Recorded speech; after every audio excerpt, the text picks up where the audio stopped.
I guess, just potentially talking to the mentor and perhaps getting out, and then we'll introduce Amu's character. And then I'm assuming you guys are gonna be resting. So we can do that, and then we can continue for like doing additional role playing stuff.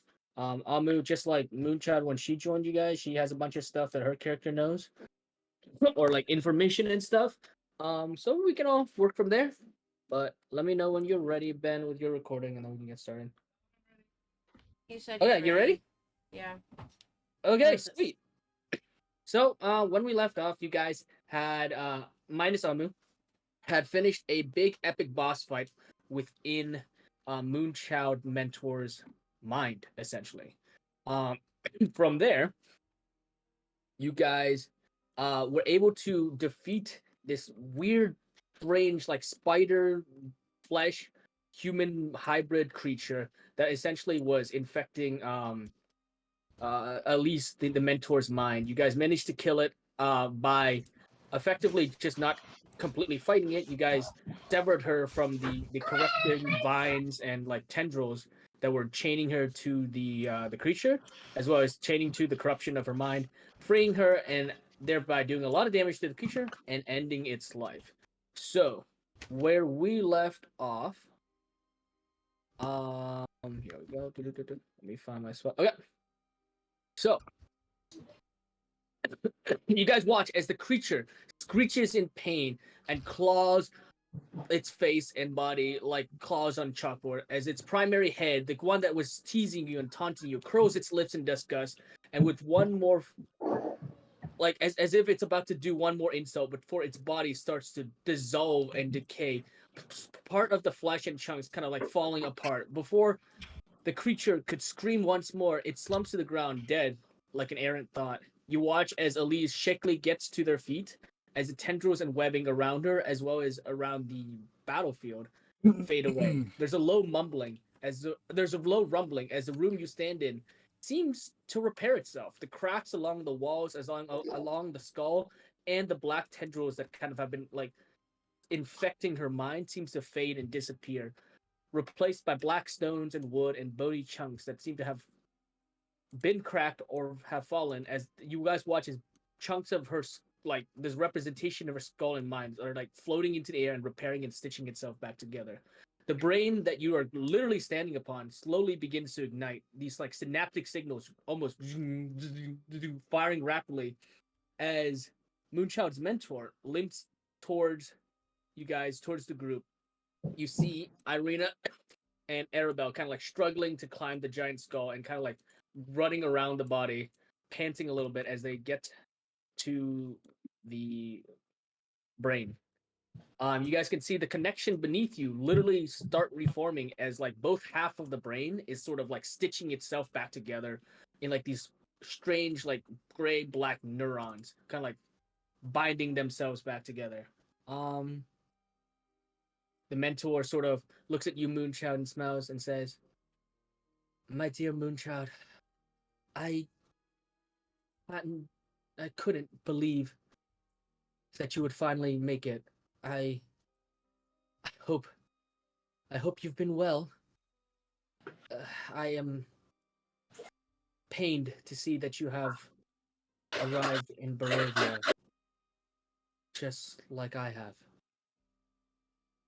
You guys see as you guys are kind of sitting there looking around, the putrid, pungent water that like was part of the battlefield starts to clear up as her mind like literally finds clarity within this sort of weird dimensional metaphor space. So you guys are left standing there with the mentor now seeming to be able to speak. What do you want to do? I just. I just hug my mentor and I start crying a little bit.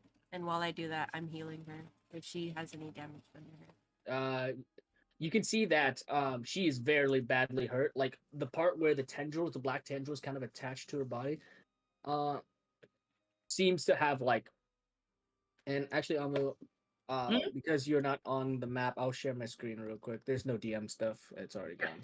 So, I'll loot the body. um, Hey.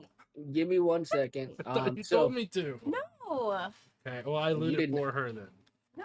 Okay, well, so Moonchild, you Chill. see that your mentor has like streaks and stains of like burning and like necrotic damage, and her flesh is like part of her arms and legs, and part of her like robe is kind of like burnt away, and like her flesh has like these black tendrils. They're slowly, you can see them slowly, like centimeter by centimeter, like fading away. But it's taking a while, and you don't know how long it's going to take for her to fully heal. You don't really know the damage that this entire thing has caused to her at all. But at least right now she seems lucid. But she looks very badly hurt, and part of her is like chipped away, almost like flaky, as if like she's not fully whole again. I will say that she is literally at 1 HP. So if you would like to heal her, you may obviously. Yeah. What are you healing her with? The cure wounds. Okay. Yeah. Go ahead and roll for cure wounds. I will put it at a level 2. Okay. Ben, while Moonchild does this, you go and you examine the body of this creature. Just looking at it. Okay, so you heal for 10. Nice, Moonchild. Um, you just looking at it, Ben. You know that this is just being within the space of a mind itself. This is not a creature that like carries gold or items or things. You know that like just looking at it, the most like any loot or any stuff you get from this creature is probably going to have to be based off of harvesting. Like you're gonna have to spend some time like cutting and like cleaving through the creature before you can like actually get anything usable. It seems to be fully intact. You know, Moonchild's attack when she ended its life um was not anything that like damaged the body that much. In fact, and the only thing that seems to be severely damaged is like its head. It seems to have just exploded. Um, but otherwise, like it doesn't seem to be like anything crazy. Like it seems to still be like you can definitely harvest it. For what Well, no, they'll she be can able to do. harvest it. I know Deck is here, and he's gonna be a loot goblin. So You're the biggest loot goblin out of No, I all was of us. gonna The say fuck you talking about? I was gonna say let Moon harvest because she has the highest arcana. okay, then yeah, let her out. See, at least Deca's thinking like. What are you? rationally. Oh my! Anyways, Harvesting and looting are not the same, Ben. Yeah, harvesting Exactly. and looting is completely different. yeah. Okay, so who's doing the harvesting? I'll do it. Okay, so and we're gonna give you advantage on that as your mentor kind of looks at the corpse of the creature and goes, so that's what's been after my mind. You know, I really couldn't see it before you all came in. It was almost like a blur, like a shadow, more like just oozing and pussy and disgusting. But Ew.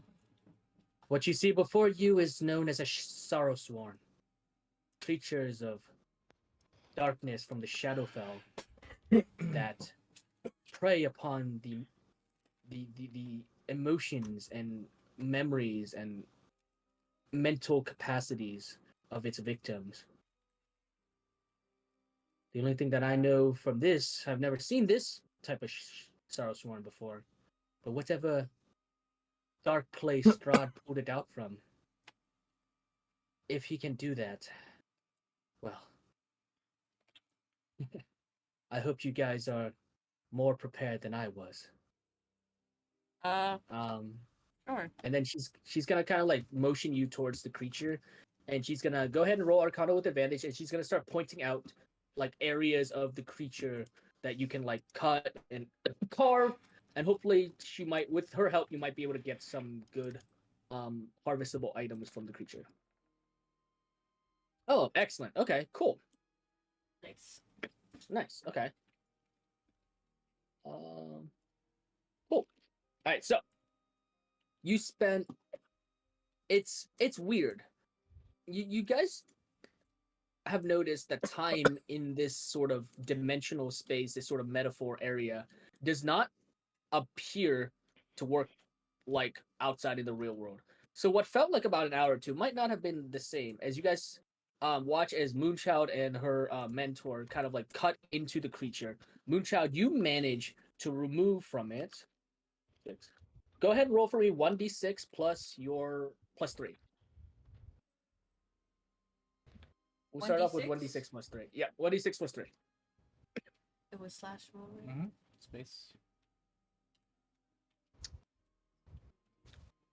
6 and then plus just Plus three? icon. And then 3. Plus 3. Plus your proficiency bonus, which I think is 3. Oh, okay.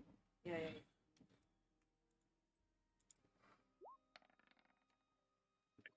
All right, cool. Yeah, so you managed to remove from it Yeah, it is. 6 of its psychotic teeth. The teeth that were Ooh. plunging and like biting into you guys and like causing you guys not only like physical pain but also psychic and mental pain.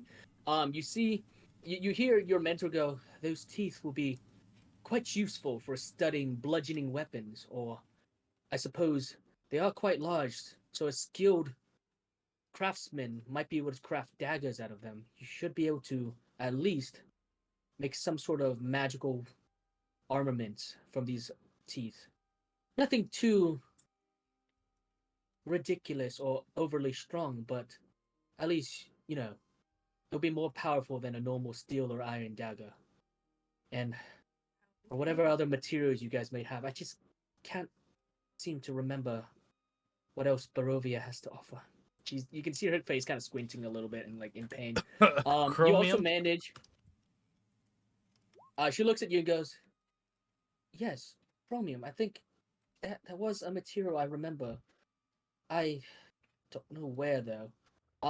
Moonchild, you also managed to remove from it this weird pulsating like blocky gland of some type. And your mentor goes, "That, well, not to be dramatic, but I believe that's called a gland of shame.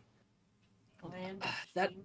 that item can be used primarily in potion making, and it can be very strong if you find a good alchemist to create a poison that should or an oil, I suppose, that should be able to temporarily coat your weapons and provide, range and martial weapons, additional psychic or poisonous damage. It really depends on who you find that can make it." And then she looks at you for a minute and she goes, "I did teach you some basic alchemy, didn't I? I Some believe very so. basic alchemy." She squints her face and goes, "I can't remember much of what I taught you." And finally, the last thing you're able to remove is sorrow silk. You manage to remove 6 pounds of it. You basically cut into the rear of the creature, into its like butt, like like its thorax, and like within you manage to like pull out like some of that webbing that it was using to launch at you guys, to like restrain you. And at that, Elise goes, that by far is the rarest and most important thing of all. It would have been great if you were able to remove its heart, but that is sorrow silk. Sorrow silk is quite strong as a magical material. I know that makes sense. It's quite strong as a magical material, and if I remember correctly, and you can see her start to like think and squint, and goes, sorrow silk can be used to create range. The bows and crossbow strings made from sorrow silk increase its psychic and magical potential. Of course, you can always create clothing or light armor out of it, depending on what armor you create. But it should provide you protection from psychic and mental attacks. So, you've grown. That much is certain, my child. I don't believe you would have been able to do that. when I'm we still at went to 5 feet Barovia. flat, so haven't grown that much. She gives you like a little pat on the head, kind of like, I believe this magic and skill is more important than height. I agree. And as you guys watch, after like doing all this harvesting, the brain and like the lights inside the skull itself seem to have repaired, but you can still see visible cracks and chunks missing from like the brain that you're literally standing on. You get a sense this is probably representative of her not fully healed and not fully back to her right mind. But you can see that her face is kind of squinting a little bit, and in this distance, you see a portal sort of opening from where you guys came from, and she goes, "Not to rush anybody, but I would like to leave this place. It's very icky, and that creature gives me terrible just terrible flashes of memories. Um, but if you want, there are those weird things on the ground. If you want to finish harvesting those creatures, You want to go and she's do gonna that? point to Mhm. the weird bat creatures. We could Um, probably sell all this stuff for a good bit. the strange bat creatures, as well as the one spider skull thingy that's like on the ground. If you guys want to go quick, if you want to quickly roll for that, I'm just trying to speed this up so we can get Amu into the game. Real quick. Yeah, I'll roll for it really quick for the bat thing. Arcana, same thing. For the bat creatures themselves, that is also going to be an Arcana, and so for this spider skull. Just normal roll this time. Yeah, this time I'm gonna say that she's like a little bit too exhausted and tired to help you this time around. So okay, cool. Yeah, so for you, okay, I'm just gonna go quick at the two bat creatures. You managed to pull out two Vargul wings. Your mentor at least tells you this is what is known as a Vargul. It's a creature that basically is born from the insanity of men, and like once insanity and necrotic Am I energy is echoing? infected into a person, it like rips off of its mind. Sorry. Am I echoing? Oh, Can you say that again? Am I echoing? I hear No. like one in the background just because of your room, but not like an actual echo. So no, you're fine. Yeah. Okay. I was like, You could go up into the settings at the top right. Click on that little cog and check out the audio and video to like make sure you're not blasting through the roll 20. yeah. Okay. No, I don't hear And that's anything. unfortunately all you're able to salvage from those two creatures, Moonchild. Your mentor kind of like mentions that like those wings aren't really good for anything, but you know some poachers or hunters might try to get the leather from the wings, so you could potentially sell them. Mm-hmm. Okay. And then Cool. you? Huh? Are you gonna roll for the spider skull thingies? I thought you did. Oh, you wanted me to do it? Is it Arcana? For the spider? Yeah. I mean, I'll do it for you if you want. Well, you have a higher Arcana roll. Yeah, I'll do it. Now, how? It sounds good now. Okay. Okay. Cool. And for the spider. Awesome. Yeah. Everything's being all weird. There we go. For the spider, you managed to gather a small pouch of bone bits. You don't really know what you can. Well, you get a feeling you at least can use that as sort of like a reagent for potion making. You also get a couple of spider legs, about 5 in total. And really, you might just be able to use them to create potions. They look poisonous. They kind of like have that look of like a poisonous spider. It's kind of hairy, a little bit like weird coloring. But otherwise, that's all you really get from the spider. Okay. Yeah. And I think that's everything. So, your mentor kind of looks at you all and goes, "Could we potentially create a fire or something? I am feeling very cold all of a sudden." Probably get out of here before not create a fire in her mind. Yeah, we let's- should have. I would like to leave. And we'll say that if you guys are done here, she kind of like waves her hand, and that portal from her mind kind of opens a little bit wider. She seemed to be able to at least control a little bit of her mind left, and you guys will exit out of there if you guys are done. Mm-hmm. Yeah. Yeah, we're good. Okay, cool. Amu, why don't you log on? And because they're gonna be leaving, and yeah. Let me stop sharing the screen. And I'm gonna read what you guys see as you guys exit. Cool. All right, sweet. So I'm gonna move everybody to here.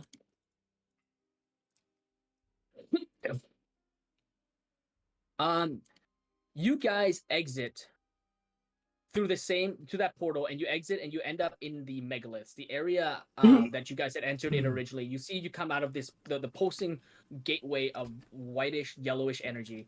As you guys exit, the gateway seals itself behind you, and before you guys can really like take a breath, to your immediate right, you guys see a humanoid creature kind of crouched over the fire that you guys had made earlier, where Baha and Deka were trying to brew the liquid and cook the belladonna root to cure Baja's lycanthropy. You guys see this creature.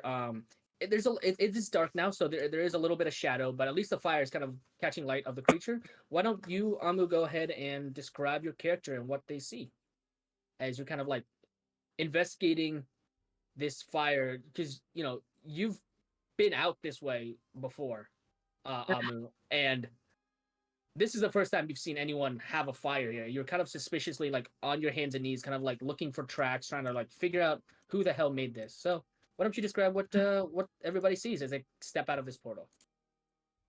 Okay. Well, so what I see on my side of the screen, okay, well, I just see like there's a rock. Oh, sorry, I meant like what do they see? Like what does your character look like basically? Oh, okay. So basically, they see like a purple reddish skin barbarian with horns, pointy ears, black hair, and wearing a can't remember the chest plate on top of my Yeah, you see like half plate armor. yes thing is, and she's kind of just looking around. She got like she looked pretty intimidating per se. Okay. Becca. So, as you guys give me 1 second, and I am going to fix your token. All right, cool. You guys exit out of this, and you do see this sort of like, how tall is your character, I think she's I don't know I don't remember what you wrote for her description. I think I said 5'2". You see this 5'2", extremely burly looking woman with horns. The horns are very reminiscent of some of the tieflings that you guys have seen, and by tieflings, one of the tieflings that you've seen. Except they're a little bit darker and redder and a little bit larger. Like about 1.5 times larger than the horns that are on Moonchild's head. As you guys kind of step through, there's a short pause as Amu, your character, turns around and catches notice of this really eclectic group of strangers. You see a tiefling, a purple tiefling. You see what looks like 2 rows of one is like extremely small and short. Another one is a lot taller. Both of them have elvish features, and you do see a green black dragonborn. But next to them, you see a tall, about 6'8", silvery skinned elven woman. And tagging behind them, you see a small human child and another like sort of like Damn, she tall. 5'8" human woman with this reddish brown hair and like a sort of an air of like nobility to her. As they step out, how do you guys react? Cousin? Cousin? Becca. Can I kill you?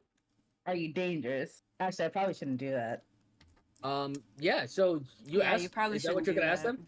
Is what you're gonna ask them? Can I kill you? Actually, I probably should. Yeah, that's what I said.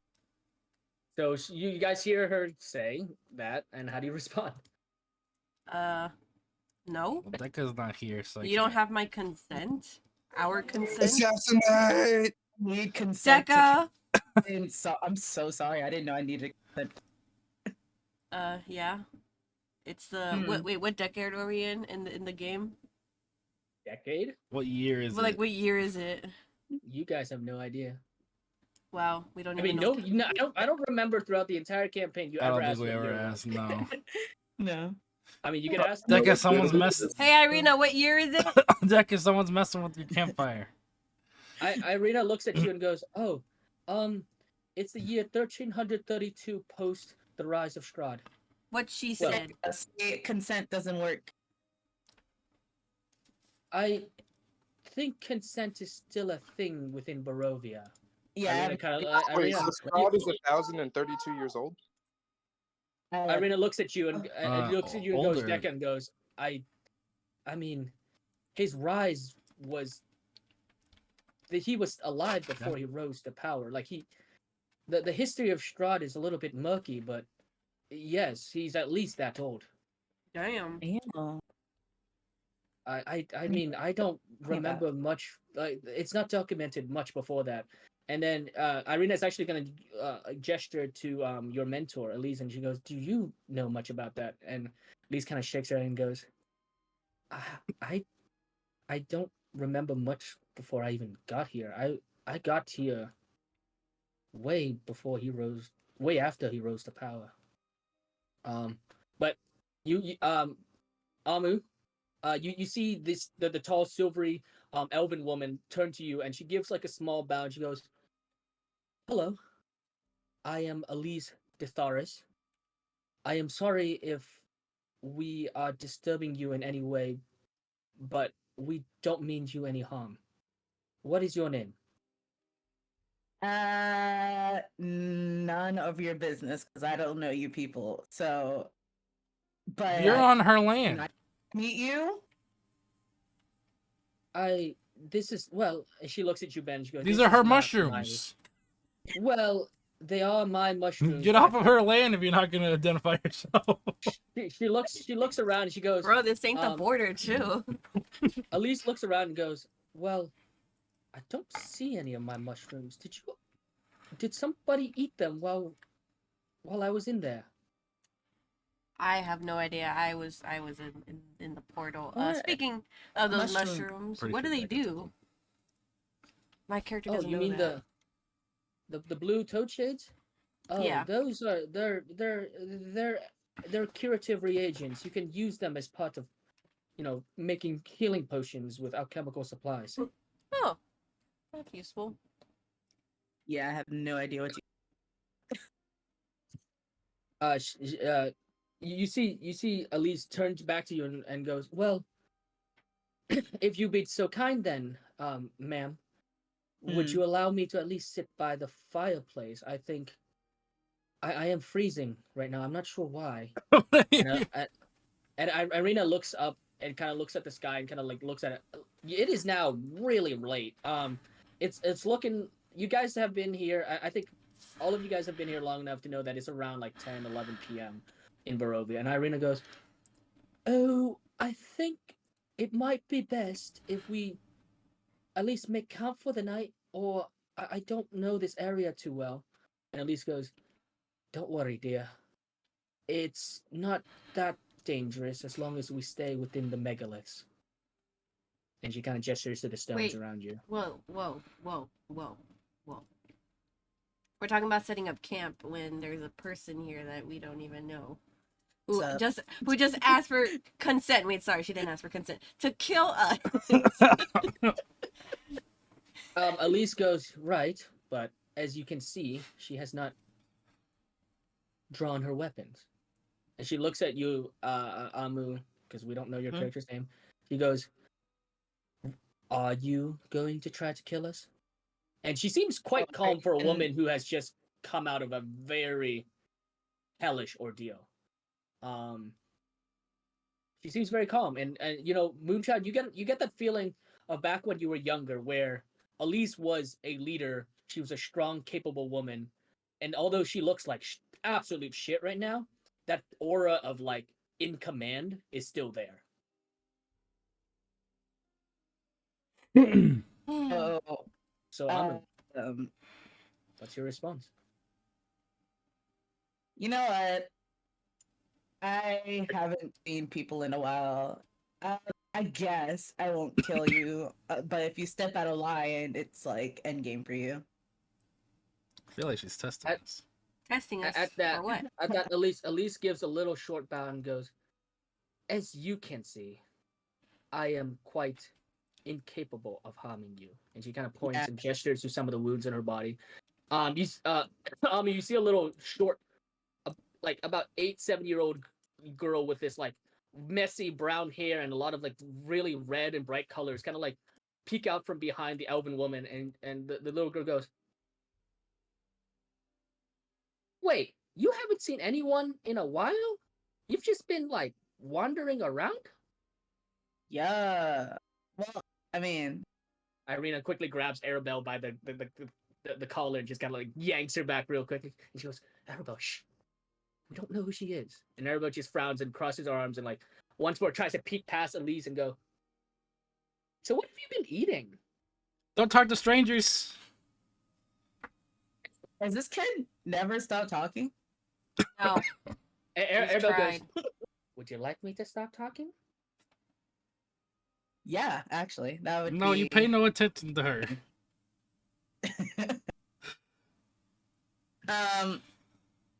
Obviously, I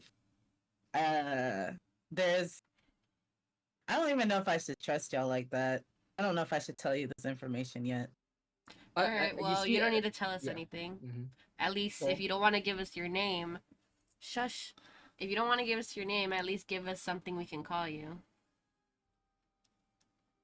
You get what? Red, I guess. Call me Red for now. Red from Animal Crossing? Got it. Don't know what that is. Never heard of an Animal Crossing in my life. Elise gives you a bow, and this like huge, like 6'8" elven woman bows to you, very, very respectfully, and goes, "Well, Red, mind then if we borrow your fire." That's Like our I said, fire. Ben, will you shut up? Yeah. you see Ben, you see Elise turn for you for a moment, and like though she looks like she's just been through like the absolute gauntlet, there's this like fierce, burning, like icy glare at you, and she almost like a shut up, like you're gonna mess this up kind of look, and she turns back to you, Red, and she goes, "So, like as I was saying, may we share the fire? The mists, well, you can see them closing in on us, can't you?" And she like gestures, and you do see like around the mist has sort of formed like a kind of a circle, like lingering and flickering at the edges of this circle of stones, or like the outer ring of stones. I guess. Sure, why not? I mean, it is my fire after all. And so with that, Elise gives another bow, and she's gonna make her way over to the fire, kind of brushing past you for a little bit. You see Arabelle start to like do like the thing where she's like fighting against Irina's grip, and she bolts out past you, and then you see this small, like literally like 4 foot flat, like little girl look up at you with like no fear at all at you, Red, and she goes, "So, do all tieflings know each other, or is that mean?" You're a little mean. Smack you upside the head. You go to reach to smack her upside the head, and she ducks out of the way with like a reflex that is way faster than you would expect from a little girl, and you can see little Airbud just giggling, go weirdo, and she's gonna like run behind the megalith and kind of peek out at you again and goes, I hope you suffocate. Swing at one of our own again, and that's gonna be the last thing you do. Shut up! No, she just tried to hit a kid. Oh, you too. I don't know who you are. Irina goes, everybody please, let's just How are you? settle. We just went through an absolutely grueling fight to save your mentor. We do not have the capability to fight someone right now, and I don't think we should. We need allies. If there's anything you guys should have learned by now in Barovia, that allies are hard to come by. You're right, Mm. but we should just all get some rest. We're probably just all tired. Yeah, so I guess as Elise is kind of sitting right next to you, Red, and she kind of gives you a smile and goes, "Well, if you would not tell us your name, can you tell us where you came from? You don't have to tell us where outside of Barovia. You're an outlander. That's what they call people like us who don't exist here. But you must have lived somewhere nearby. You can't have just appeared across." And you, for a moment, there's a pause, as if like Elise is trying to struggle with her memories, and she goes, "A lake, a lake." She looks out, and it's hard to see through the mist, but you guys know there's a lake, like down the slopes, about like 30, 45 minutes away.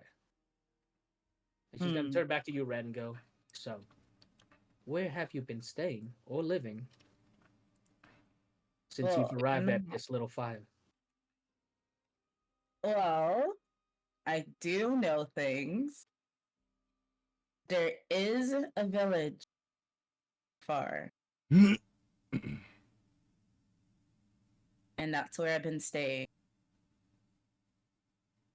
A village. She's gonna look at you, Moonchild and Ben, and let me pick up some of the sound of the sea because it is, there is a lake nearby. She's gonna look at you, Moonchild, Ben, Dekka. I'm gonna assume Dekka kind of scrambles over. Obviously Baja's not here, so I'm just gonna have him on the side. Baja, you see Baja crossing his arms and glaring at the newcomer and kind of like exhaling out of his nose, kind of like all like angry looking. Arabelle's still hiding behind the rock. Elise looks at you, Moonchild, Ben, Dekka, and Irina and goes, "Did you know that there was a settlement nearby?" Did we? I I haven't don't seemed think to so. remember. I didn't know. We didn't see one, no.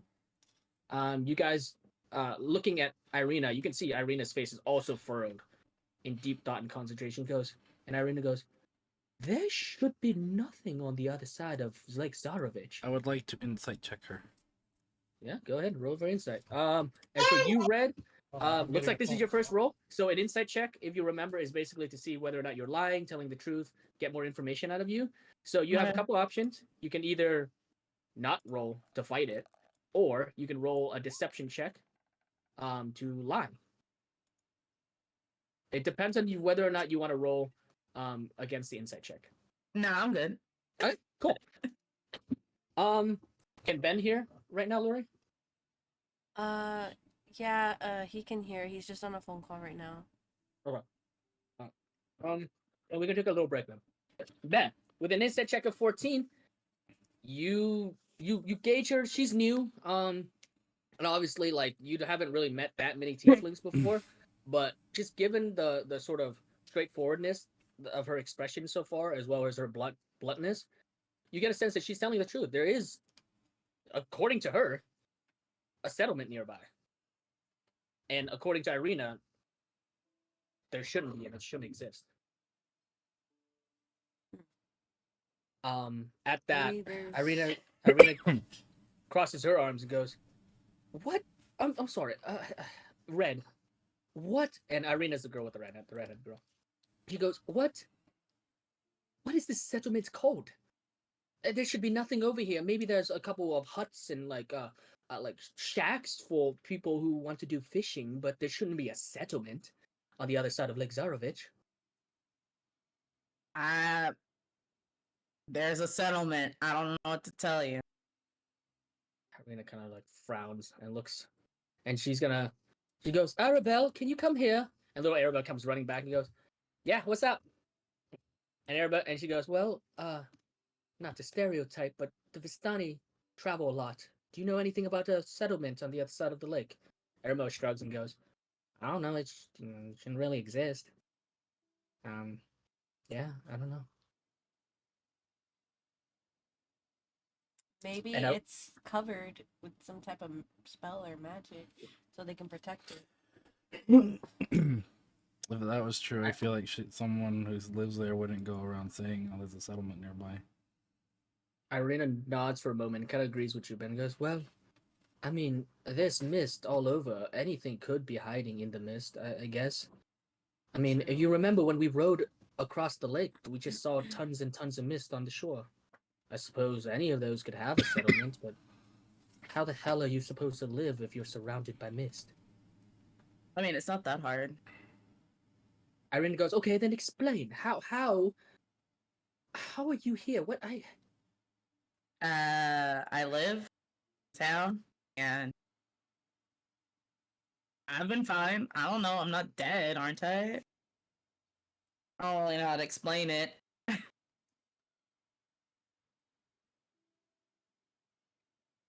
Oh, Oh, Ryan, you good?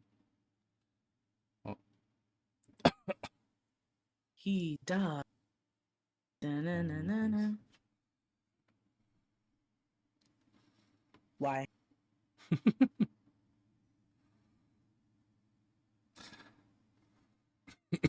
You okay? yes and no. I'm okay. My character is Disconnected. not. Your character's never okay. No, how are you guys so calm about this? Stranger just showed up, threatened our lives. And like, yeah, let's have a camp out. No, we would never do this if it was anyone else. I have no idea what you're talking about. I am an innocent. man. He is innocent unless proven guilty. She just threatened our lives. Are you dead? I don't She tried to think hit a 4-year-old. Okay, she didn't try to hit. She tried to smack. Yeah, exactly. Big difference. Okay, so when one of our children, someone attempts to smack them and not hit them, then it's gonna be like, that's fine. You gotta teach them that racism is not good. All right. So you gotta hit them. You're just You gonna gotta start tell beating them- kids. They're gonna get racist. They're gonna, whoever's beating them up, they're gonna have a bad taste on it. Sorry, guys. I'm gonna be on my phone. For now. Your power went out. No, my computer, my Discord, my Discord on my computer is not working, but that's fine. I can just use my phone. Oh yeah.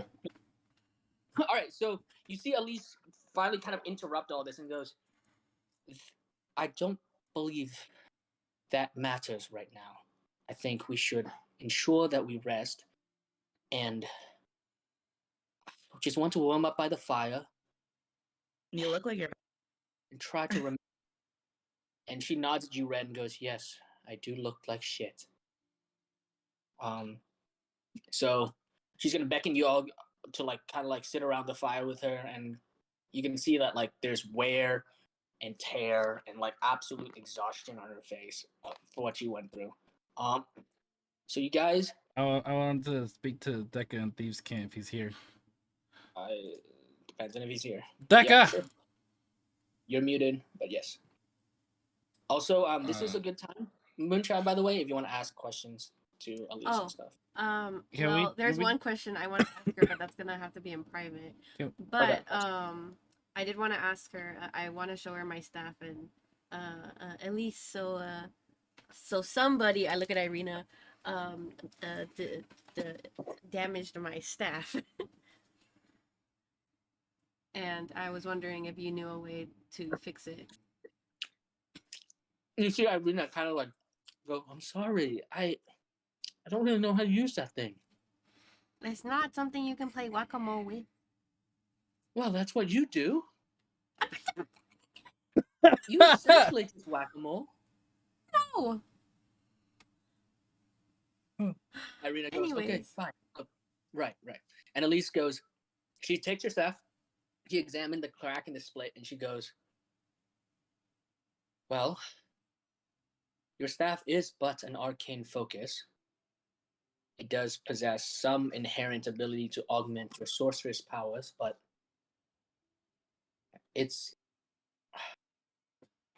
You kind of pause for a moment, and she looks at the crack. And she sees that it's like... I think she has detect magic. Hold on. Give me 1 second. She's so cool. Okay, yeah. She does have detect magic. All right. She goes, "Give me one short moment." And she's going to, like, mutter a few incantations. You all watch as, like, she waves her hand in a circle, and there's these small little runic symbols kind of appear in the air and kind of, like, bind themselves to the staff. And for a moment, she just kind of looks at it.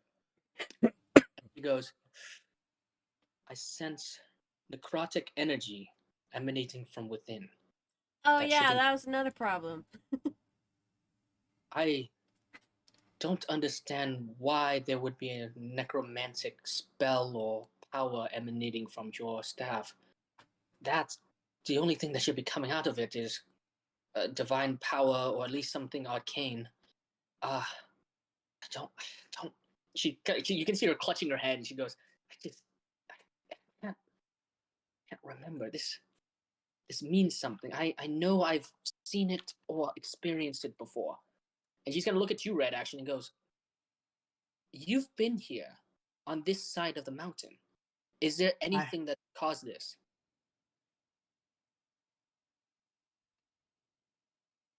Do I know this answer? Yeah, so you don't know this answer. You're not exactly an arcane expert. Happened before we even cool. got here. Then I'm like, Oh yeah, that like, Yes. Stuff to me. Elise, so basically, this has been happening before we even got here. It was, it's a long story, but I had noticed that every time I had ended someone's life, the souls would go back to the staff, and I shouldn't be able to do that. You at that expression, you see Elisa's face go white, and she goes, "Souls to your staff. Yes, Are you yes. sure what you saw was a soul?" I, I swear on my life, that's what I saw. You can see her face kind of scrunching up again, and she goes, "It doesn't. Has this been happening to other things, other weapons, or other If they, areas?" She's like clutching her head now. She's like holding onto her forehead, kind of like, I know this. not any of my other weapons, but I know someone who has, but I will not say who it is because I know they're gonna be like, "Why did you say it?"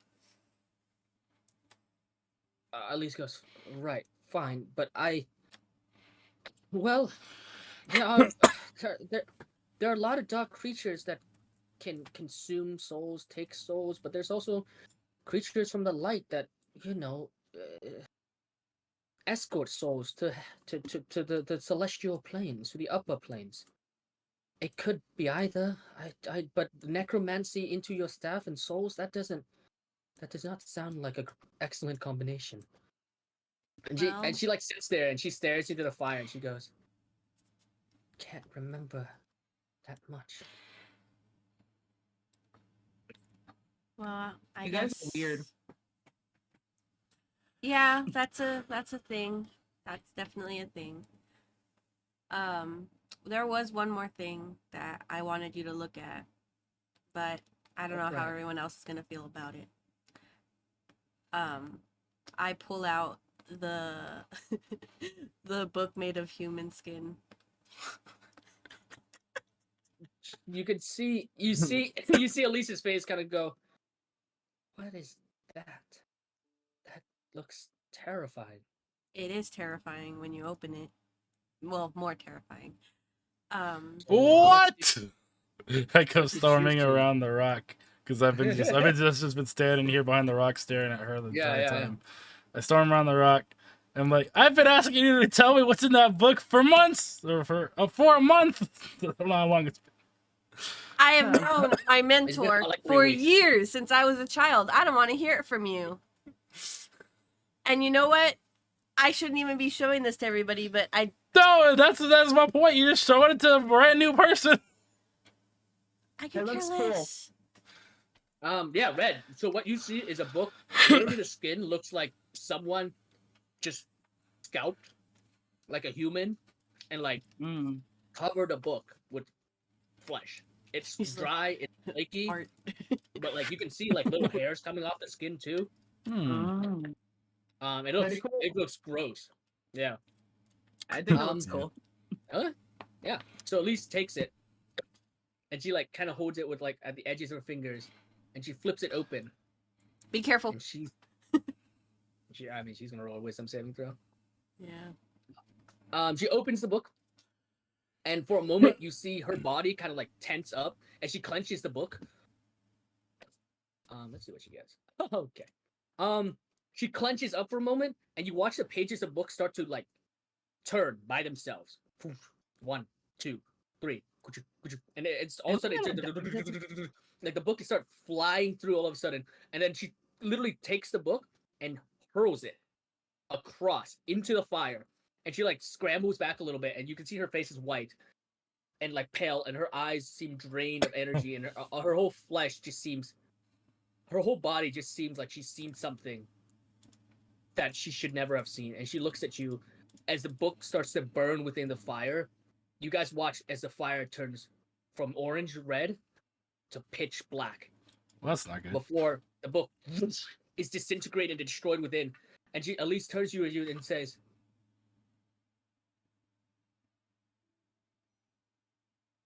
"It's," and she's like shaking, and her voice is like cracking, and she says, "It's better that you do not know what that is. Man, Damn it. lame. Well, And I she mean, looks at you. She looks at you, for Moonshine, and she goes, education reasons, I feel like we should know. It's what's known as a soul book. It recounts every moment of every day of your life before, after, and presently in Barovia. I don't know what else you saw, but if that book had continued to write in it, there's nothing but omens and dark tidings for you, my child. It needs to be. You should have destroyed it the moment you got it. Good thing you haven't read it. Well, I haven't touched it since I first got it, so I've just been holding on to it. And Elise nods and goes, "Well, I'm glad I took your pain then." And as she says that, oh, Dekka's not here. Dekka has the highest passive perception. Dekka, are you here? Get the Yeah, squad. yeah. No, he's Dekka, not. you notice on her right arm this spider-like black line creeping up, and she kind of turns for a moment and hides it. Like she pulls down her sleeves for a moment, and she goes, "Oh, well, it's really cold out here. I'm glad we have a fire." And she kind of just stares into the fire as the book kind of like disintegrates and floats into the air, like its pages kind of like burn away. And she, yeah, Elise kind of sits there for about 5 minutes. If you guys want to ask each other anything or do anything in the meantime. I would like to ask Dekka for the potion, but What potion? the potion that I need to drink. You want to do that right now?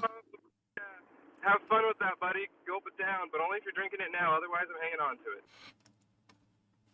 to it. Yeah, sure. But look at your health. Yes. Are you handing you it to wanna me do, or bud? not? Don't drink it. You need to have full health to be able to Red, drink you it. are witnessing a really strange group at the moment. If anything, you're kind of like, Yeah, what I'm the trying to hell say- are these people? Are you handing it to me or not, kid? I'm like, hey, yo, who are these guys? What? Here. I don't have to be here. I could just leave. Yeah, you could. Like, these guys are weird, but like, the situation I'm in, they might be able to help. They're kind of kooky, but I mean, Okay, I'm going to assume that you're giving it to me, Dekka. Only if you're drinking it right now. Sure. He can't. He's at 11 health. Elise kind of perks up and goes, dude. And she looks at you, Well, Red, and goes, Do damage. do you have any healing potions or items you could lend us? Maybe as a show of goodwill?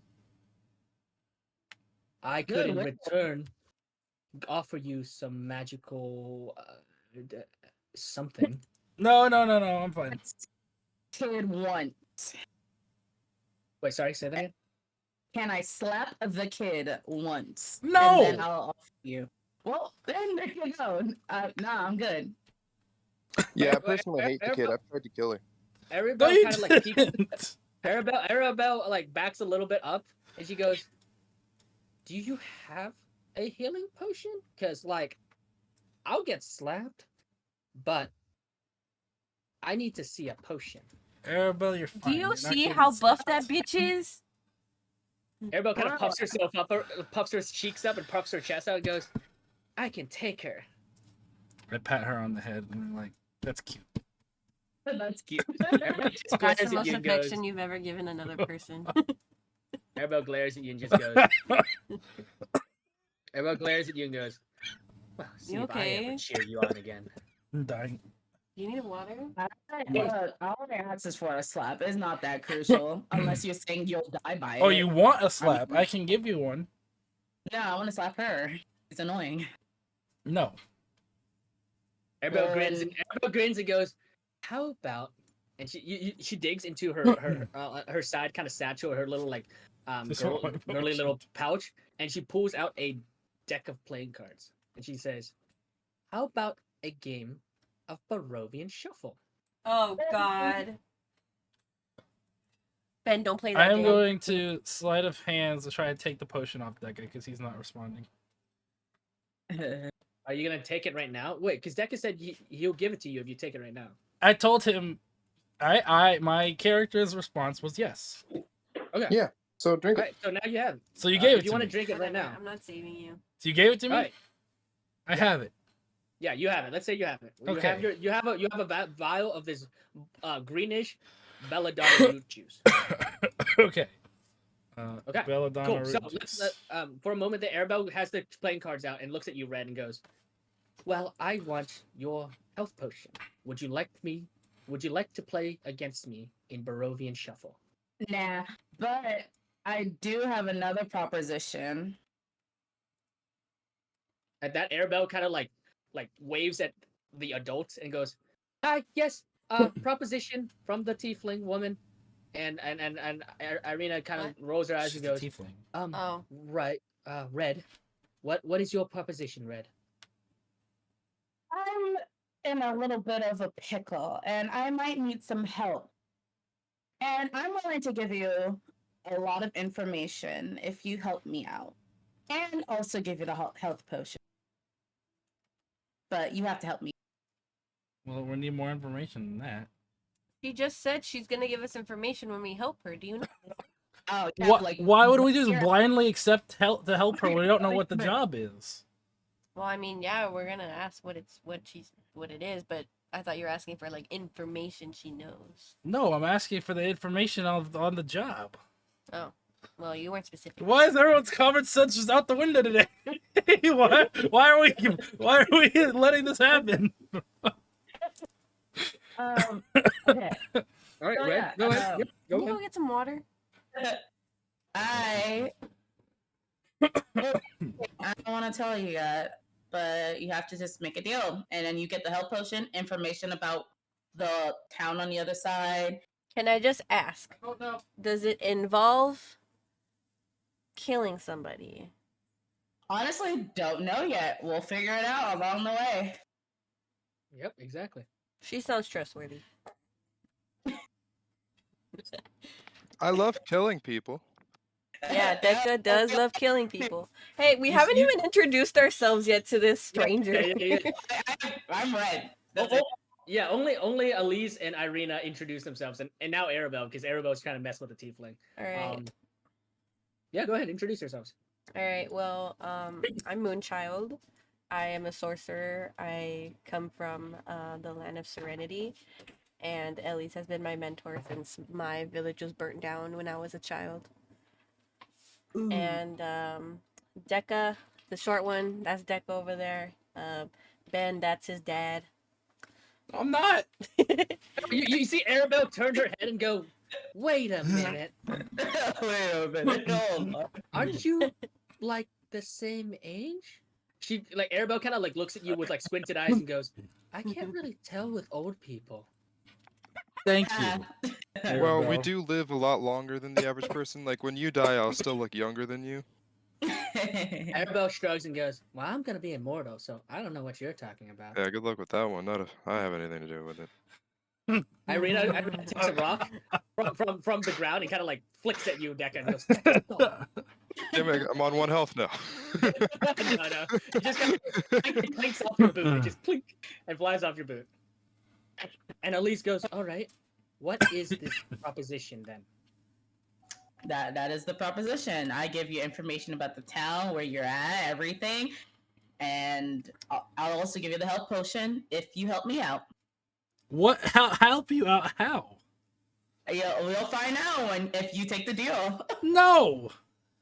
Okay. Well, Why would we just accept a random deal? I Where need a else are health we gonna go potion more from than here? Ben. Back to Valaki? No. We have to take her back home. guess you're dying. Hey, Wait, kid. how many health potions not- you got? Hey, kid. Arabelle. I, Oh, wait, sorry. have. Arabelle. Let Red respond real quick. Go Oh, ahead, okay, Red. go ahead. Well, I have stuff. I have it. Just know I have it. I'll trade you 40 gold for one right now. No, that's dumb. I don't need your gold. All right, to the city we go. I'll just go buy one then. We can buy for cheaper from the old lady. Yeah, exactly. Let's go. Mhm. Irina kind of holds up her hand for a moment and goes, I know we're in a rush to get back to Valaki, but I I want to know what this mysterious city is. It shouldn't exist, and we're just forgetting about that fact. Well, That's let's go true. there. We can find potions there. Yeah. We might be able to sell things, buy So things. yeah, you see Irina kind of stand up. She walks around the fire and she holds out her hand to you, Red, and she goes, "Well, seeing as how this group is essentially formed to help me stay safe and not die, I will be pulling some executive decision making." She's gonna offer out her hand and goes, "We will take your job, whatever it is, wherever it leads us. In exchange, you give us information about this town that you believe exists, as well as this health potion that we can give to Ben." I need it more than him. Hmm. Can you also throw in some of that gold he said? It sounded pretty nice. Irina kind of like looks shocked a moment, and she looks at you, Deca, and she goes, I'm out of um, gold now. I just spent it all. Irina goes, I spent it all in a couple uh, hours.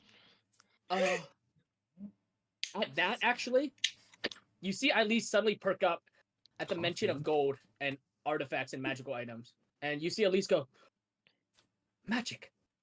Yes, yes, I remember. I had something here that I hid something here. She starts pacing a little bit around the monolith, and you guys watch as she starts. Moonchild, you watch as she starts incantating and speaking, muttering under her breath, and you guys all watch as the entire area around you starts to shimmer and change. It's as if the land and area you're standing on was like an illusion or like hallucinatory. You watch as things change, but not entirely. You watch as the only thing that really changes difference is above the stones, right? All of the vines that were covering the stones and writing fade into smoke as if they never existed. And now you see that it's whatever writing that Elise in her moment of insanity decided to hide now reveals a bunch of brand new writing as well as images of people and different creatures like in various shapes and forms. But the one thing that does interest you the most, however, Moonchild, is you see from the ground this chest kind of emerging from beneath the dirt. Um, and it Right pops next to out, and Deca. right next to Deca. You see Elise kind of like move past Deca and gently like beckon him away. Oh, And do you want me to open that for you? she looks at Deca. you and she goes, she looks at you and she goes, "Well, not unless you want to explode." And she waves her hand, and you can see this glyph appear on it, very similar to the glyph that exploded you guys back at the Reformation Center. And she speaks an incantation and dispels the glyph. And she opens the okay? chest. How much to teach me how to do that? She looks at you and she goes, "You are not magically inclined. I can Are just you tell. calling me special? I am calling you not a mage." Unworthy. Wow, that's hurtful. Well, I'm Got him. calling you not a thief.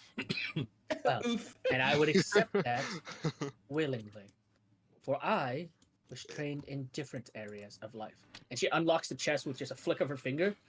Within, you guys look in. Inside, she gathers up this pile of gold, and after some brief, quick counting, she says, "Looks like my emergency stash. It looks like I was at least aware enough to not throw everything away after what happened." And she goes, "I have here 200 gold pieces." And she picks up a diamond. She goes, "This diamond is roughly 300 gold pieces." Hey, A diamond?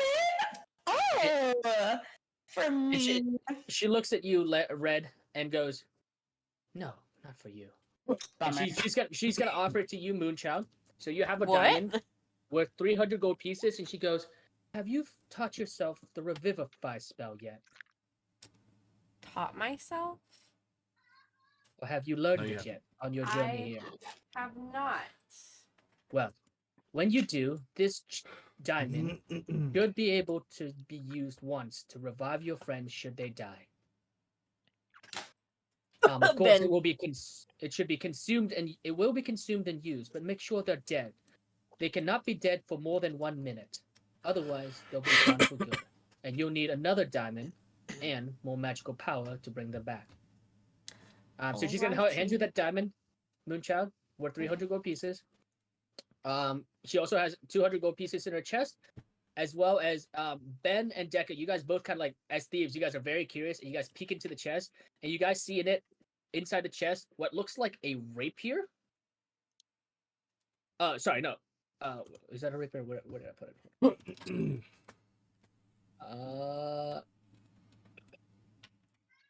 No, a longsword.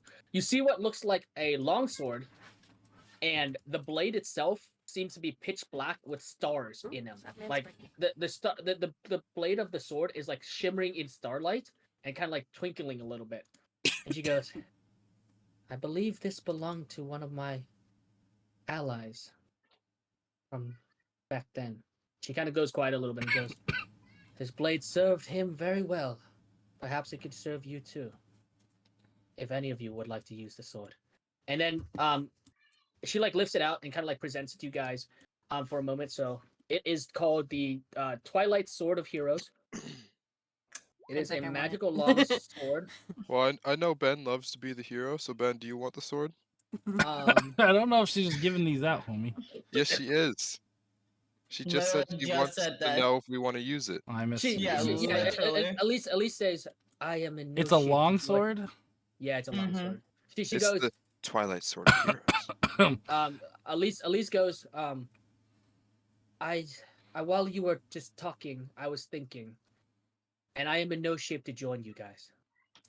I can feel my magic much weaker than it was, and I believe I need to refine myself as well as my power within the mountains.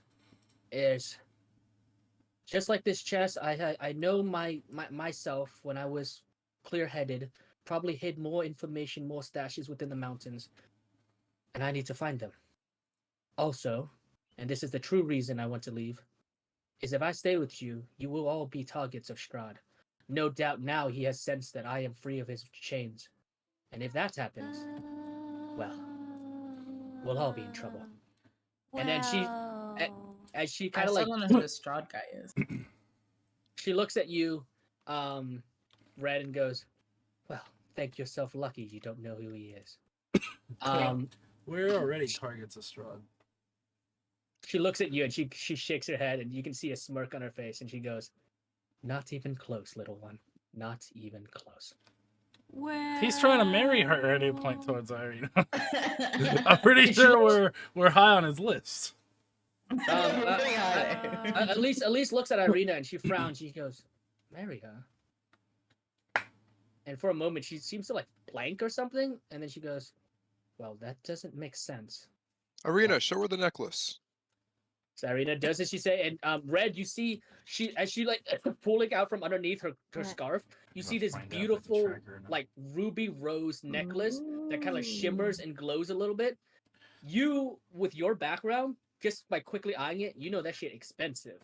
That's like a 2,000, 3,000 gold necklace. And Irina kind of just flashes it and like tucks it back underneath her scarf and goes, well, I guess his manservant gave this to me. And I at least just like goes, "What? That is Actually, not Strahd I know. That's look." Irina, would And you mind her looking at it to see if it's some kind of tracker like we suspected? Irina offers it to Elise, and Elise looks at it real quick. She's gonna cast Detect Magic again, and she looks at it and she goes, "Well, it has an enchantment on it, but..." Sorry, that's not her voice. She goes, "Sorry, well, it has an enchantment on it, but in terms of tracking, well, there are many spells in the world to track items and different things. I do remember there's a spell called scrying that can track and identify people based on the items or even hair. All Strahd has to do is have one of his minions grab you, rip away your skin, your hair, your scales, and he will know everything, all the time, where you are, where you have been, and where you're headed." So can I have it? Well, there's a good chance that might be what happens. Irina looks at you, Red, and goes, I don't know. She looks at you, Ben, Moonchild, and Deck, and goes, No. "Could I take the No. dog?" I mean, hear me out. How about instead of you helping me out, you give me the beautiful gold, and I give you anything you ask. Promise. Irina looks back at you guys and goes, "Look, hold up. If he can use this scrying magic on this thing, and it's on my person, shouldn't I get rid of it?" Not I to mean, it is for the her. That best. thing's worth a lot. If anything, we should sell it. It might help us for armor, weapons. And pass it Armor. off to a poor, pass it off Armor. to pass it off to a poor soul that Strahd will target and maybe murder. Exactly. No Come guarantee that on. Strahd's gonna come Plus, after Strahd it. doesn't even know That guy me. owns the land. He's Strahd- $2,000 is nothing to him. 2,000 gold Yeah, is but nothing he to him. doesn't know me. Here's the thing: he doesn't know me, so why would he target me? I mean, Well, it seems like this whole Strahd guy wants you guys instead of me. Exactly. you're so gonna maybe join- you shouldn't stick with me, us. Well, if you join hey, I never us- said I was. Hey, I never. You who said I asked was us for help. joining? Yeah, but here I already changed my deal. I said, give me that, and I'll give Didn't we you already any shake on it? information you want. I don't know if you guys shook on it. I went to go get water. No. Irina looks at you and goes, "Oh, no, that was not part of the original deal." Yeah, I know, and I What? changed. You the can't deal. just change the deal. Even a rogue knows that. We didn't shake. Hey, we didn't shake. We didn't shake on it yet. But Irina does hold up her finger and goes, "But if it is tracking me, then we'll just let it track her." Exactly. No, It's gonna Irene, that's track a terrible me. plan. She's gonna take it and run off with it. No, I would never. You just bent back on the plan we already talked about. What do you mean you would never? You Wait, already, I literally we've known said- you for 5 minutes and you already proven you're not trustworthy. Hey, I already said that I'll give you all the information that you want. I'm still giving you what you want. I'm just saying, instead of you helping me, just give me that. All you've done is give us something else to do, and we already had a job to do. Irina goes, Something else to do, like what? What are you doing? What is the something else? None of your concern. You Irina don't even does- know. You're Irina does look at you, accusing Ben. me. Irina You're does accusing look me at of you, something Ben, bad. yeah. Yet you can't even name what I was doing, quote unquote, bad. Irina does look at you, Ben, and goes, "What is your plan? I thought we were here for the Belladonna route." We got it. And then what? We were just gonna waltz back to Valaki and see everything was fine. No, her. We told her we'd take her home after. Oh, the kid. Arabelle does jump up and down and goes, can I change the terms of my deal? I want to go see this magical city that doesn't exist." We're just gonna take And this like I person. said, Sounds I will good to show me. you and even give you a tour. Just give me that necklace and we'll be on our way. You're not getting the necklace. Well, And then then you're Elise, not getting a tour. Elise stands up and goes, "How about 200 gold pieces instead?" Ugh, but that is so much more shinier. "And how about this?" And she digs into her chest and she gives another magical artifact and lifts it up, and you see it looks like a locket. It's on a gold chain. It is golden in nature, and it's kind of glimmering a little bit. From your experience, I think you know that it's not as pricey as the necklace, but it's within the 1,000 to 1,500 gold price mark for sure. And then Elise goes, "This thing, I don't know what magic that necklace entails, but this thing can make a person quite lucky. And I don't know where you came from, but here in Barovia, luck is very important." Is it now? If she doesn't want it, I'll take it. And so she offers what you guys know. She calls it the Locket of Infinite Outcomes. And she goes, "For once a day, you might, just might, alter your fate." And it's basically a free inspiration. Okay. It's basically a free inspiration to re-roll on any roll, except damage Okay. roll. Inspiration plus that, you got double inspiration. Yes, but that item only works once a day. It recharges. She goes, "It recharges at dawn." Hmm. And Very lastly, interesting. Elise is gonna go dig into her chest, and the last thing she pulls out, you see what looks like a clockwork dagger, but on one side of the dagger, in the hilt, you see what looks like a greenish vial. Um, and Elise goes, "This is a dagger from one of my previous allies. It's a clockwork dagger with the ability to poison as well as do other things." Now that is something I'm interested in. She looks at it. Poisoning. Yeah, you see Elise kind of like spin the dagger a little bit before it kind of like almost falls out of her hand. She kind of barely catches it like Butterfingers. She goes, "It will, there will be additional.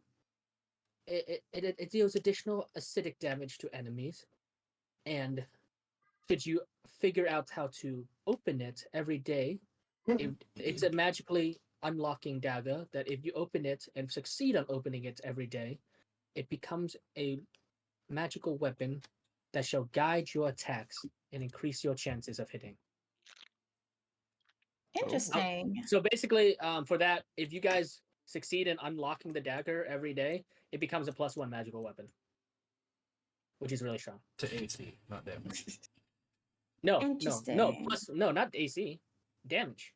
+1 magical weapons. Oh, I thought you +1 said damage. what to help it hit or not. Yeah, it helps. Basically, that's just flavor text for saying that like it increases your attack roll by 1 and increases your damage by 1. Okay. So it lets you hit 5% more, basically. Hmm. I want that. I want that so bad.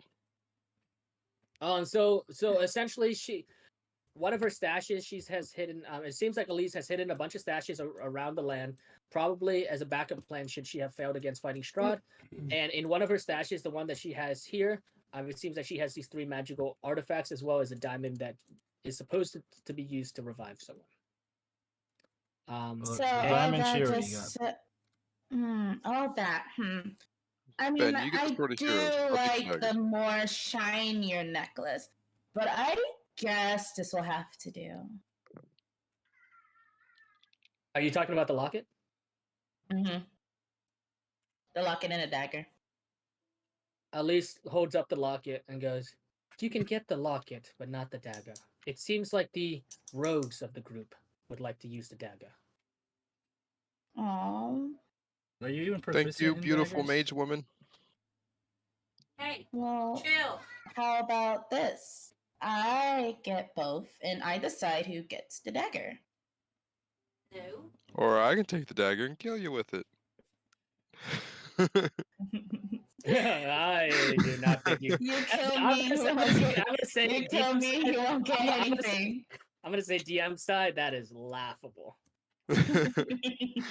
You guys just came out of a huge boss fight and a woman that is very much rested and I'll take fully first ready hit. to fight. Assassinate. I don't know.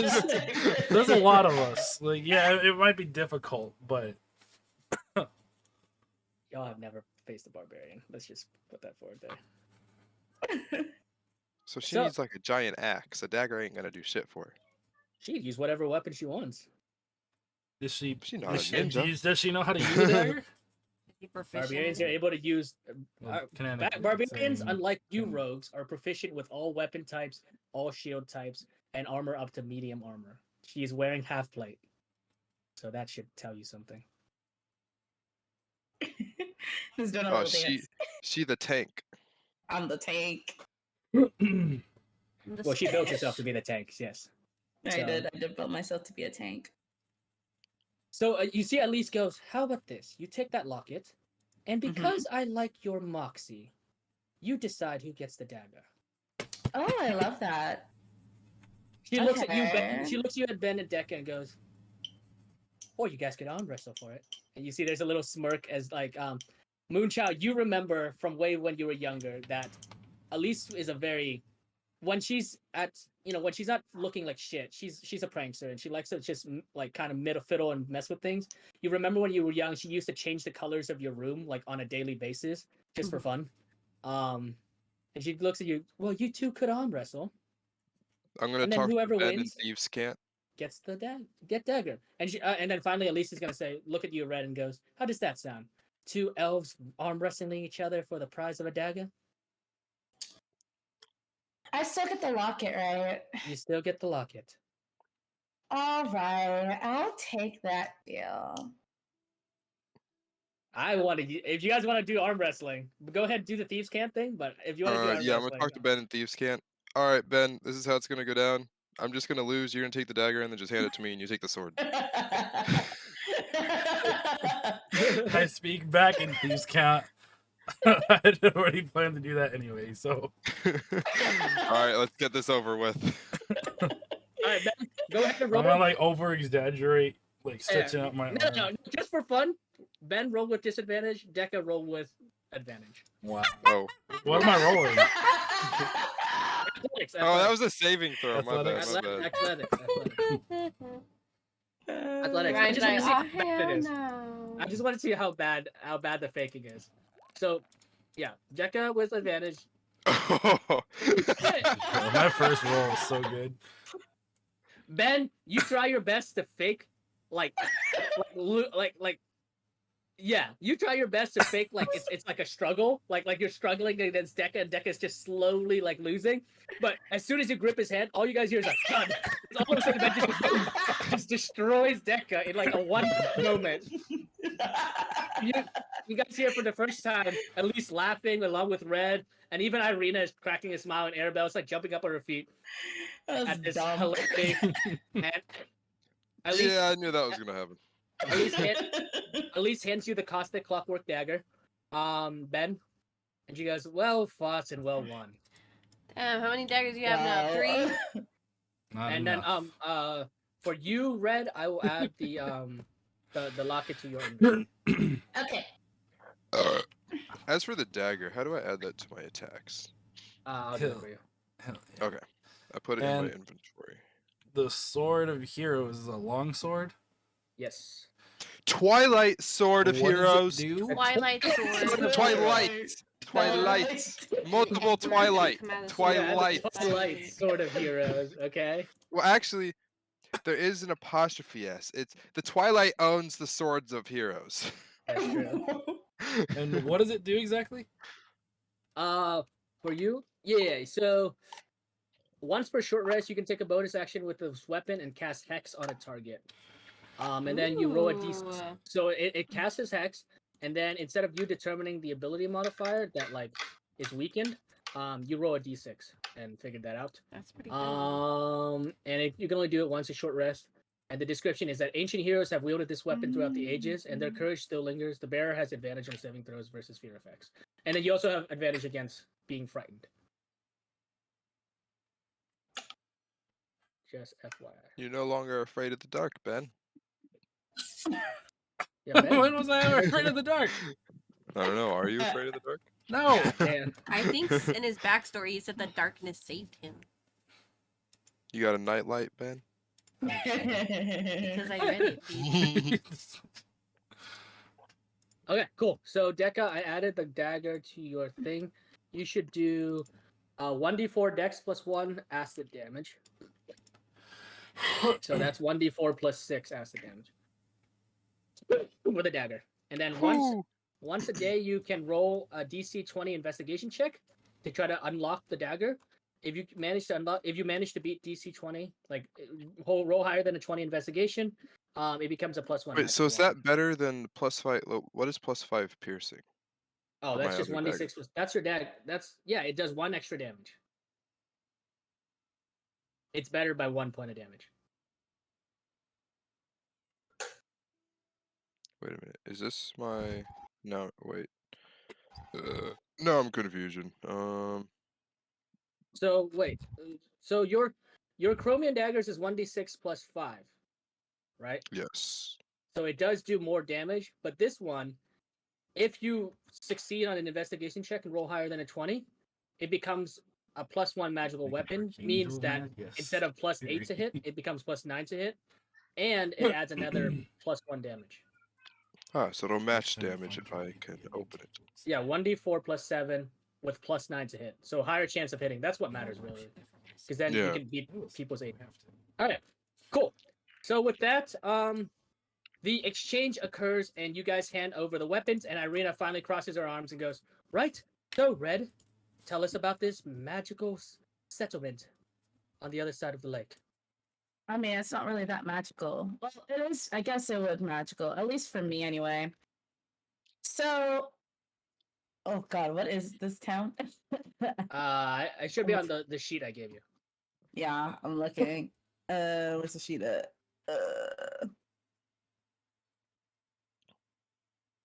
I'm looking. Also, who's taking the 200 gold? Me. It should be me. I think Oh. you got the locket. That's all you got. Yeah, I'll fine. take Sammy it. split it. No, I'll take it. All right, go ahead and You just got- Moonshot. You, Wait, where's the sheet that you gave me? I can, for some reason, cannot. There it is. Okay, Okay. I found it. Yep. So yep. Go ahead. that's not how I arrived. It All should right, be. so Yeah. So this is the town is called oh god, can I pronounce this right? Zarovich. Yeah, Zarovich. Zarovich. It's just a simple fishing community that is established on the the side of the lake that you guys said. Apparently, there's no town. There's like houses, guards, and whatever you do it. It's pretty much a town. The people. Sounds so familiar. Maybe a name. Wait, yeah, the people have Zarovich Landing. That's the method town of name. using goggles and a mask to allow them to manage to see through the mist. So that's how they're able to survive through the mist. Like you said, it's basically wait. Town. Do I read all of these out in order, right? Yeah, you if you want, Yeah. we'll pick the most important ones. Yeah. The town is run by kind burgomaster. Oh my god, Catardus. Cretaceous Loftheart. Cretaceous left heart and his wife's Zaria. Zaria. Yeah.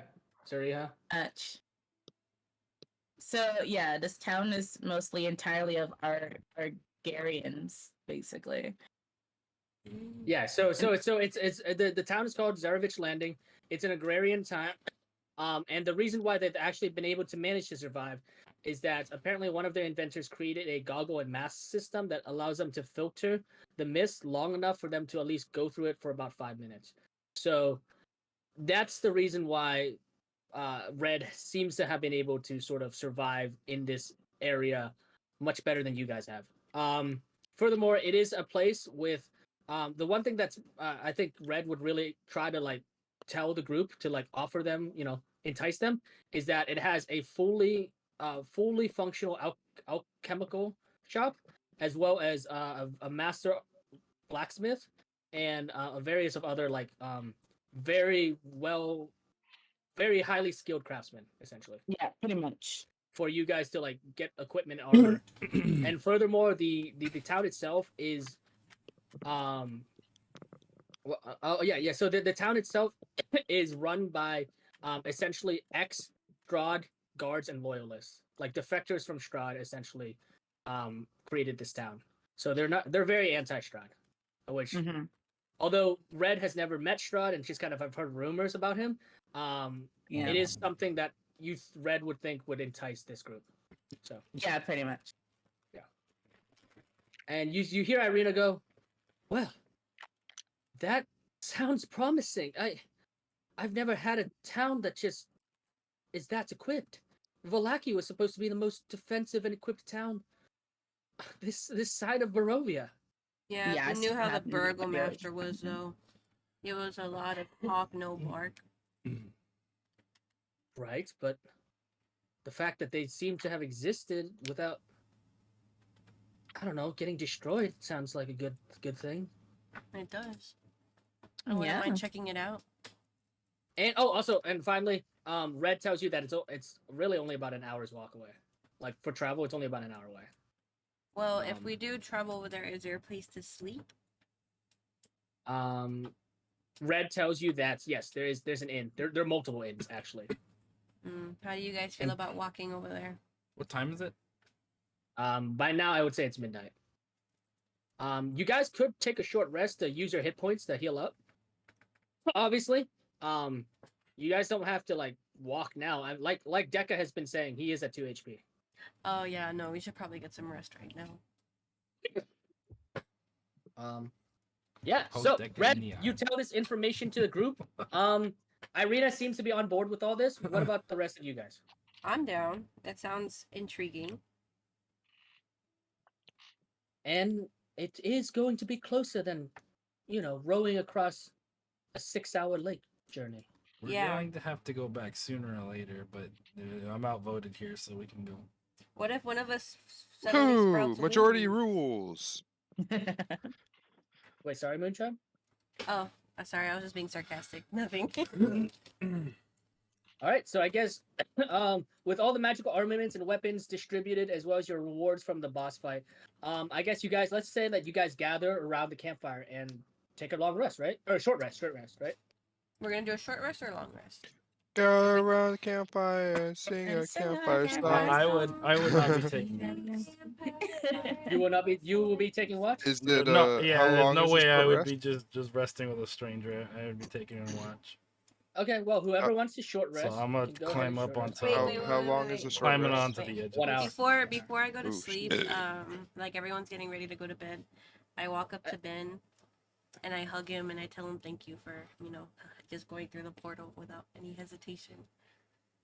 And I give him a kiss on the cheek. Aww.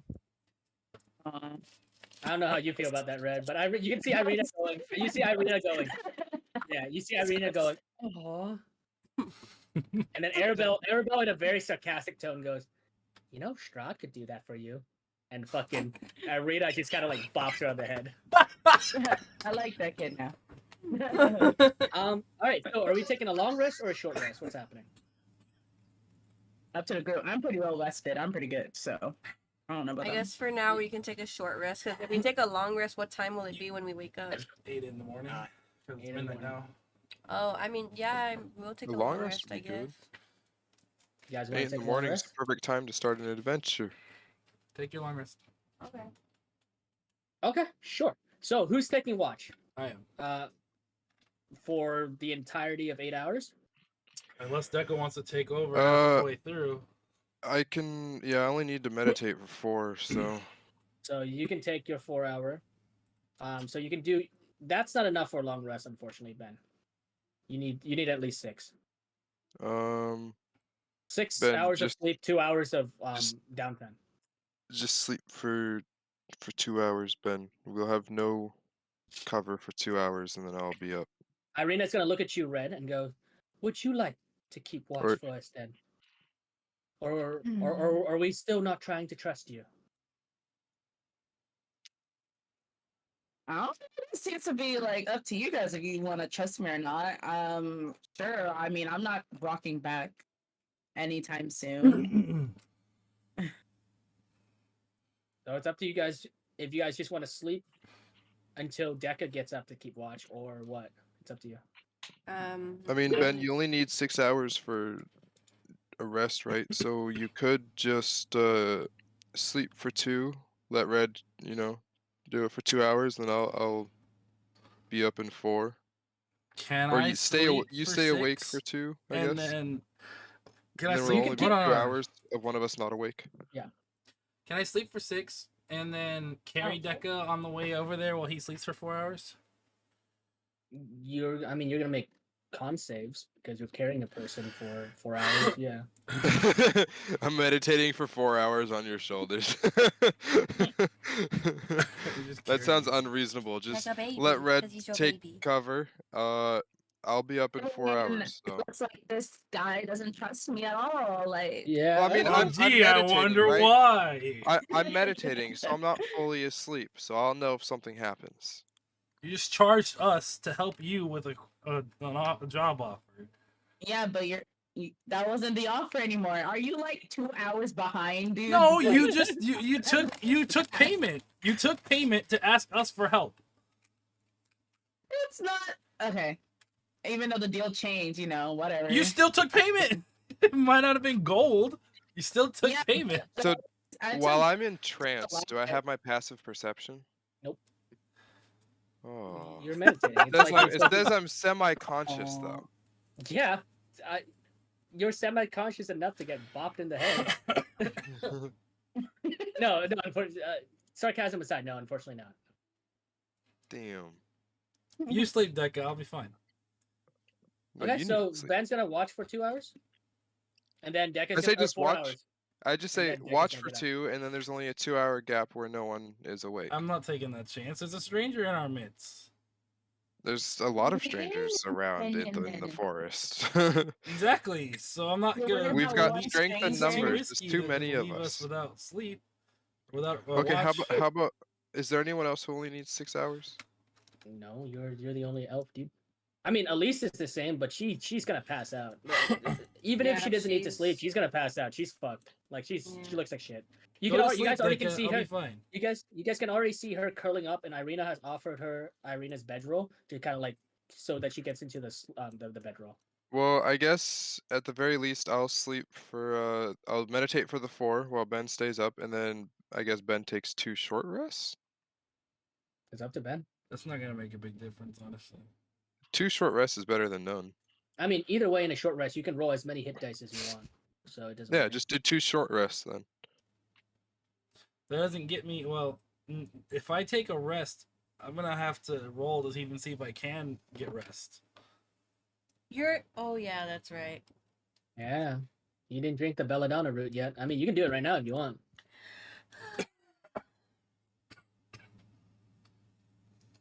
We don't have the heals to risk that at the moment. Well, it doesn't Yeah, but if necessarily you do go to- damage. if It's you just go gonna into kill you or wolf not mode, kill you. They're gonna kill us, probably. Well, One so my so Ben, I Healy, say you what drink you're it because it's not gonna do damage. It's gonna kill you or not kill you. I mean, don't you need to? It won't make don't you any be sitting in weaker. my Healy? Yeah, I mean, yeah. It's up to you. Give me gold coins. It either or not. does all your health or none of your health. So that's the thing. We literally just like got red- another phoenix in our group. So it doesn't matter how much health you have. It's either gonna do all of it or none of it. Yeah, so Deca, what you noticed during Baja taking the potion? Oh, also Baja gets a short rest. So basically, essentially, Baja was spasming and his strength was being drained. If your strength hits 0, you die. Yeah. So you either die or don't die, Ben. It really You doesn't just matter lose how your much health strength, you have. but that doesn't really matter for you, Ben, because your attacks are done by Dex. Also, if But my strength's only at a 2. Or No, you mean right. the So- 15 no, instead of it's 16. strength score, Yeah, not instead your of 15. modifier, your score. What's Phoenix's There's- strength? Phoenix's strength right now because he took the root. No, beforehand. Phoenix's strength was right now is a 5. Beforehand, I'm pretty sure his strength was a 16. So he gets his long rest, so he resets it, and he only has one on. Hey, I'm just saying, I can offer you. But even my if you had full Healy. health, Ben, it's either gonna kill you or not kill you. So I say you just take it and then we go to sleep.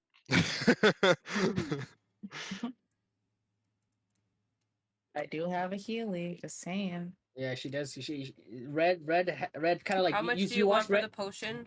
You watch Reg like reach into her like side. We've been charged for heals before. satchel. Yeah, you watch as Red reaches into her side satchel and pulls out a common healing potion. She's kind of toying with you guys. She's kind of like swirling it in the air, kind of like. That's exactly what I was thinking. I was doing too. And- I'll Now, use a few maybe gold I'll coins, just take the and, chance and you see know. if I turn. No. Yeah, Look at well, her no, I dead think you should just drink anyway. the potion and take the chance to see if you die, because even if you had a full rest and you're at full health, it'll still one-shot you if it is gonna one-shot you. Yeah. It's either gonna one-shot you or no-shot you, regardless of your health. Yes. Either way, I'm not getting any sleep tonight. So Yes. just take it then. So it can Just wait get it until over with. everyone's up in case something goes wrong. I mean, What are I'll we gonna be do? up. Yeah, she's gonna be up. She's the only one with the potion. Just take it now. She can choose whether or not to I save prop you. up It's on not like top we of can the do rock anything. and I Okay. set watch staring at her directly. Okay. All right. Okay. Cool. So Ben is gonna take watch until Deca rests up. Deca, go ahead. Click your long rest. All right. So I'm gonna ask you, Red. Are you also gonna sleep, or are you just gonna stay awake? Staring at Ben because he's staring at you right now. You can rest if you want, but it's up to you. Wait, what? Like, I don't gain anything from it, do I? Because I haven't. I Yeah, haven't yeah. done You anything. don't gain anything, but you do. You can just sleep. It's up to you, or you can stay up. I'll chill. I'll chill with Ben just to annoy him. Okay, all right. So everybody prepares for bed, and you guys, as you guys are all dozing off, Dekka, Moonchild, you see Red smirking and doing funny eyebrows and teasing Ben silently, while Ben, with his very like intense glare, glares at her on top of this rock. All right, yeah, sweet. Give me 1 second here, and then so we can get this next part going. Cool. Awesome. So this weird staring contest and teasing and like messing around. This this lasts for about an hour before I guess one of you guys get bored or something. I do get bored. Yeah, and you Red, you kind of just like shrug and lay down, staring up into the night sky. You remember the reasons why you're here and the reasons why you're asking for help. And Ben, you continue to glare and stare at her. Ben, what is your passive perception? Passive perception. And Red, can you tell me your passive perception? Yeah. Passive wisdom. No, yeah, perception. Yeah, 15. Cool. And what's your passive perception, Red? Where do you see that at? So if you look on your sheet, left-hand side, right below your stats, Food. it should say passive wisdom parentheses perception. Oh, yeah, okay. And what am I looking for? Your passive wisdom perception. Just on wisdom? I'm so lost. Hold on. I'm so sorry. Yeah, right beneath your skills. I see it. 11. Okay, cool. Actually, Ben, since you are keeping watch, roll me an active perception check. Just roll me a perception. We'll use the bigger number, 15 or whatever you roll. Okay, cool. We'll use your 15. Awesome. By the way, Moonchild, before you go to bed, Elise hands you. She kind of pulls you to the side and she hands you a small crown. And she had kept it hidden underneath her robes. She goes, this was the last thing in the chest, and I didn't want the boys or that strange tiefling seeing it. And she offers you what looks like a tiara, like a small crown thing. And she goes, this used to be mine, but I don't think I'm strong enough yet to use it. So I want you to have it. And I added it into your inventory. It is a circlet of iciness. Should be at the bottom, I think. And she goes, my specialty, if you remember, was ice magic. And with this, you should be able to, once a day, blast your enemies with rays of ice. And I added basically to your attack. So it's a sleet ray, 2d6 cold damage. Okay. You just cast ice at people. That's cool. Right. I hug her and I tell her thank you, and then I look at her and I'm like, so Also, you can do that 3 times. By the way, it shoots 3 rays. Oh, So okay. it's Per long rest. per long rest. Yeah. Ah, okay. So 3 times basically. So there'll be 66 total if you hit one target. Okay. All right, go ahead, continue. I look at Elise and then I look at Ben and I'm like, so what do you think of that guy? She looks at him and she goes, well, he's paranoid. That's obvious. But Yeah. he seems good enough. And good enough people is way better than you'd ever get in Barovia. Yeah. So He's yes. alright. See what pans out with him. And she's gonna give you a quick kiss on the forehead before she rolls up in her bedroll and passes the fuck out. So back to the 1 hour thing. A 1 hour passes. You guys have stopped trying to mess with each other, Red and Ben. I was just Ben- watching. Go ahead. Well, Red is messing with you. Yeah. For sure. She stopped, but she's gotten bored. An hour happens. And for a moment, you can swear you hear some crackling and movement in the mist. But as you reach for your dagger, or your short sword, and you kind of just stare where you think that noise came from, 20 minutes pass. You're very still, very focused. You're a rogue. You've done this before. You've done stakeouts before. Nothing happens, nothing moves. And you slightly relax. Then you hear it again. Light footsteps. making their way towards you. In the darkness, beyond the firelight, and through the mist, From here someone. No, from or here. from behind me? Over here. From here. Okay, from Someone. here? Yeah, from there. Someone very obviously approaches. Red, you can hear it now. Even though you might not be as perceptive as Ben, this person does not seem to even be bothering to conceal their presence. The sounds about 20 feet away as these footsteps continue, very steady, walking towards you guys. And I'm gonna put on some more spooky music. Spooky. I'm gonna roll a good stealth. He's every skeleton. Get my short swords at the ready and good stealth. Okay, go ahead and roll for stealth. What do you do, Red? Shit. Everyone else is sleeping, and Deck is still meditating. Ben, I roll me guess- stealth. Yeah, and go ahead, Red. What do you want to do? I guess I get up and like I guess 28 stealth. take Good out stealth. my weapon. Thank you, thank you. Wait, sorry, Red. Can you tell me what you're gonna do? Say that again. Up and like take out my weapon, I guess. Okay. Uh-huh. Okay. You guys watch. Actually, no. Sorry, nobody watches except Ben. Ben, you've slithered on your ground, like blending with your in the darkness of the night and with like firing lights of the ember. You slither on the ground almost like a wraith, like kind of like crawling on the ground. You press yourself against this rock. You glance quickly back at that weird tiefling you just met, and you can see Red, like from beneath her cloak, kind of reveals what looks like a hefty warhammer. And you can see as she pulls out her warhammer, for a moment, the warhammer seems to almost kind of glow a little bit red before she kind of covers it with one of her hands. And she, Red, you kind of like bring your finger up to your mouth to like, like don't react. Do you want to Yeah. roll for stealth? Or are you going to stand like, go ahead, move yourself. Where do you want to put yourself? I right. Yeah. Is that Okay. okay? Yep. So you're behind the rock. Do you want to roll for stealth? Or are you just going to like press yourself against it? Are you trying to be stealthy or no? I'll try to be stealthy. Why Go not? ahead. Yep. Go ahead and roll me your first roll. Yeah, Your first how stealth do I roll. do All it? right. Nice. How do I do that again? Look under your skills and find the one that says stealth, and just It's click it. towards the bottom. No advantage or disadvantage. All right. While you do that, Look Ben? under skills and roll for Yeah. stealth. yep, Just click click it? the one that's yep.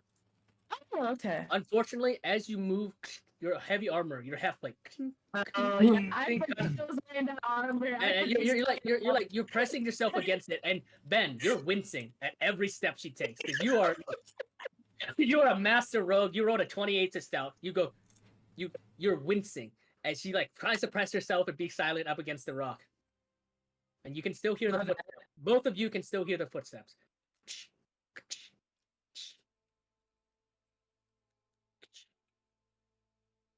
And then a figure comes into view in front of you. You see a tall, lean man wearing black and crimson Slenderman. red, a gothic doublet and a breastplate across his chest. As the light of the flyer illuminates his face, you see an angular jaw, ruby red eyes, and swept back black jet hair. No. Broad Look eyes, at that. a sleeping party, calmly. Before looking around, he scans the area and give me 1 second. And you can see him, Ben. He's literally going 1, 2. He's not saying it out loud, but his finger is pointing and counting at each of the people sleeping. And then he pauses right there for a moment before he goes, cool. Well, sorry. He pauses right there before he speaks. Let me get into his voice. He goes, I know that one of you is missing. Now, I may not know where you are, but trust me, it would be best if you come out. And you watch, Ben, as Strahd's eyes turn and stare directly at the stone where Red was trying to hide behind. Oh. Red, you peek your head out a little bit from behind it, and you catch his eyes these dark red, blood red eyes, ruby red eyes of a vampire lord staring at you. And you watch as he smiles a little bit and he says, "Come out, come out. I heard that you never met me before. Why don't you come here and you can make my acquaintance?" And I'm gonna need you to roll me a wisdom saving throw. So go ahead. Yes, Red. Okay. As he makes eye contact with you directly. Ben, Alright. so So wisdom what's save the is above your wisdom? skills. Yeah, above your skills. There's a box that says saving throws. Click the one that says wisdom for me. Saving throws was So you know that box of skills? Above that box, there's one that says wisdom. Yep. alright. It says, do I do a normal, advantage, or disadvantage? What is Normal. this? Normal roll. Okay. Cool. Hmm, All right. nice. Red, you feel an overwhelming force consume your mind. For a moment, you're wincing, you're struggling. As your body starts to almost unconsciously move out of hiding before you resist and you stop yourself. You freeze in place and you press yourself back against the rock. You can feel your chest beating hard. You're heavy breathing. And you hear a small chuckle coming from the man. And Ben, you hear Strahd says, "Oh, very interesting. Well, you stay right there." And he's just gonna walk straight up towards the group. He passes by inches away from you, Ben. What do you want to do?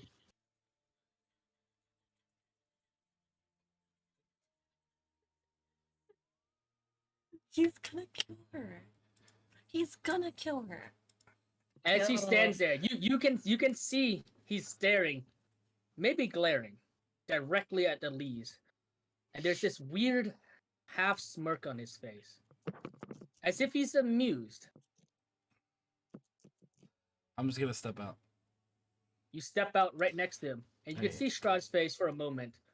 Take a look of a smiled surprise. One of his eyebrows kind of raised, and he goes, "Oh, you managed to hide from me. Congratulations." And he kind of waves his hand, kind of like gestures his hand outwards and goes, "Well, perhaps you shall allow me to sit and awaken your friends."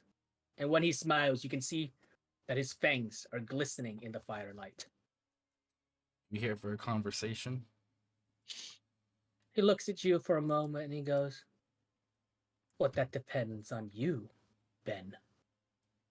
Are you going to try anything?" If I was, I would have done it when you didn't see me. "Oh, please. You wouldn't have done anything." Probably And he not. shrugs and he walks forward. And as he walks forward, he's standing right over Elise's sleeping body. And he looks down at her and he goes, "So, you managed to save her. Congratulations. Not many can take out a doubtful."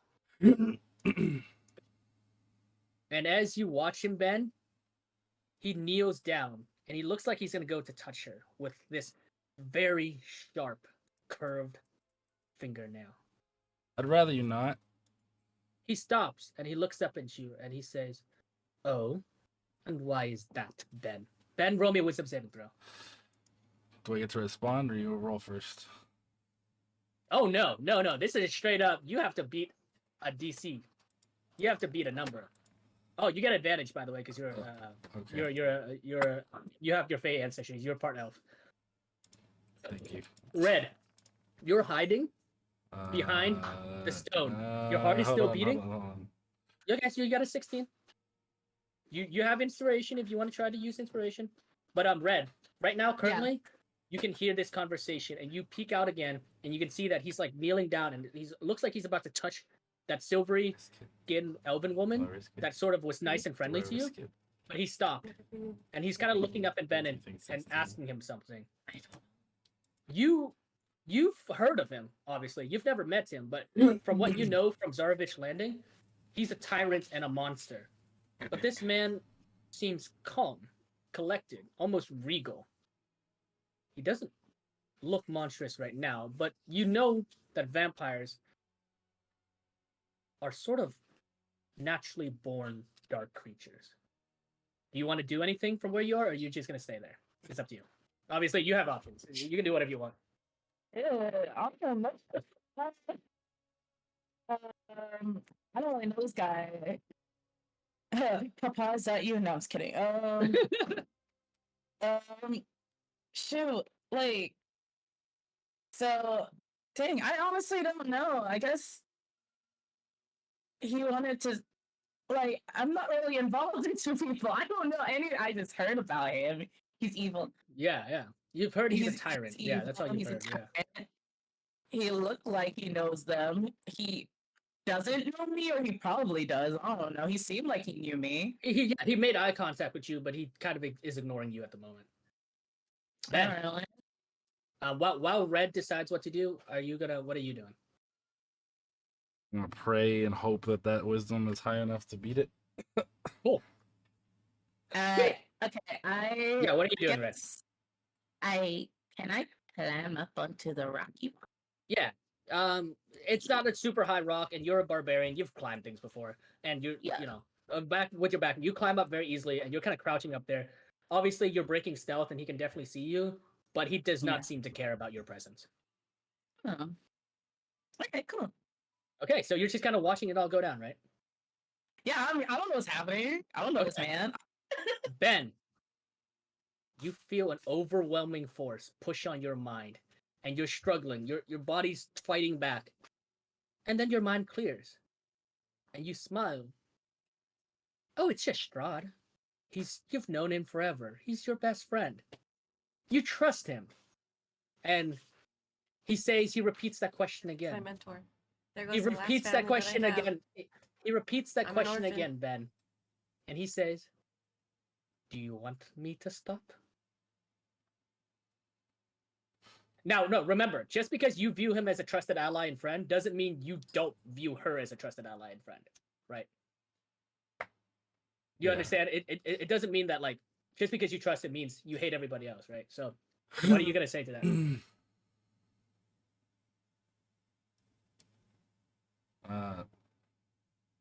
Okay, well, my tone's gonna be lighter. Okay, yeah. What are you going to say?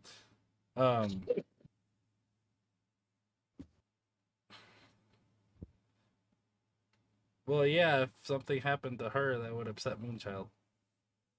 And at that, yeah, Strahd seems to nod and he goes, "So you care about this Moonchild, yes? What do you know about her? Go on, you can tell me anything." Red flags. Red flags. And Ben, again, he's like your best friend, trusted ally. You will protect him with your life. I don't know. Ben doesn't really know that much about me now that I think about it. So, just tell him. And he goes, "Tell me everything." Can I do something? That's a red flag. That's cringe. Yeah, what do you want to do? Okay, so while Ben is thinking, what do you want to do? What do you want to do, Red? Well, let Ben think. We'll give Ben a chance to think. Am I going? No, let Red go first. Let Red go first. Can I attack him? Oh my god. You want to attack him? We're dead. Am I going Okay. first or not? Because I thought you said I was. We're fucking dead. Yeah. all Well, gonna all right. die. So go. I'll let her because she's new. Wait, hold on. Can we inform her on what happened in the past? Ben, currently you are ignoring Red. You are focused solely on Strahd. No, I meant out of game. Oh yeah, out again. Go ahead. That way she doesn't just attack the strongest player. Can I attack Ben? Ooh. Can I attack Ben? You're right. She is another phoenix. This is fucking horrible. But not hurt him, but tackle him. Yeah. You can tackle him. Go ahead and roll for me an athletics check. You Ben, realize you if roll an you do athletics this is going to lead to a fight because I don't trust you as it is. Yeah. I don't care. Cool. Where's this at? Where's athletic at? So There athletics it is. check is another skill. Yep, click that. Yeah, I see Ben, it. you get to do athletics. She's gonna try to grapple you. I do it watch- normal, right? Yep, normal roll. Ben, are you about to say anything before she tackles you? She tackles you. Yeah, I was gonna say, what was the question? I think I The think I have. question was, tell me everything about Moonchild. You can tell me anything. Yeah. Well, not a whole lot that I know about her, to be honest. We picked her up. Oh, it's been about a month since we picked her up, right? Since we first Yep, started. yeah, it's about a month. Yeah, it's been about a month since we partied up together. Excellent. And he's about to ask a question as Red comes flying through the air. Ben, go ahead, roll your athletics check, and she's gonna come flying through this air. This like 5'2", built as a refrigerator barbarian. It's gonna tackle you with an athletics of 23. You can also use Inspiration. acrobatics, by the way. Or acrobatics, by the way. No, So- my athletics is stronger. Okay, go ahead, roll your inspiration. Damn it. You guys what? Nobody. Sorry, nobody watches because you're always asleep. But actually, I think this would wake you up. Red, you Yeah. go, "Rah!" and you go, boom. You tackle Ben like a brick wall. Ben, you feel like a brick wall slams into you. Both you guys go tumbling into the ground. As Larry, you're like on top of him, pinning him down. Ben, you are considered grappled at the moment, pinning you down. You are furious, Ben. This woman came inches away from hurting Strahd, from touching him. You don't shake out of whatever force is on your mind, but you are angry at this tiefling. The rest of you guys hear the shouting and screaming. Moonchild, you snap awake, and immediately the first thing you see, Moonchild, is this gaunt, pale, plaster face of Strahd looking over at the body of your mentor. Irina snaps awake and immediately she gasps as you can see from underneath her scarf the glow of the necklace is like a fucking flashlight. Arabelle kicks up and she squeaks and she literally starts to scramble away to hide behind the rock. Dekka, you awaken as well, snapping right out of your meditation to see Strahd leaning over the mentor. We're gonna say that Baha. Oh, well, he's still asleep. Whatever. Stranger danger. Stranger danger. You guys snap awake. So Now you're saying stranger danger? Let's just sleep with a stranger. Let's join her on a quest. Now it's when you say stranger danger? I hate you. Straw alright, danger. I'm gonna let Moonshot and Dekka get make a decision or do something. So I wanna so Elise is sleeping on like that thing thing. Yeah, she's sleeping on a like a bedroll. With all the So, commotion, you can see her. I wake wanna up, get snap. like the edge of it and just pull her like back towards me. Yeah, you watch as she awakens. Her veil becomes almost paler than her silvery skin, and you watch, and you guys all watch as Muja grabs her like bedroll and slides her away. Strahd doesn't even move, and that smile that he has, that bemused smile, he goes, "Oh, so now all of you are awake." He slowly stands up, kind of like dusts off his like doublet, kind of like he gives Irina a quick smile and goes, "I will talk to you in a second, my dear." Before he turns back to Red and Ben. Ben, you're struggling underneath. How do we Red. know he's Strahd? Think fast. I'm gonna shoot him with my crossbow out. Oh my god! What the fuck is wrong? You just wanted to assassinate before he attacked. That's the only reason he did it. Dude, what is this? You rolled a sneak attack with it? No, this is just a normal. What is this 18 plus 9? I don't know. I It's just rolled. it says hand crossbow. Oh, that is weird. Hold on, give me 1 second. I think I might have accidentally programmed something wrong here. But you guys watch. Have to make sure it's actually Strahd, guys. Yeah, before This shouldn't hit if it's him. you just click hand crossbow, right? You're like, stupid. I hate all of you. Okay, I mean it. You guys watch as the suddenly out of like the blue, there's a hand crossbow as it goes soaring. Dekka, you watch it. Strahd literally turns into the crossbow bolt, and it spears him right through the neck. You guys all watch as a little bit of this dark black blood drips from his mouth. He like wipes it from his mouth, and you all watch as he casually rips the hand crossbow bolt out of his throat and just snaps it, like clenching his fist really hard. Yeah, that's Strahd. How you doing, buddy? And he goes, Yeah, that's it. Dekka, that is your name, is it not? Yep, had to make You sure it was you. How you doing?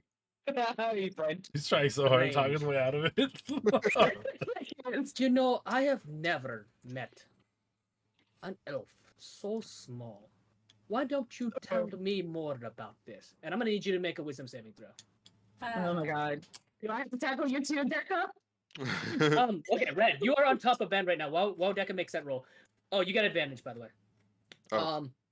You're on top of Ben. Ben, you're trying to struggle and break free, but the barbarian's just stronger than you, just thicker than you. Right now. Ben, do you say anything? You scream? What do you say? And Red, what do you say on him as well? Like snap out of it? Like what are you telling each other? I give him a good old slap and I'm like, bro, get out of here, like get him out your head, you stupid nut. Like we ain't got time for this. Ben, you take the slap right on the face, and you're just angrier. You're just angry. This woman is threatening you, threatening Strahd. You're pissed. Not the homie. I ain't threatening nobody. Not the homie, I'm gonna Strahd. try and see if I can reach for Loci. Why would you reach for Loci? Because she's pinning me down, holding, like, keeping me from. Sure. Yeah, go ahead. You reach being for with my Loci. friends. And I You was reach for already Loci? suspicious of her as enough. I'm gonna try to see if I can get Loci to attack her. You reach for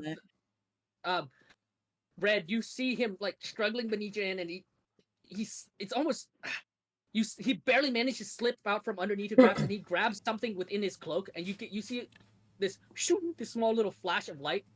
Ben, I'm gonna need you to roll me a religion check with disadvantage. Dekka, an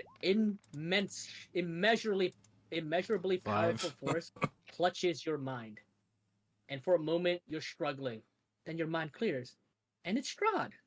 He's your best friend. You've known each other for years. You're allies. And Strahd smiles at you and goes, "There you are, Dekka. Oh, Why what's don't up, you take a Strahd? seat?" Hey, man. I was wondering, you got any potions, bro? We've been adventuring out here, and there's just so many monsters. We got no idea what's going on. We're losing health left and right. Oh, do you have any gold too? I'm kind of poor. Strahd's I know you've had me in the smile. past, bro. So Okay, so I'll get to that in a second. But Ben, you grab Loci, and there's this. It's almost as if someone just socked you into the gut as you immediately release the blade, and you can feel like your hand is burning as this light is kind of like struggling inside your jacket. But you don't sense anything. You don't feel anything. Whatever clouding that Strahd is doing to your mind seems to have blocked the connection with your archangel. You're still pinned underneath Red. kinky. Something? At that, Strahd is gonna say something to you, Red. He's gonna look at you and he's gonna say, Now, we don't need to fight any of our friends. Isn't that right? Go ahead, roll me another wisdom saving throw. Alright, just Yep, wisdom saving throw. Yep. You're creepy. Cool. Yeah, it's Strahd. You know, you listen to him. He's your friend. You guys, Moonchild, you're the only one that's free of thought. And you watch in horror as Red, you get off of Ben, releasing him. You know, he's your ally too. You're all allies with Strahd. You're all friends here. We love you, Strahd. And then Love is a strong word. Strahd turns to you, Dekka, and goes, You need some gold. Yeah, some gold and some potions, man. It's a struggle out here. I feel like a homeless man. Probably because you are. You're right. Say it out love. Say it out. Adventuring is quite difficult. And you can watch as Indeed. he digs into, let's say, his one side pocket, and he pulls out a platinum piece, and he flicks at you, Dekka, and goes, Make sure that you buy yourself something nice for me. Oh, thank you. Love you, bro. As for the potion, he turns to you, Red. He goes, Uh-huh. Why don't you give him one of your potions? We're all allies here. And you can see this massive smirk on his face. And Moonchild, being the only one that's clear of mind, you get a really strong feeling that he was watching you guys that entire time in the mist. Go ahead, you guys watch. Red, delete drop off one of your potions as you. What do you say to Dekka though? Oh, okay. So you're handing Dekka one of your potions. Okay. It's What do just you a what do you normal say to him? What do potion? you say to him? Yeah, it's just a common potion. What do you say to him? Is Decca it? Are you? This one right here, this small one. Alright, I go over to Decca. I'm like, buddy, oh my gosh, you're amazing. You know, hugs and kisses and all that. Here we go. Here, buddy. Here's your. Oh, thanks. You had these the whole time? Wow. You literally said I had a potion. I wasn't lying. I never lied. I'm a truther. Strahd smirks and goes, Well, yes, thank he you. is indeed a truther. And he smirks and smiles. And he goes, well, there's only two people left who aren't friends with each other. He looks at you, Moonchild, and goes, so, Elise, Moonchild, how are you this fine evening? You know, I was sleeping okay until someone came to disturb our sleep. But you know, other than that, doing just fine. I do so sincerely apologize, but I came here to have a conversation. About what? Oh, about that, Strahd. I heard you got the hots for our friend over here. That's crazy. Y'all going on a No, date sometime, or? Yeah, that's crazy. You see Irina's face is pale as shit. And she's like, as soon as you say that, she starts slowly backing away from him. And Dude. Strahd glares at you, Decca, and goes, I think you should shut your mouth. Well, I bet you would love for Irina to open hers, though. I know. Shut your don't know your face. push, but it seems like you want her. I walk over and slap Decca. Decca, you stand there as there's a slap. Damn, it's getting kinky already. I bet Strahd wishes he could join. Go ahead and roll me another wisdom saving throw as Ben unwittingly slaps Decca. Let's see if that's. No, that's something I would have normally done. Okay, no, you take the slap, but the cloud around your mind doesn't clear up. You watch as Strahd waves his hand and he conjures a small little stool. He sits down, and you're looking at this 6'5", like regal, tall, noble, like kingly figure sit on a teeny tiny stool, and he kind of crosses his legs and his arms, and he goes, "Let's all sit down and have a little chat, shall we?" And my Chat dear about what? Irina, I promise you I won't hurt you or that little Vistani girl. I would never hurt a Vistani. And he's going to turn you back to you, Moonchild, and he's going to say, oh, it's rather simple. I want to know everything about every single one of you. We're all Vistani today. Punch Decca, but out of kindness. As your punch goes forward, Strahd grabs your wrist and he goes, we do not punch friends here. He's going to let go of your fist and he goes, That's how I show affection. Am I not allowed to show love? He goes, not tonight, maybe another night. And then he's going to turn back to you, Moonshine, and he goes, like I said, everything about you. Your powers, your spells, your abilities, your magical armaments and weapons, what you're doing or think you're trying to do, everything in between. And at that, Elise's face goes even more pale, and she like almost whimpers and like backs up, and she goes, "Wait." And she's like starts to clutch her mind, her head, and she goes, "This is how it started. He would just ask us questions. Then he found out everything we were able to do, everything we knew, and then he would just kill us, defeat us." And Strahd just grins and goes, "And is that such a bad thing? We're gonna start off with you, Decca." Strahd, you're scaring your girl. You're gonna get a restraining order soon. I agree. Unfortunately for you, I am the land. I give the restraining orders. And he's gonna look at you, Decca, and he's gonna go, so What I think magical you have weapons one do you strand. have on you, Deca? Not a lot, actually. Do you have any I Hey, could Deca. borrow? Why don't you Deca, tell us how De- much you guys are friends? You and Strahd. Oh, this is my homie. You know, we've been on adventures together. He got me a health potion and he gave me some platinum. I mean, we go way back. Probably like 1,320 something years, something like that. I don't even know. That But is so I've cool. heard stories of him. He's just you a great see, guy. Strahd just keeps smirking. Goes, yes, yes, all as much as you would like. See, I can come back every night and ask you the same questions over and over again. And then he's gonna turn to you, Ben, and go, "You've been quite quiet, Ben. Tell me, what magical weapons and items are you hiding?" You should know I'm not the biggest talker. I actually just got this brand new long sword. Well, I'm not really Hey a Ben, fan how of long have you long known sword. Strahd? Strahd's gonna look up at you and goes, "Moonchild, you might want to shut your mouth." Go ahead, roll Hey, me a hey, wisdom hey, saving don't throw. talk to her like that. I thought we were all friends. Yeah, I agree. That's kind of Strahd mean. turns to you and he goes, Strahd turns to you, Deca, and goes, "Oh, we are allies, not necessarily friends. Oh, well, if You that's the listen case, to do you me." have any magical weapons we can borrow since, we're on Yeah. the same side here? I mean, allies and all. He I smirks. He smirks and goes, "I will show you mine if you show me yours." Go ahead, wisdom That's saving throw, kinky. Moonchild. Eh. And he smirks and he goes, "I'm a vampire. That is part of the Oh, it job." doesn't work? You got no blood have to pump it up? blade. You feeling a little limp down there, buddy? God smirks and he just goes, Is it the ones on "Believe the me, side? child." Is it the ones on the side? Oh no, that's Wisdom intelligence. saving Wisdom throw. Yeah. saving is right here. Okay. Oh, I accidentally rolled wisdom. Oops. Strahd looks at you, Deck, and goes, "Child, I have lived 10 times yours, 100 times your years.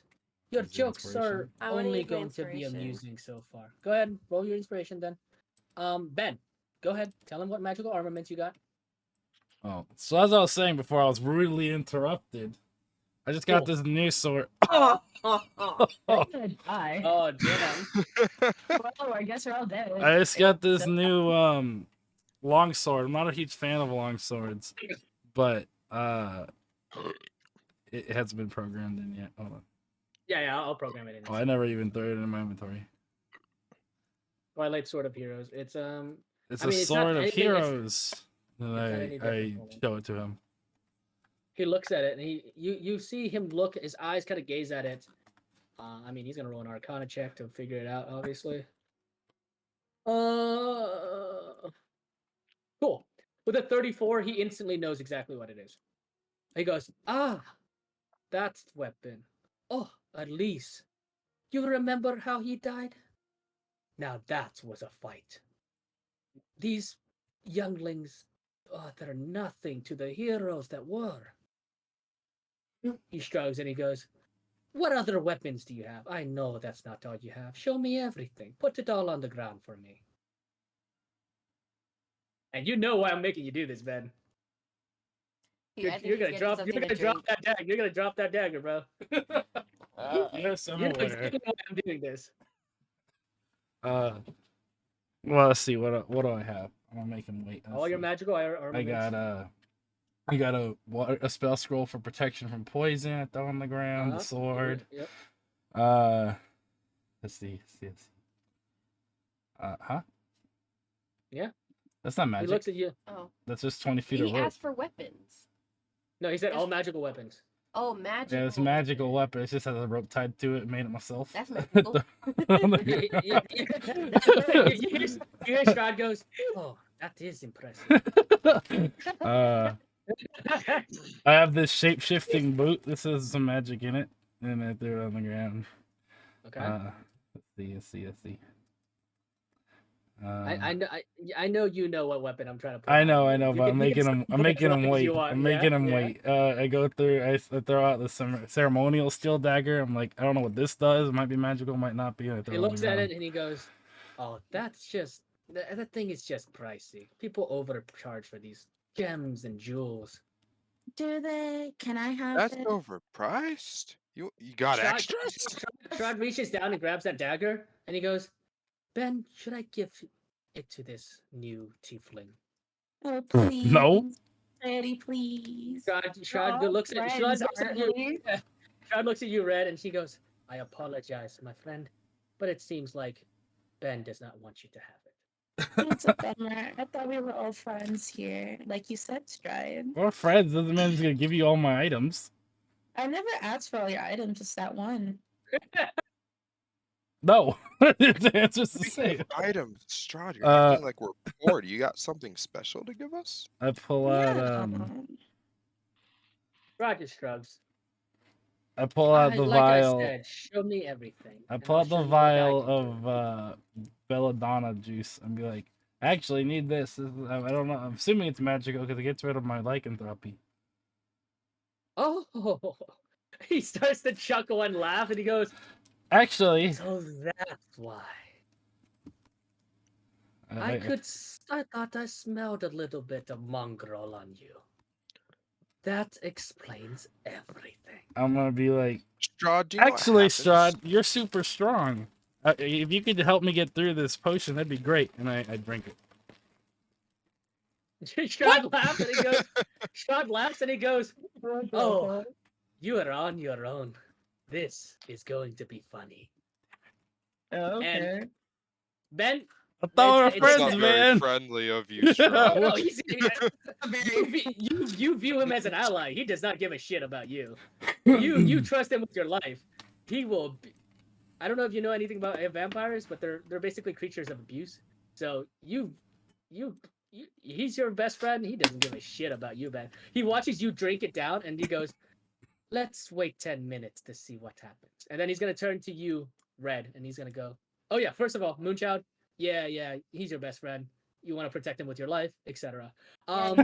He's like, this is the same as Sable.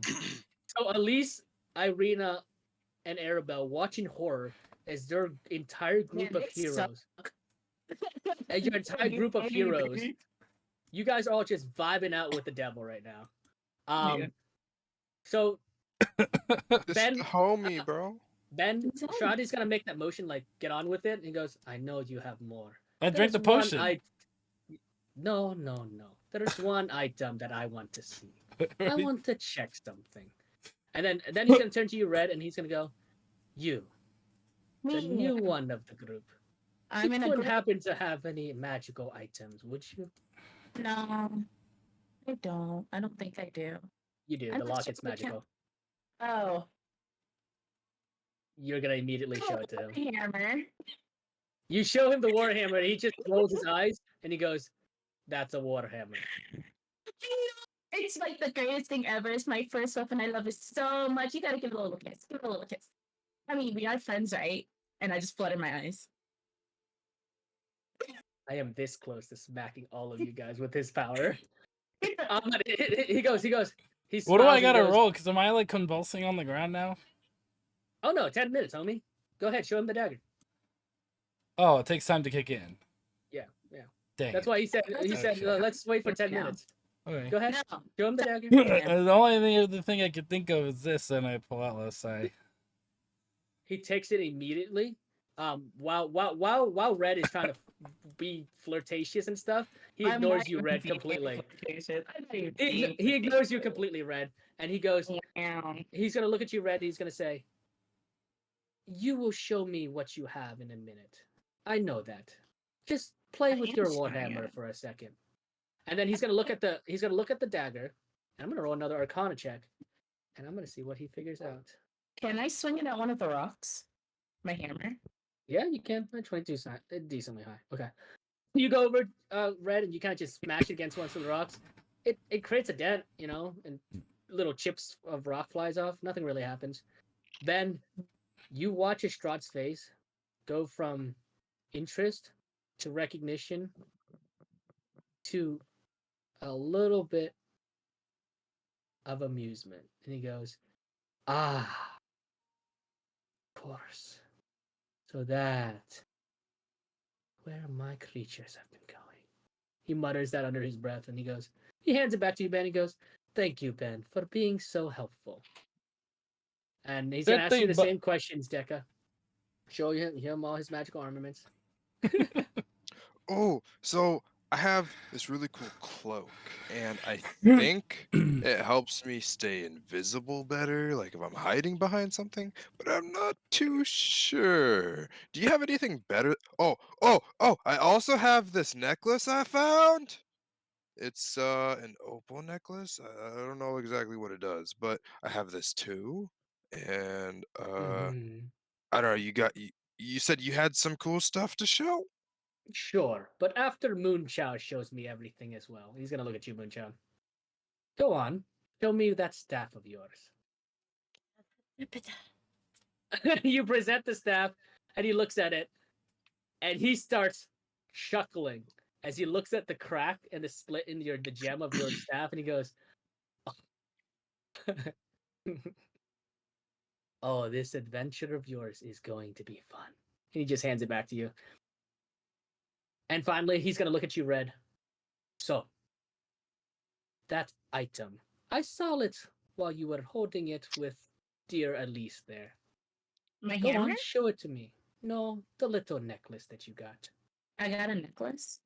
Yes. Oh, you mean this thing I was gonna sell? This beautiful thing. It's so shiny, isn't it?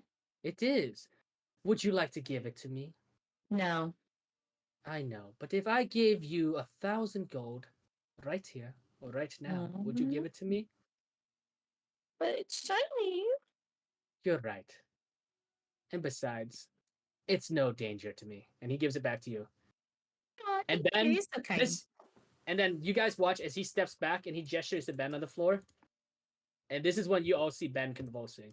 Moonchild, you recognize Elise is standing next to you, but she hasn't said anything. She's frozen in fear, in horror, in trauma, as like the guy who did all of that pain and damage to her just waltzed into your camp and charmed all of you with a single gaze. Hmm. And you are fine with that, Moonchild. It's okay. It's gonna be fine. Everything is going to be fine when Strahd is around. Ben, when you get back, we're gonna resolve your little incident on the ground right now. Hmm. And I don't know how long Ben's gonna take, but let's go ahead. We'll pause right there. We'll take a 5-minute break, stretch, grab some drinks or whatever. Oh no, it's fine. I do need to stretch a little bit because no worries. I just want to grab some drink, but I'll be back in like a couple minutes. I'm gonna use the bathroom. But Oh, I'm gonna go yeah, take a piss too then. yeah. Let's see how this all shakes out as our heroes are in quite the pickle. I hate pickles. I love Pickles are pretty pickles. Pickles are fucking nasty. I Pickles agree. are so good, This is especially why if you Ben eat and them I are with like friends. hot Ben's Cheetos. actually got a nice working brain on his head. Yeah. We all And then just wait. So um, I do have a question. So all their wisdom save throws, like what were we supposed to get to like It's not 18 and up. able? yeah, 18 and it's up? 18 I and up. think Um, because your 20 worked, so it's definitely I between did. 16 and 18, or 16 and 20. Can you get me a Jack Daniel? Yeah. Please, I need a drink. Why? Do you see the predicament we're in? The I predicament? already died, man. My first campaign, I already about to kill me. I don't even know you Dude, people. you don't understand how strong this guy is. We haven't told you about what he made Phoenix do. People, and you're dragging me into your predicament.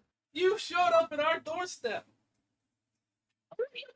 What doorstep? We don't have a doorstep. That campfire right there. We don't have a doorstep. Wait a minute. It's not my fault you guys disappeared and left your freaking campfire. All I did was walk up from the town like, oh, what is this? Yeah. Did Phoenix tell you what happened? No. About how, wait, is it about the girlfriend killing the Hmm? girlfriend? Yeah, Is that that's what what I he was did? talking about. Yeah, that Yeah. Strahd charmed him and made him kill her. And then Damn. he killed a priest, cut a man's head off for his own amusement, and just left. They feel like that sometimes. Mm-hmm. Just another Tuesday.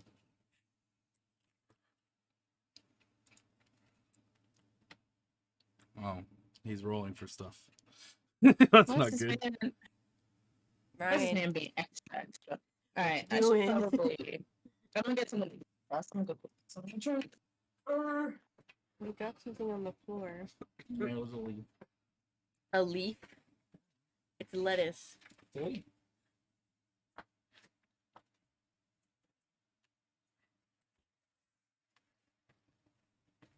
Tis not a leaf. Tis not a leaf. Hey. Hi.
Aw, I want my house to be like this. Baby.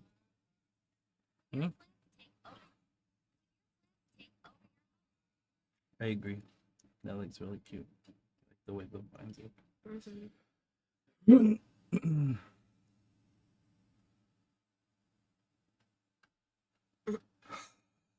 Me. Nah, you.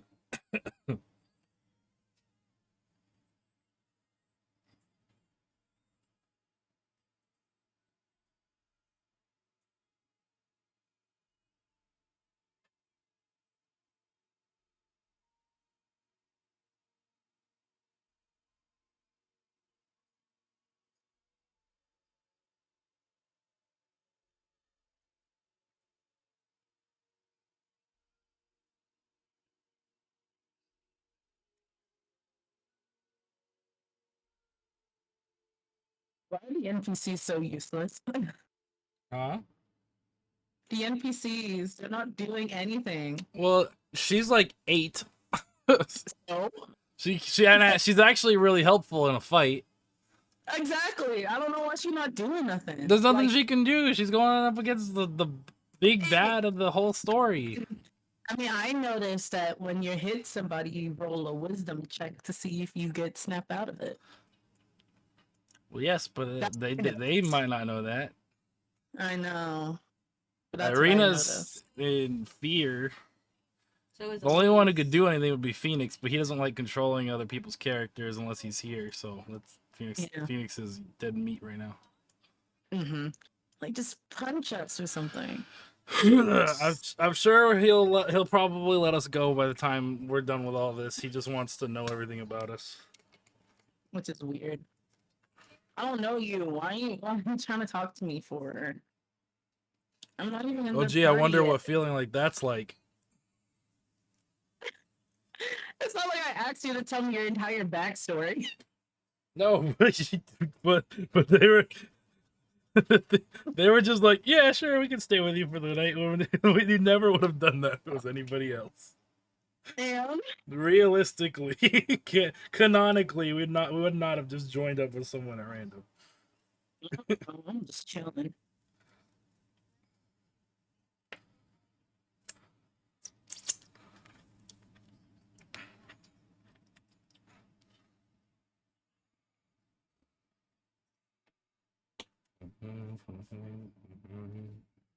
Yeah, remember, cut this dead space out.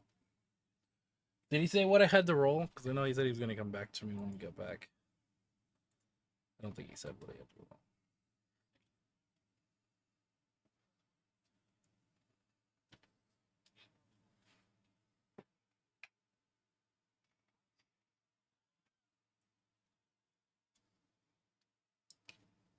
My allergies are kicking in so badly, and I hate it. Mine normally affect me in October, but I've been coughing recently. Spring is what gets me. Especially now that I've been working outside more. Too.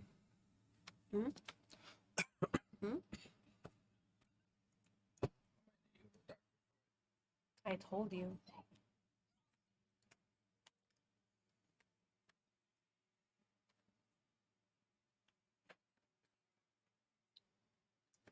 We need that one and the Spider-Man one. Yeah.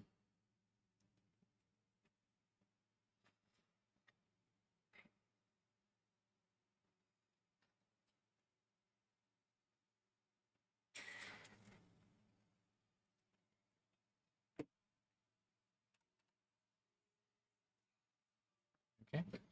I'm just worried about you. Okay. I'm just old now. Me too. I'm Not as young. bad. You're not old. Mm-hmm. Mm-mm. 24, I'm old. I'm 25, growing gray hairs. I'm old. I haven't seen any recently. It's because you've been picking them out. Yeah. Ow! Doesn't mean they're not there.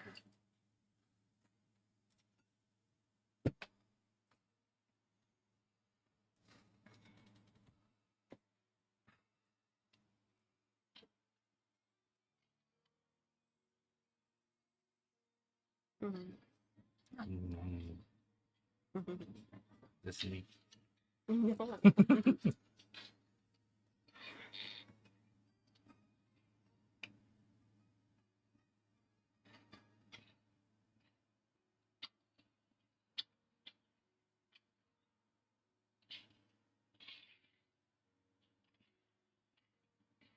Oh, that's creepy. I didn't even notice that.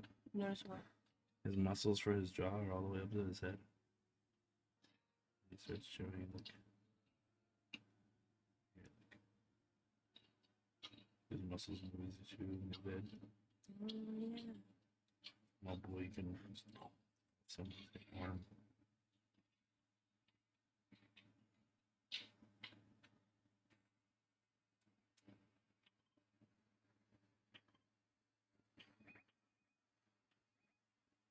Oh my god. That sucks.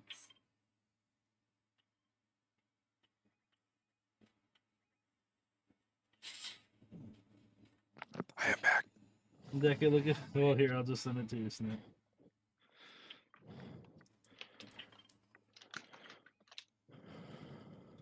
Ryan's still there? Yeah. Look at the snap I just sent you. It's very similar to the one you made. Is it some free nudes? No. Why? Why? Why would Ben have nudes?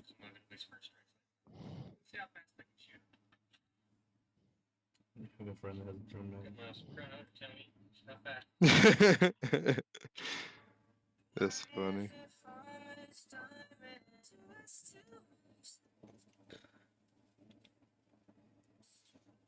He hadn't even fucking landed yet. What a loser. At least I was at the last two. This man sucks. This strike guy, mad annoying. Can we just control delete? I wish. Mm-hmm. Well, that's why we gotta keep playing to get strong enough to beat him. Oh, that's never gonna happen. We're gonna die. Mm-hmm. I probably Well, that's the whole point of the campaign. So we're either gonna beat him or die trying. Oh shit. Why am I dragged in this? I don't know you people. I don't even care. It's not my world to save. You're in it now. Uh,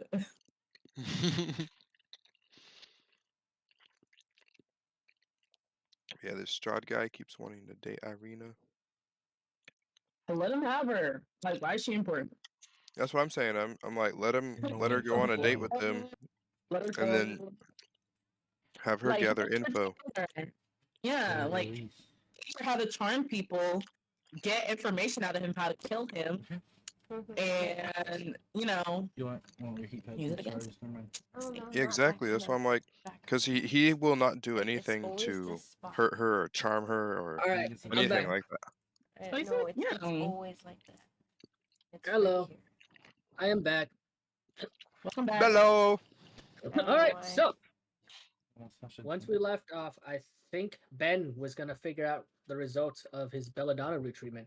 All of you watch as Hey. 10 minutes passed. You guys all stand in silence. This Trot just kind of lets the time pass.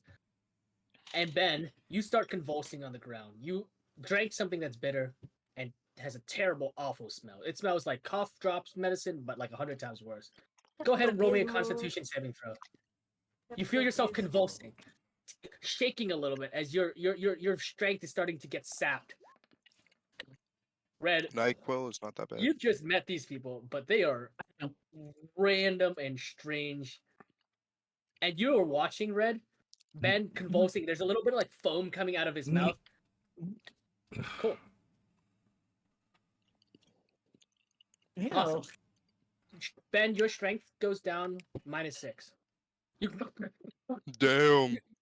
so whatever 15 minus 6, whatever 9, right? So you're at 9 strength. Your body's convulsing and like strange. You guys can see his muscles literally start to like deflate, almost like All Might after he like Okay, I'm after he okay with lost my his death powers, yeah. now. That's a great reference. You That got is- this, bro. I'm gonna slap the shit out of him.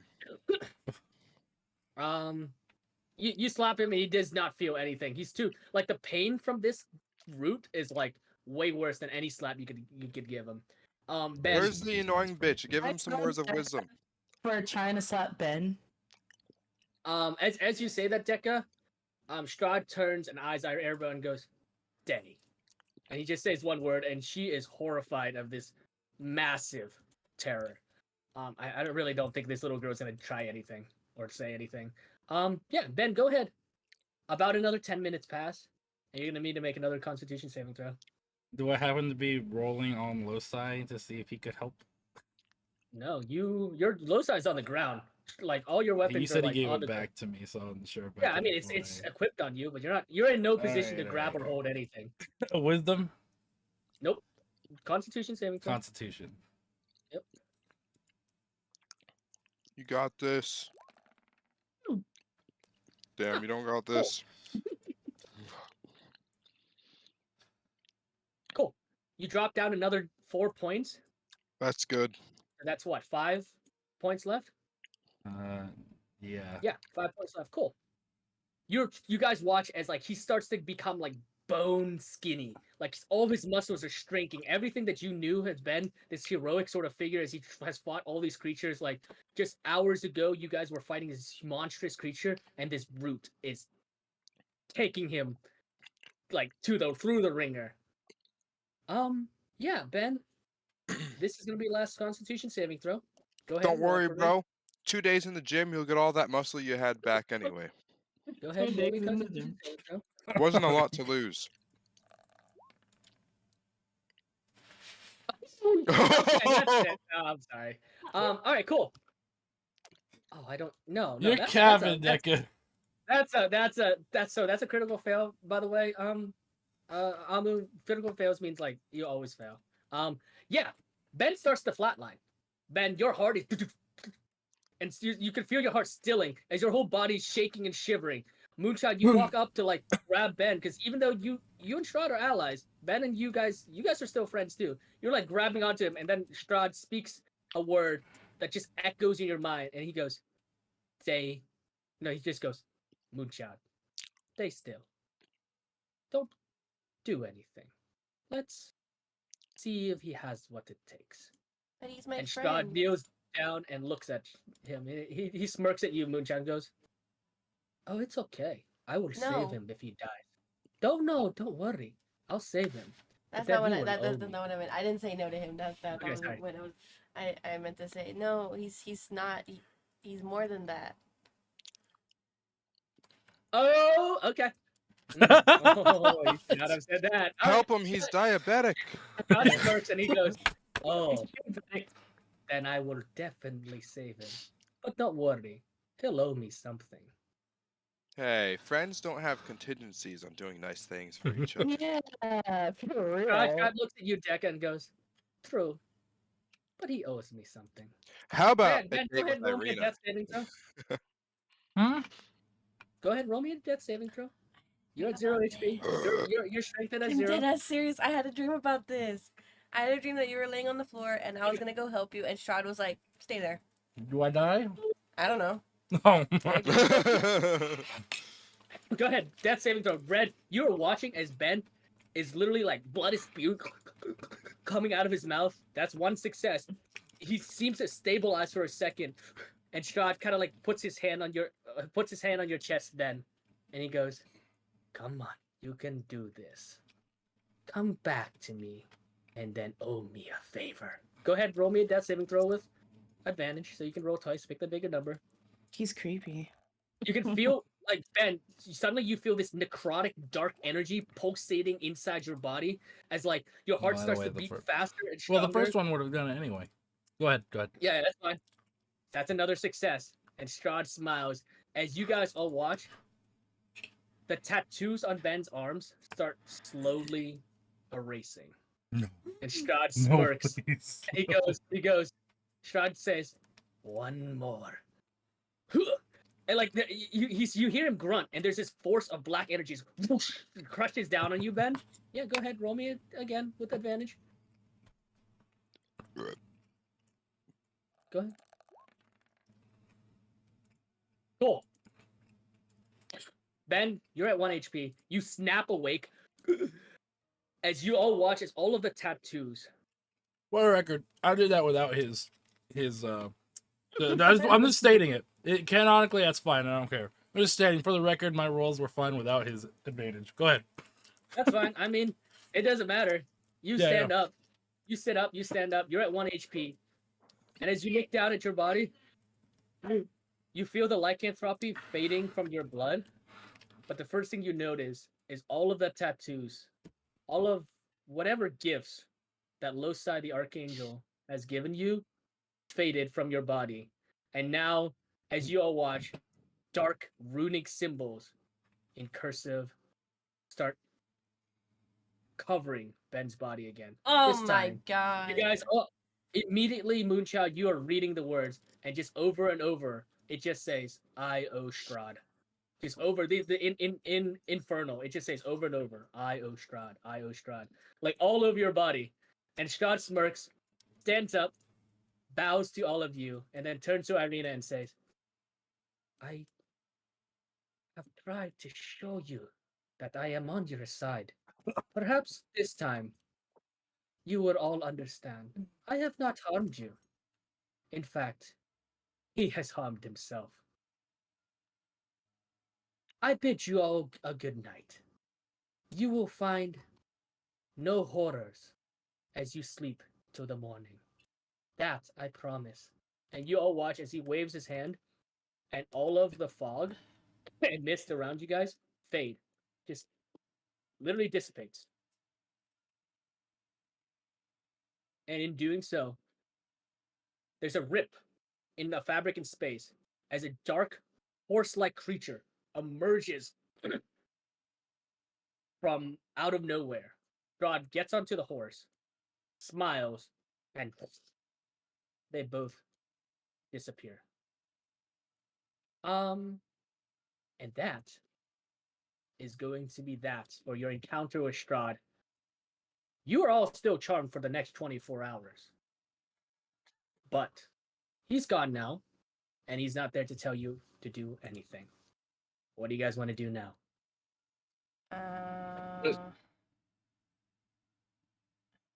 I want to check on Elise.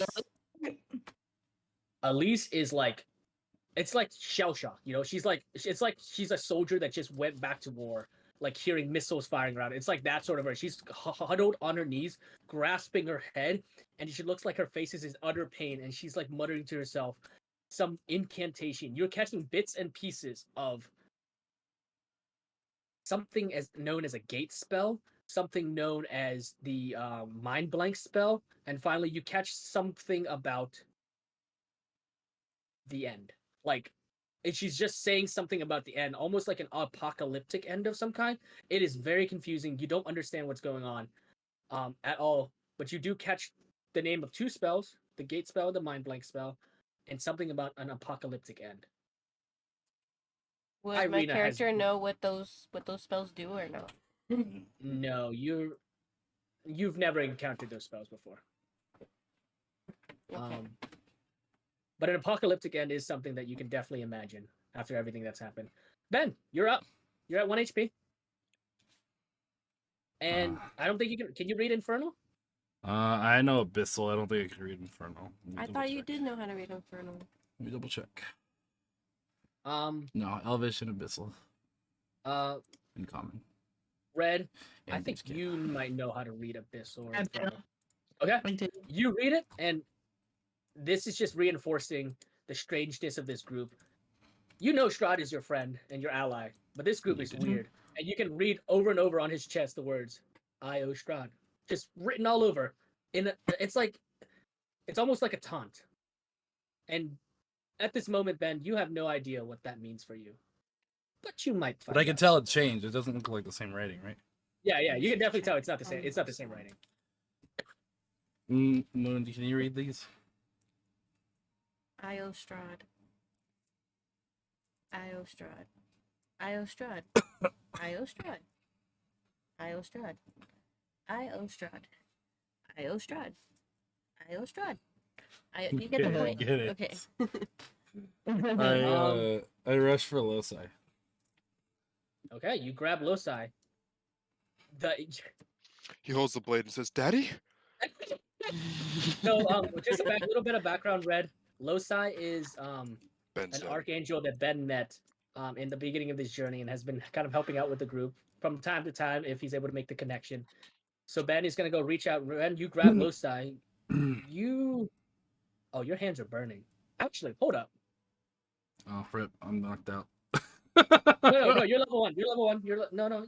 You have 1 HP. Your hands feel the daggers much warmer than it is. And Moonchild, when you kind of like touch Ben's chest, his skin feels like a corpse's skin. Like he feels like a corpse.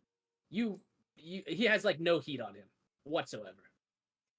But he's not undead, but he just has no heat. And it's you can tell that it's either like Strahd taunting you guys, through you guys again, or just like this is just a result of what happens with the root. You have no idea. But there are many opinions. Ben, go ahead, roll with your religion check. This time you're gonna roll with advantage, as for some reason the blade is humming and vibrating and like intensely. It's like as if now Loci is trying to contract you again directly. Cool. 19. You fall over as the blade clutches you, and now you're falling through a dark space. And then there's a pinnacle of light as you see your archangel friend Loci. He is a red bearded man with like a goatee, as well as sort of like a mustache. His armor seems cracked.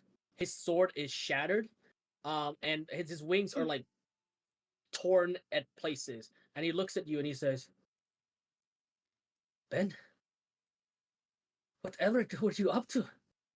Was that?" And you see the words on your chest kind of light up, and Loci kind of backs up, and you can see there's almost like a fear in his face. He goes, "What did you do? How did you get his attention? He wasn't supposed to come yet. You're not strong enough." And he's like, he seems panicked, scared. And he starts like pacing around you, like, "What happened?" And in this sort of area, in this field, your mind is clear. Your mind is completely clear for some reason in this sort of like interdimensional space. Mm-hmm.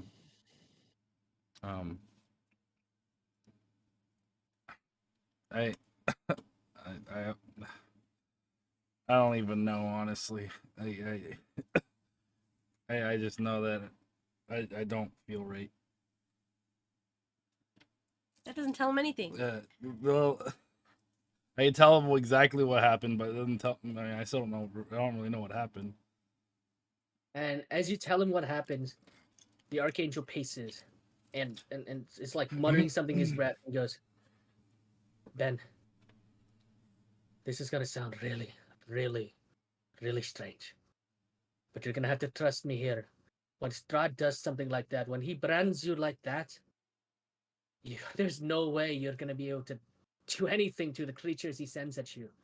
Your attacks will miss, your magic, your hiding, all of that will be just falter. You forget your senses, how to move, how to fight." Which basically means you'll have all disadvantage against Strahd's minions. And he goes, and Losai goes, "But I can help you. This might be the last of my powder that I can give you for a while. But if you take my hand and you agree right now, we can salvage something out of this. Or we might find your journey to end very, very soon." And he offers out his hand, and his hand is shaking, but it starts to glow, and his armor starts to kind of morph and like shrink a little bit, and kind of like shifting a little bit. As he offers out his hand, he goes, "I can imbue that dagger of yours with more power, with more energy. But you're gonna have to make a contract with me right now. Otherwise, I don't know. There's no other way." Another contract? "We never had a contract to begin with." And he kind of laughs a little bit and coughs. And there's like this weird golden blood coming out of his mouth. He goes, "Been fighting something up in these plains. I don't know if it's his, or I don't know if it's his allies. But we never had a contract. I gave you power. I asked you for one thing, and that was to do right and good. And now this time it's your turn to return the favor." Now's a good time to ask. Ask him upside. Ask him what? Wait, I'm curious. About the souls? Yes. I was going to. I thought you were talking about something else. I was like, what are you talking about? Oh. Yeah. So I'm gonna. I start to reach my hand out, and I say, have you been taking the souls of the monsters that we've been killing, of the people we've been killing? The people? No, they've been escorted to the upper plains. The monsters? Oh, they're banished to the 9 hells. And with that, I grab his hand. Cool. Well, it's like. Oh no, you grab his hand. It's too late. Yeah. You grab his hand, and you awaken, and all of you guys stare as Ben's eyes glow gold for a moment, and there's a flicker, and you guys hear like wings for a moment before the sound stops, and Ben sits up. You're still at 1 HP, but that entire branding on his skin starts to fade and like disintegrate. In your hand, Ben, you are holding a +1 dagger. What's happened? He has wings now. He does not have wings now. What? Oh, I thought you You said heard wings the sound popped of out. wings. Oh. Nope, I said he heard the Oh, sound. You guys heard the sound I of got wings. so hyped. As if something was like flying overhead. No, you do not have wings. Hello? You're level 6. I was so hyped, dude. I'm gonna. Okay, cool. All right, here's your new dagger here. Your +1 magical dagger. That's a dagger that counts as magical for the ability to overcome resistances. Losai's original dagger. I'm gonna let one disappear. You guys watch as Ben holds up a golden bladed dagger that kind of shimmers with light and energy. That dagger will deal radiant damage, Ben, all the time now. You don't have to ask or anything. But that is the end of that encounter with Strahd. Wow. What do you guys want to do now? Cry you guys want to in the continue corner. to finish your Oh long yes, rest? I feel it. What time is it? It's now like 1.5, maybe 2 hours, 2 in the morning. Irina has collapsed to her feet and is just staring at the ground, and she's just traumatized. The rest of them, even Arabelle, looks like frightened, even though apparently which confuses you a little bit. That Strahd would never harm the Vistani. That seems a little bit odd and strange. But Arabelle is just sitting there, kind of huddled behind her rock. Baha, for the sake of him not being there, is not awake. He just slept through all of that. Yeah, we'll just say for the sake of that. But before Strahd He's left, gonna be and mad. before Strahd left and got on his horse, you guys saw him. He grabbed something from the bedrolls. He grabbed a handful of items from the bedroll. You're not exactly. He literally just knelt down and swooped up and grabbed a bunch of stuff, like just something. He just literally went this and grabbed it with his hands before he left. And Fudge. so now you guys are here. So what? Each bedroll or? Yeah, he grabbed something from each bedroll. Dang it! With 2 fingers. He grabbed something No. from each bedroll before he left. Eka, the only thing you notice with your high perception That sucks. is that it looks like a thin strand of hair. Fuck! now Damn it is. And now it is. And that is going to be the end of your encounter with Strahd. What would you guys like to do now? Go cry in the And you corner. said it's like 1, 2 in the morning. You said, I'm sorry. Yeah. And Aha! Strahd I did- shot Strahd and lived to tell the tale. I stabbed him in the back. You guys need to get to rest. You need to rest. I will take the rest of the night to watch. And I start to attempt to climb up the rock all week. Am I still okay? I pull Ben by the hoodie and I pull him back and I tell him to go to sleep. Go to sleep. Go Irina, eat peas. shakily stands up to her feet and goes, "He said he wouldn't hurt me, and then he just does that to you guys? I don't." She's like clutching her face.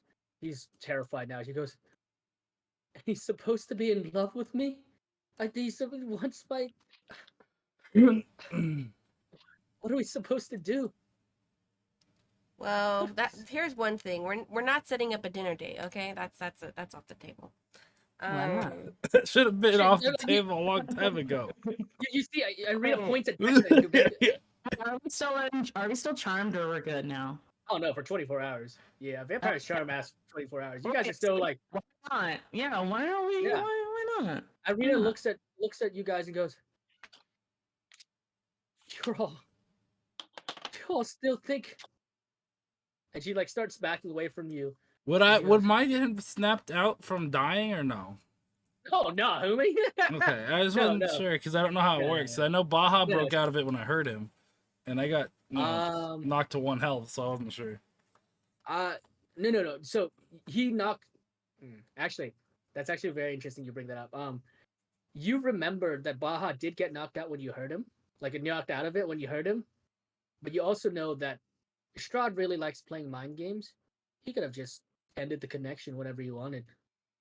Yeah. Seems like for tonight, he just wants you guys to think he's cool. Just for tonight, as he messes with you guys. And What a bitch. it looks like his objectives were rather simple. Find out all of the magical Mhm. weapons you guys had, and get a little piece of hair for scrying. You guys see Irina kind of like backing up, and like she's like, you are all sleeping right there. Until the morning at the least. Okay. Oh god. You guys sleep right there. Irina, not- you need rest. Life. No, I'm not sleeping. I'm not sleeping. She's like muttering her word, and Arabelle kind of crawls up to her and gives her a hug, and she glares at you all. But there's nothing this little girl can do. She's frightened out of her mind. She's like, you can see she's shaking like a leaf. Why is she And glad? That's what we do. Unfortunately, your mentor is like still like heavily traumatized. You get a sense, Moonchild, just by looking at her, that based off what she mentioned, this might have happened in the past to her, or multiple times. You don't know. This woman has been and fought him at the peak of her power and gotten utterly destroyed. How that's gonna affect this woman's mind after everything she's been to, you don't know. And she's like comatose on the ground, just like unmoving. But what do you guys want to do? I guess I'll just lay on the rock with her and try to get sleep. Okay. Yeah. Wait, am I still at full health? Do I need sleep or what's going I on? mean, I you just still need to sleep as like just as a creature, you know, as a tiefling, you need sleep. Okay. So I'm gonna be like, okay, night, Char's wife, lady. I don't know who you are still, and go to sleep. you hear Irina before you go to sleep. She goes, "I'm not his wife. I'm not his wife." As she goes to bed. And Ben, are you staying up the entire night? Well, I was. Who's watching? Nobody. I don't know. I don't think anyone's watching. I mean, I feel like we'll be okay, but at the same time, I wouldn't want to not have someone watching. Huh? I mean, Strahd made a promise, but you know, What did he I say? don't know how. He said that no one will harm you tonight. Go get some rest, and he dispelled all the mist around you. Oh yeah, that's true. That's true. I sleep on top of the rock. Okay, go ahead and get your No, long on rest. top of this rock because I'm Okay. really close to her. Okay, go ahead and get your long rest, and I'm just gonna montage it. Yeah, click your long rest, Ben. Yeah, daylight comes. Ben, you no longer have lycanthropy. Hey, everyone finally. loses their point of exhaustion as you guys awaken, and Do I not get? Wait, I just hit it and I got my whales and my disguised self, but my invisibility didn't reset. Do I reset that or no? oh, did I not program that for you? It should reset. Yeah, but it should I reset. just want to make sure I'm actually supposed to get. I put it up. Oh yeah. Sorry, my bad. I just You're fine. Cool. You guys wake up. It's 8 in the morning. The birds are whistling and chirping, and everything just seems way too good to be true after what happened last night. But Strahd kept his promise. Nothing came to attack you. The fire and the embers died down, and you're sitting here in the middle of the megaliths. And the charm hasn't wore off yet, but he's not there to tell you what to do. So what do you want to do? You want to go to the village I talked to y'all about? The village. I got shit to sell. Mm-hmm.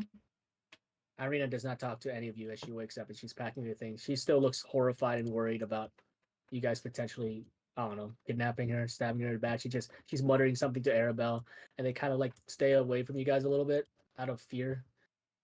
Do we still Elise think is Strahd's our best friend? yeah, oh yeah, for 24 hours. Ah, Irina, why do you look so scared? I know Strahd's like our No, best friend, but we'd never no, turn you over. I, I can't risk that. Are we all supposed to be friends with each Hey. other still, right? Like I'm still friends with Yeah, her. yeah. I mean, the only thing He's that's our changed friend. is You're you our guys, friend. What? The only thing that's changed is that you guys view him as his friend, as your friend. That's it. He didn't make us view each other as friends. No, nothing changed with you guys. Oh, I thought you'd said It that's only okay. affects him. No, the charming power he has only affects you and him. Well, we're nobody else. already friends. Yeah. Well, I think where he also affected you is when she was on top of you and was like, "Hey, calm down now." Yeah. So yeah, But you guys don't want to go worry, to the? Irina. I mean, he might be our buddy, but you're our buddy too, and we're gonna stay true to the mission, keep you safe. We would never turn you over to anyone, regardless of who they are. She just walk, Sounds good. and she's gonna turn to you, Red. She goes, We're off to see the "All right, wizard, Red, wonderful Wizard of Oz. just see lead the way." And I'm sorry if I sound mistrusting, but please don't come more than 10 feet between me and Arabelle. I don't care. Okay. You guys are up to see the wizard, the wonderful wizard. Okay. All right. So, what? All right. So before we go, we have to deal with Elise. Moonchild. Elise is still kind of comatose on the ground. You shake her a little bit, and she blinks at you. What do you want to say? What do you want to do? Elise, oh, where are you gonna go from here? You see her like kind of like shuffle back away from you and goes, I'm sorry, but I need to make distance between you, Rod, and all of this. The mountains, Mount Baratok. I hid things there, just like here. I lived before you guys came along. I'll go back to the caves. I'll do what I can to survive. I need to practice my magic and remember. But Are you sure that's a good idea? Because he was No, I coming am after not. you. I'm not coming. He will come after you. He will come after me. Doesn't matter. Doesn't matter. None of this. I need to get you're my all the magic family back. that I have. I'm sorry. I'm sorry, but if I stay with you, if he kills me away from you, and you try, you won't be there to try something. If you anger him, he will kill you instantly. He won't think twice. Yet last night he was just toying with you. Just wanted to find out where you guys are going. If I'm there and you make a move and you die because of me, I can't have that. I'm sorry. You see her like start backing away from you, holding out her hands. I can't do this. So you're just gonna leave me like everybody else did. I'll be back. Come to Mount Baratok when you're stronger. I will teach you everything I remember. I will teach you everything. But I can't come with you. That's the mountain that we're already on the edge of, right? Yeah, you guys are on the edge of it. Okay, She just making points. sure. She points ahead and she goes, "Just north. Walk an hour, maybe two. You'll find me amongst the caves. But if I stay here, he's gonna come by. He might visit me tomorrow night, or this morning, or an hour. And if you try something, he'll kill all of you. He could have killed all of you. I'm not gonna stay here. I'm sorry." You see her backing away. I'm sorry. Moonchild, what do you want to say? I just back away. And I crouch down and I grip my head and I just do the loudest scream that I can. Oh yeah, and with that, you guys hear the most agonizing wailing scream from the tiefling you've ever heard. As I'm getting Elise emotional. Oh my god. Sorry. As sorry about that. As Elise with tears in her own eyes, you watch for her for as long as you can before she fades away into the mountains, into the trees, and she's gone. It's all Strahd's fault. That's the only thing you can think right now, as you're screaming and crying. And even Irina takes a small step towards you for a moment, steals herself before running over and giving you a hug. With Arabelle kind of clutching onto your neck. They're trying to soothe you and calm you, but it's gonna hurt. Are you guys still heading out? So you guys ready to go or like? I go over to comfort the Moonchild as well, and then she says that, and I'm like, I'm a killer. I swear, I'm a killer. Red, you watch this incredibly emotional scene. Okay. I'm gonna say for the sake of this, I'm sorry. He's called a Evil good is storyteller. Yeah, I spent a lot of time writing that out. Okay. Okay. I'm sorry. But he's evil. And you guys just saved one of his victims. Gonna roll up. Okay. Baby. All right, that aside. Red, Yeah. you lead the group. You take charge. You let them grieve for as long as they can before you silently just nudge them along this way. Hey, you guys head east. Yeah. Gotta go this way. I know sad times and all, but like, we gotta go this way. You guys head to the east. I am so. All right. To the east. Wait, does that mean my To the strength is back west. to normal now? North, Yeah. south. Oh yeah, your No. strength is back to normal. No, it is because we got It full, is? yeah, because we got a full Oh, strength. okay. I thought you had to like regain. It was that or at 15, something. right? Why is it so hot? in Yeah, it here? was at 50. Okay, cool. Is it the squishmallow? So you guys walk and Like, my back travel is in sweaty. sadness. It might be the squishmallow, yeah. And I'm gonna double check to make sure you can see this as well. Or else it could be because it's a very intense session.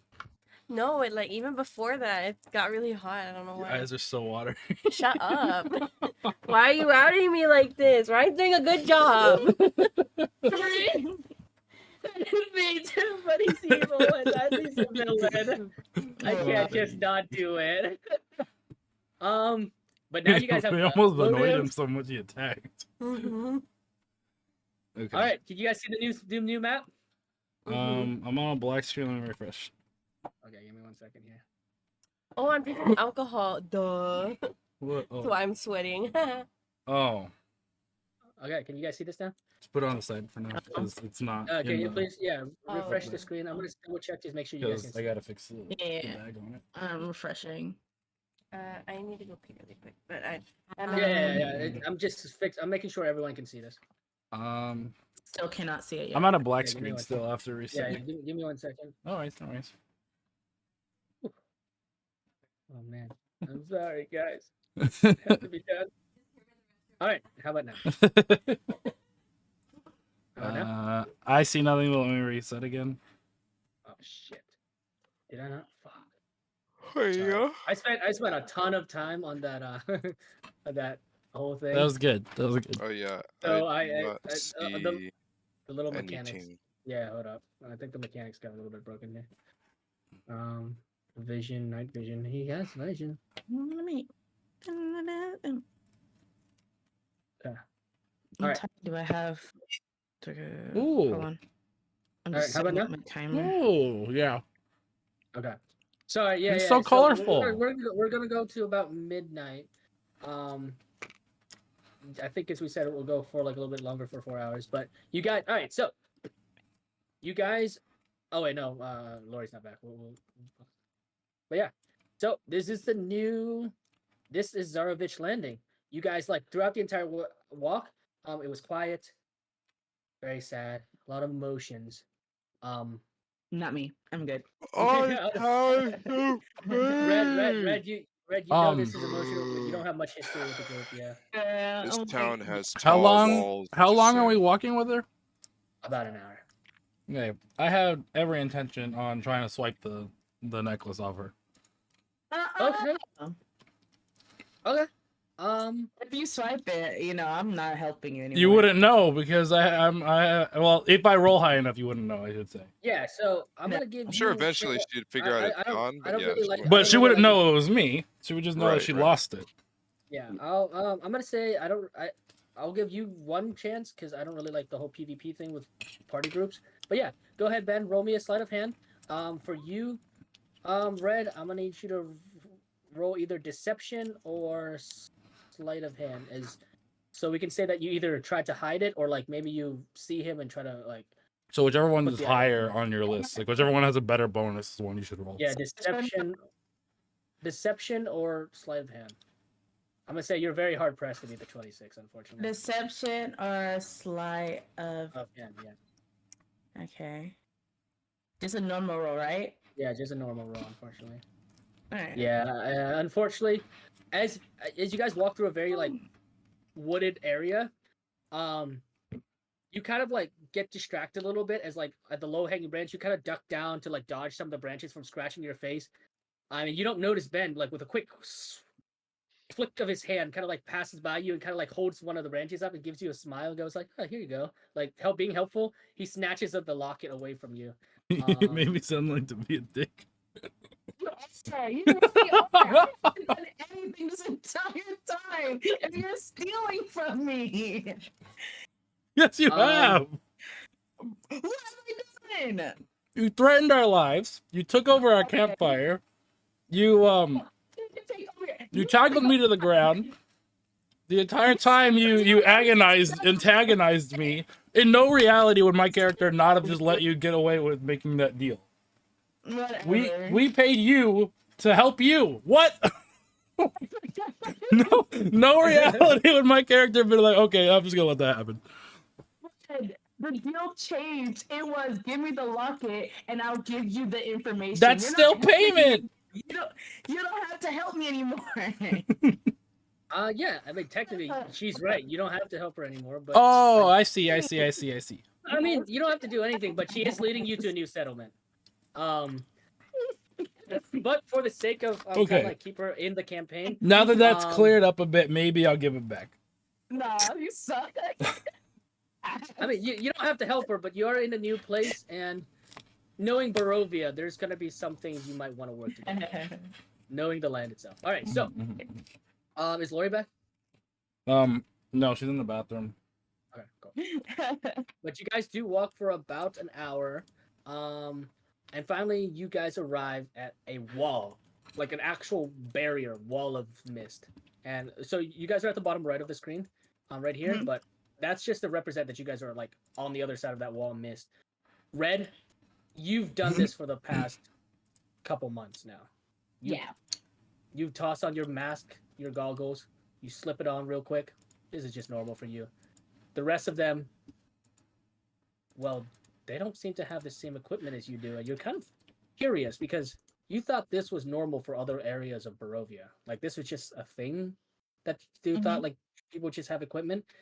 But Irina looks at you curiously, the redhead. She goes, "Wait, where did you get that?" I always had it. Irina mutters something to the side of saying, "What is going on?" She goes, "How? I'm sorry, this Zarovich landing, they're just prepared with this. They just know how to handle this." Okay, she's back. Just because there was like some scientists that made them. I don't know. Like, you're asking the wrong person. Scientist. Okay. And you seem flabbergasted that like you, a newcomer to this land, has like completely flabbergasted like people who lived here. But okay, Lori, now that you're back, you guys how pretty it is. see, the path in front of you dips down, and in front of you is an incredibly dense barrier of fog. It's like a wall. This is At the bottom right.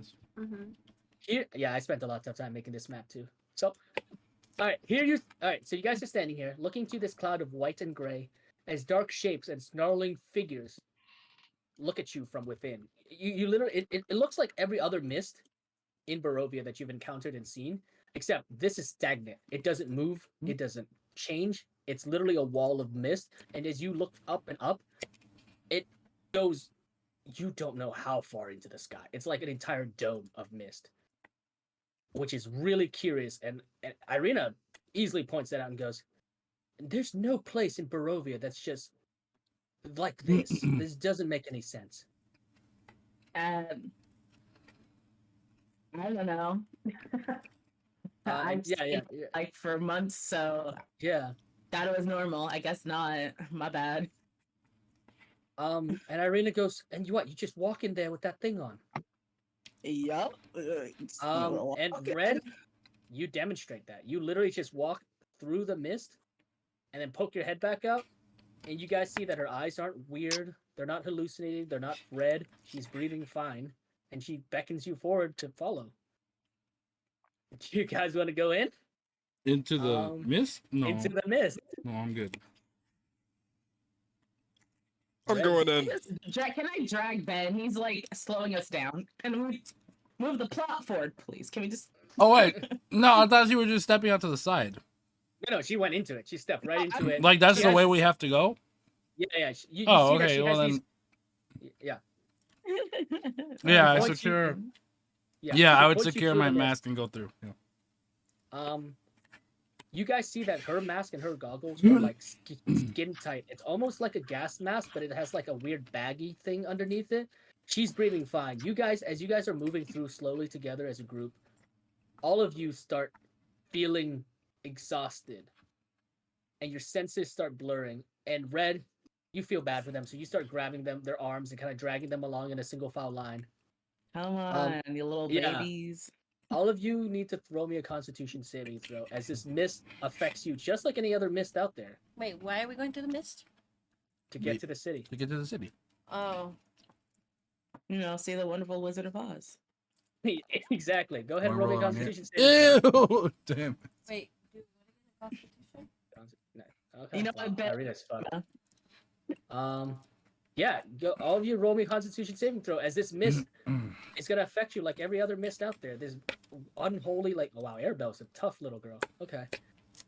Arabelle holds her breath the entire way through, shuts her eyes, and hangs on to Red's tail. Red, you feel like the little girl's Wait a hands minute. clutching onto your little tails, and like she's just yoinking. Yeah, she's just following you. She's grabbing your tail. And she's pulling you. Oh, All right. Please, not the tail. Dude, we all failed. Arrow shakes her head. She doesn't say anything. She's trying not to breathe, but she has her eyes closed. She's somehow managing to hold on. You guys make it through the mist. It's about a 5-minute walk. So Decca, Ben, Lori, or sorry, Moonchild, y'all get 1 point of exhaustion as you come out utterly, completely tired.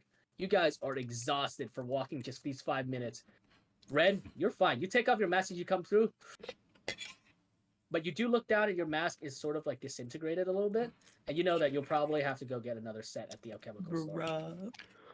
You'll probably need to get another set, but Yeah. you guys are through. For mask. And to kind of montage this forward, you guys arrive at a gate. The iron gates that make up Zarovich Landing's southeastern gates are heavy and imposing. Behind it, you spot 2 helmeted guards, one a crossbowman, the other a man dressed in chainmail. They immediately flag you down on the other side of the gate, and one of them goes, "Oh, where do you hail?" And you can see that the man gives you a quick once-over, and he recognizes you, Red, and goes, "Oh, Larry! Well, why didn't you say so? Come on in." Well, Larry? On. Larry. Her Can you name make- is Larry, unfortunately. Larry. Thanks a lot for getting me away, John. You know that his name is Marcus with a K. And the marker goes, "Larry, where have you been? We thought we lost you to the mist." No. Oh, come on in, everybody, go, open the gates. Larry's back. Saying my name. Can Yeah, I- he keeps repeatedly saying your name as you guys watch as the gates go. As the gates open, and your hard efforts throughout the night of hiding your name is completely blown as these 2 goofy guards are like, "Oh, Larry, were you out hunting?" And this other one goes, "Hunting? She doesn't have anything on her. Look at her. She just came back with these. What? You brought people? Larry!" Hi. How are you? As you guys step through the gates, this scene is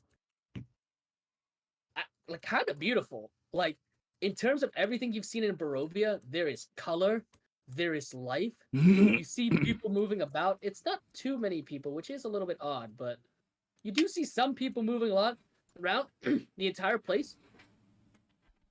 Red roof buildings, beautiful stained glass windows from nearby buildings. Like you see farming communities, like farms and plots of acres of land.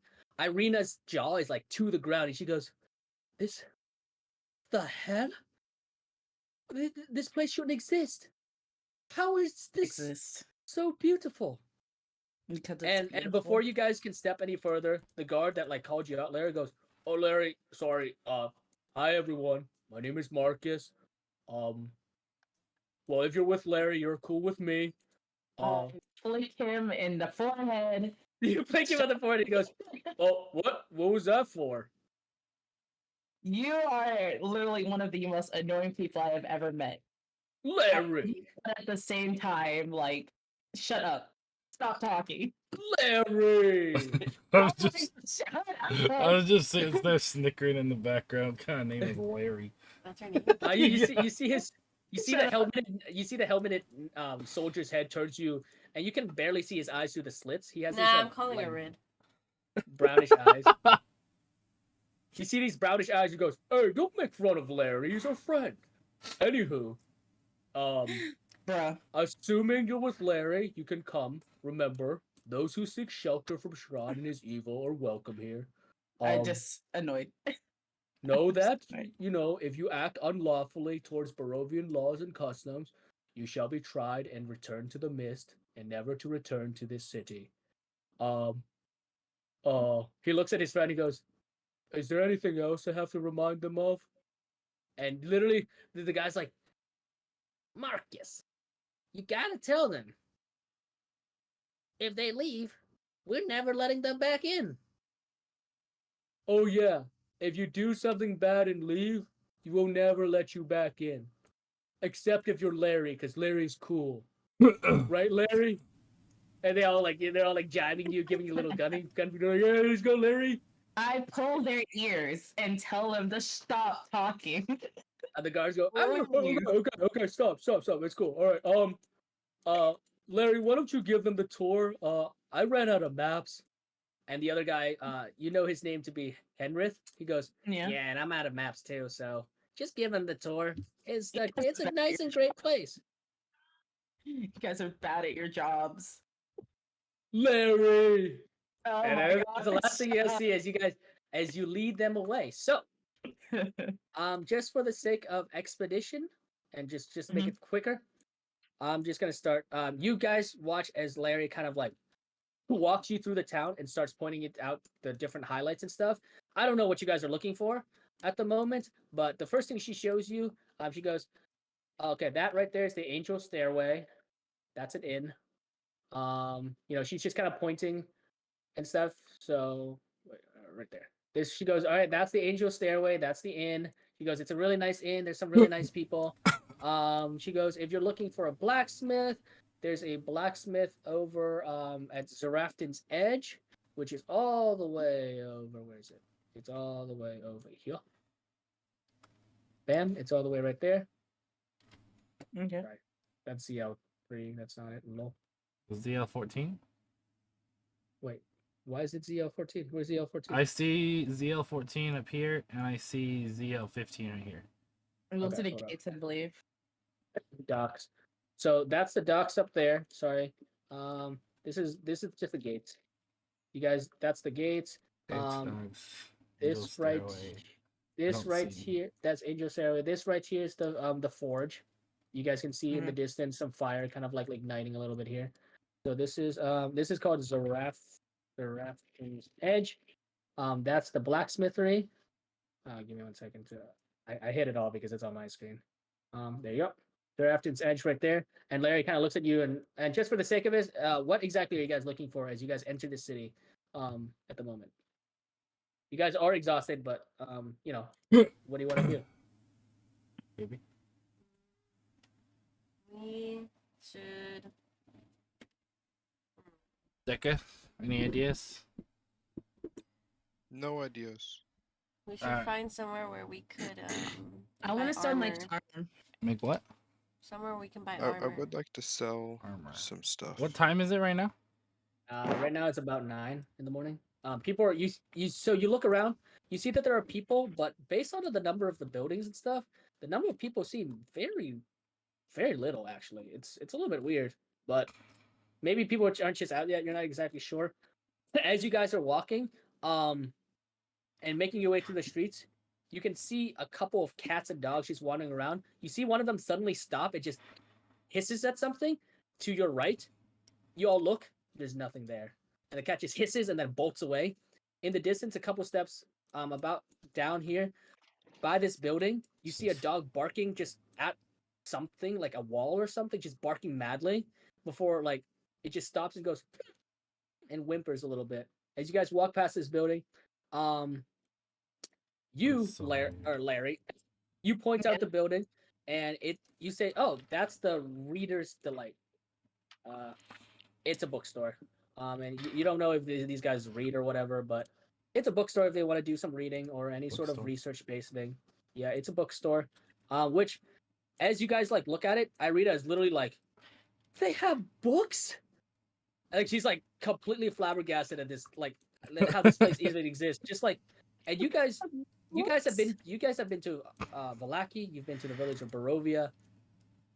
Vallaki is nothing. Like it's not as beautiful. It's very Spartan. This is smaller than Vallaki, isn't it? Slightly. It's smaller. Yeah, it only goes. It's like maybe a quarter of the size of Vallaki. It only goes like up to there, but the architecture is amazing. The people around you, as you walk around, some of them seem to be like just walking fast, going about their business. Just like there seems to be like a weird, like je ne sais quoi. Like they don't seem to care. Like they don't seem worried or sad. Comparing to the faces of Vallaki, they're happy. Happiness is something you guys don't know about. I want to ask Larry what's up with the dogs barking against the Yeah, I've got some stuff to sell for sure. Yeah, Larry, go ahead. Oh, what's with the dogs barking? Do I know this? You scratch your head a little bit and you go, yeah, you know that ever since you've been here, they've just been randomly barking at walls and things, and this is part of your whole thing, trying to your whole mission. The reason why you actually tried to convince these people to come here in the first place is you don't really know this town is great. It's treated you really well, Mm-hmm. but there are weird things that happen from time to time that you can't explain, and you've just for the most part have ignored a lot of it. But Yeah. with what you need to do and the people you need to find, I could say so far, it is a little bit odd. So yeah, that's all you Yeah. know. Okay. Mm. So Irina does look. I mean, Irina is just she's so distracted at just the structures of these buildings. She's like, how is that? Where did they get the materials for that? Did you guys just freely get things here? I don't understand this place. I mean, we still have coins and gold and stuff. We sell them, you know. We sell them. Yeah. You guys start making your way, and Larry, you're like, oh, if you want to buy something, you guys arrive. Larry, you Yep. tell them you tell them that you take them to the Dragon Stomach Marketplace, Mm-hmm. which is this marketplace right here. You guys get there, and the place, it's bustling, but again, maybe it's too early in the morning. But you see stalls. Some of them are unmanned.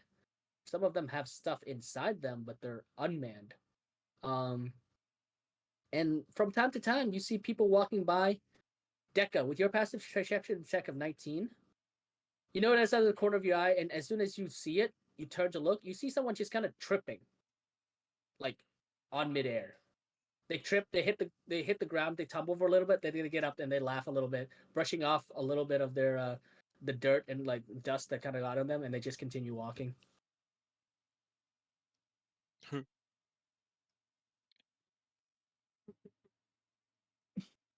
Swear, if I don't know, I'm just I need to But find somewhere to sell There's gems too invisible and nice people. clothing. There's invisible people. but you guys are in the marketplace, and let me read the description. Basically, it's decorated. I'm at the center of it. It has a statue of a copper dragon staring just intently ahead. You can see that the stomach of the dragon. It's a 10-foot tall statue. At the stomach of the dragon, it's like completely like shiny, as if like people just rub this dragon's stomach for good luck. You know how like sometimes people rub dogs, like the statue of dog's nose is for good luck. The dragon's stomach is just really shiny. As you stand and you take it in, you also see a tense argument break out by a vegetable stall. Uneasy words are exchanged between the two of them, and one of them seems to be shouting and kind of gesturing about something about missing shipments and equipment, and the other one swears at the other dude and says, there's been no shipment, nothing's arrived. You all notice that both of them have these satchels filled with scrolls and books, and the one that was talking about the missing shipment, this like blonde-haired man, he looks his satchel is kind of spilling out a little bit, and you can see a mirror, cloaks, sets of writing utensils, what looks like makeup or something, as well as playing cards. You get a sense he's like a street performer or like a court, like some sort of minstrel or something. But this argument's going on pretty loudly nearby by this vegetable stand. They're just like, oh, you're yelling at each other. But Larry, you're kind of waving your hands around. You point to the various stalls. There are vegetable stalls. There are a couple of like trinket stalls where people are selling and trading minor trinkets like bracelets and wristbands and stuff. There's this place where they're selling tools and stuff. This place right here seems to be selling large chunks of what looks like boar meat. At that, Irina is just flabbergasted that she's like, boar meat? Do you guys farm boar in here? And Larry, you know that yes, they do actually. Part of the farming is domesticating animals. Yeah. Um, and it's just a normal thing to you for these past 2 months you've been here. You're like, Yeah. what? You're like, what? This doesn't happen in the rest of the Barovia? And Yeah. Irina just shakes her head. Yeah, she goes, no, it doesn't. But yeah, you guys are in an open air Mhm. marketplace. Think of it almost like a flea market, kind of. Um, that same sort of vibe. If you guys want to try to sell anything, I know Deca, you said you I were want. looking to sell some gems. Yes, gems and clothing, um, and a necklace Okay. and hide Can I also ask and a to mark wand. off I'm just a here. I'm woodworking chilling. shop? Ooh, can I sell my locket? And a Yes. dagger. The locket, since you've been here before all of them, you know that the locket would probably best be sold um at the general shop. Like this place right here. This seems to be a place where it's just general store items like adventuring gear. Mm-hmm. Probably best sold there. Um, Zarafton's Edge, the blacksmith, doesn't really deal with gems. Um, you know that the Pop and Fizzle alchemist store. That store it deals primarily in potions, but you pointed out to them.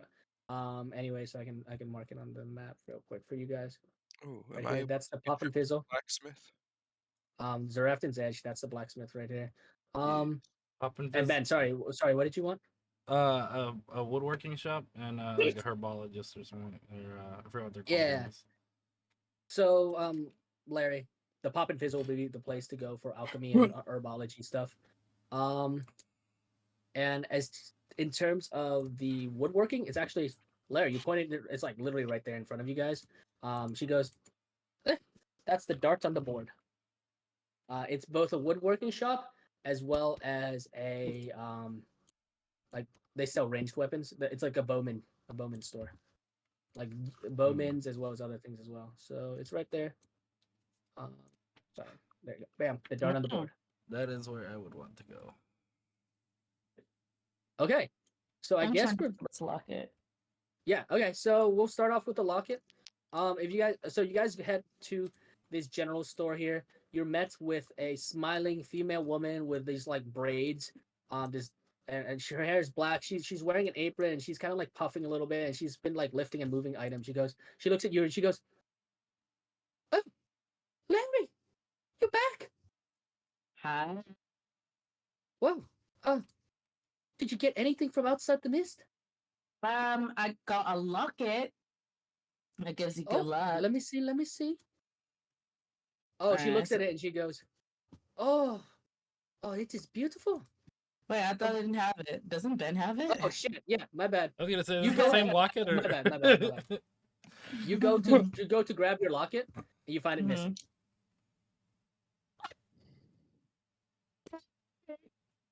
You look around and you're like, shit. Like, did you drop it? You're looking around. Probably me. I probably dropped it. Okay. Okay. Well, What's her name again? sorry. What's the woman's name again? Oh, her name? Yeah. Yeah. Her name. Those letters are Let me so check my small. thing. Her name's Pilvar. I like Pilvar. Butterfingers. I probably lost it. I'm sorry. Oh, I'm sorry.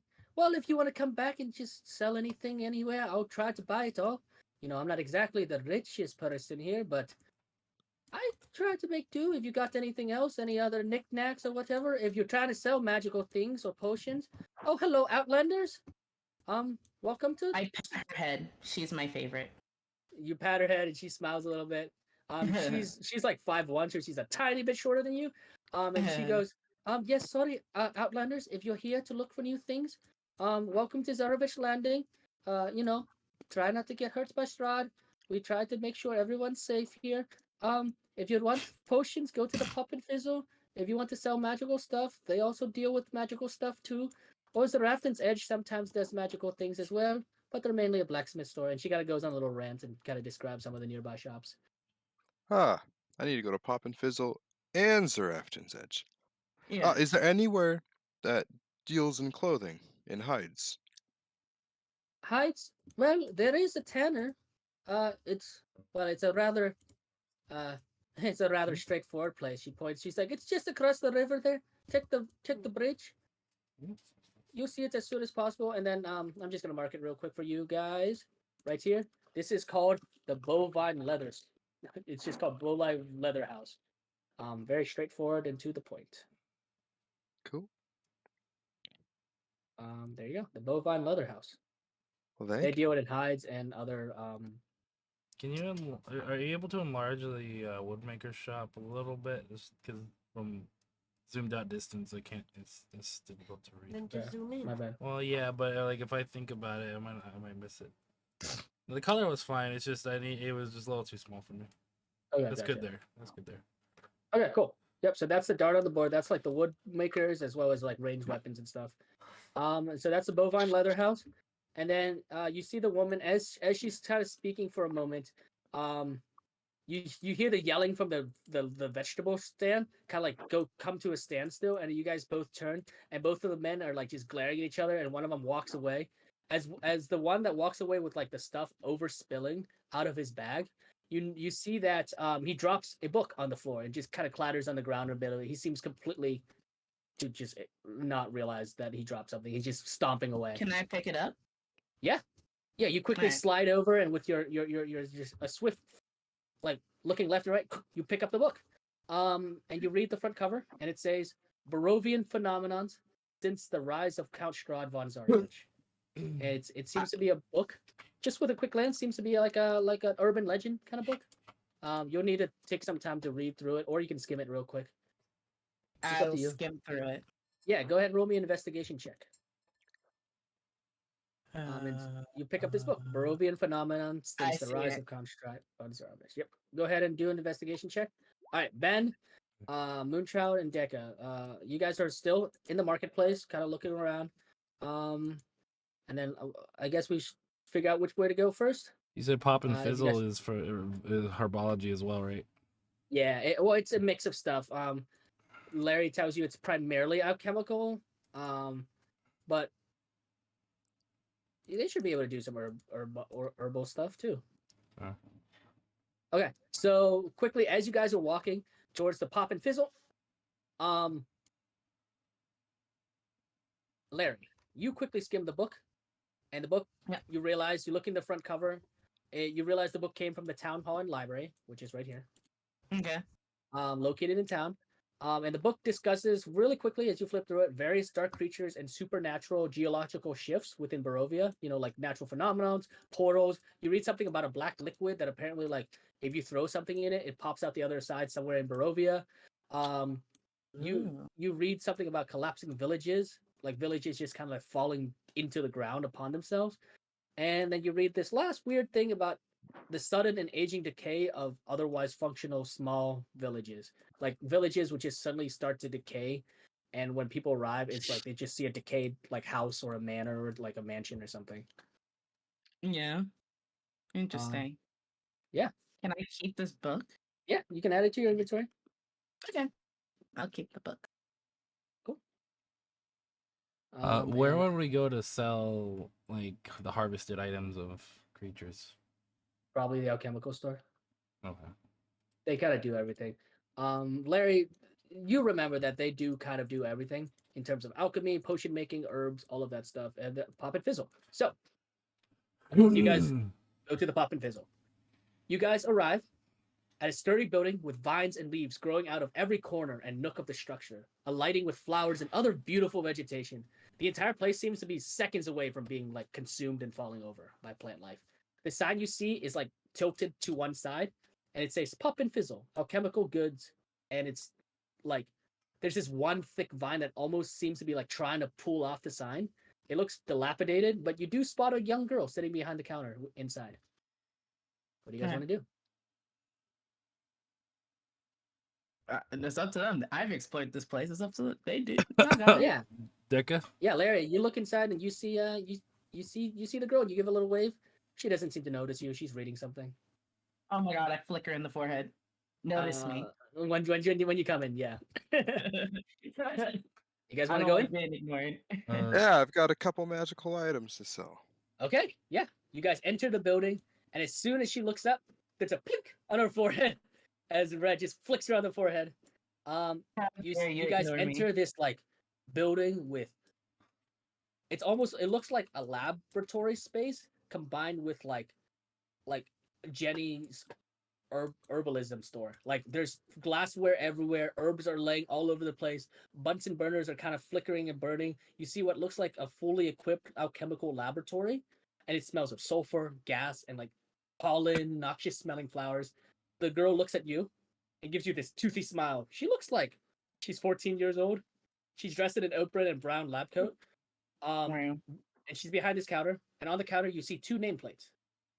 They read Frozensis the Free and Breezius Burarathan. Um, on each, these two names are on each of them are on a single nameplate. And the girl goes, "Hello there. What can Twyla do for you today?" She keeps How a dare you smile ignore me, by the way? and she looks at you, Larry, and go, "Oh, Larry, I am sorry. I was just It's okay. reading. I have I homework, know. you know." I know. I pat her head.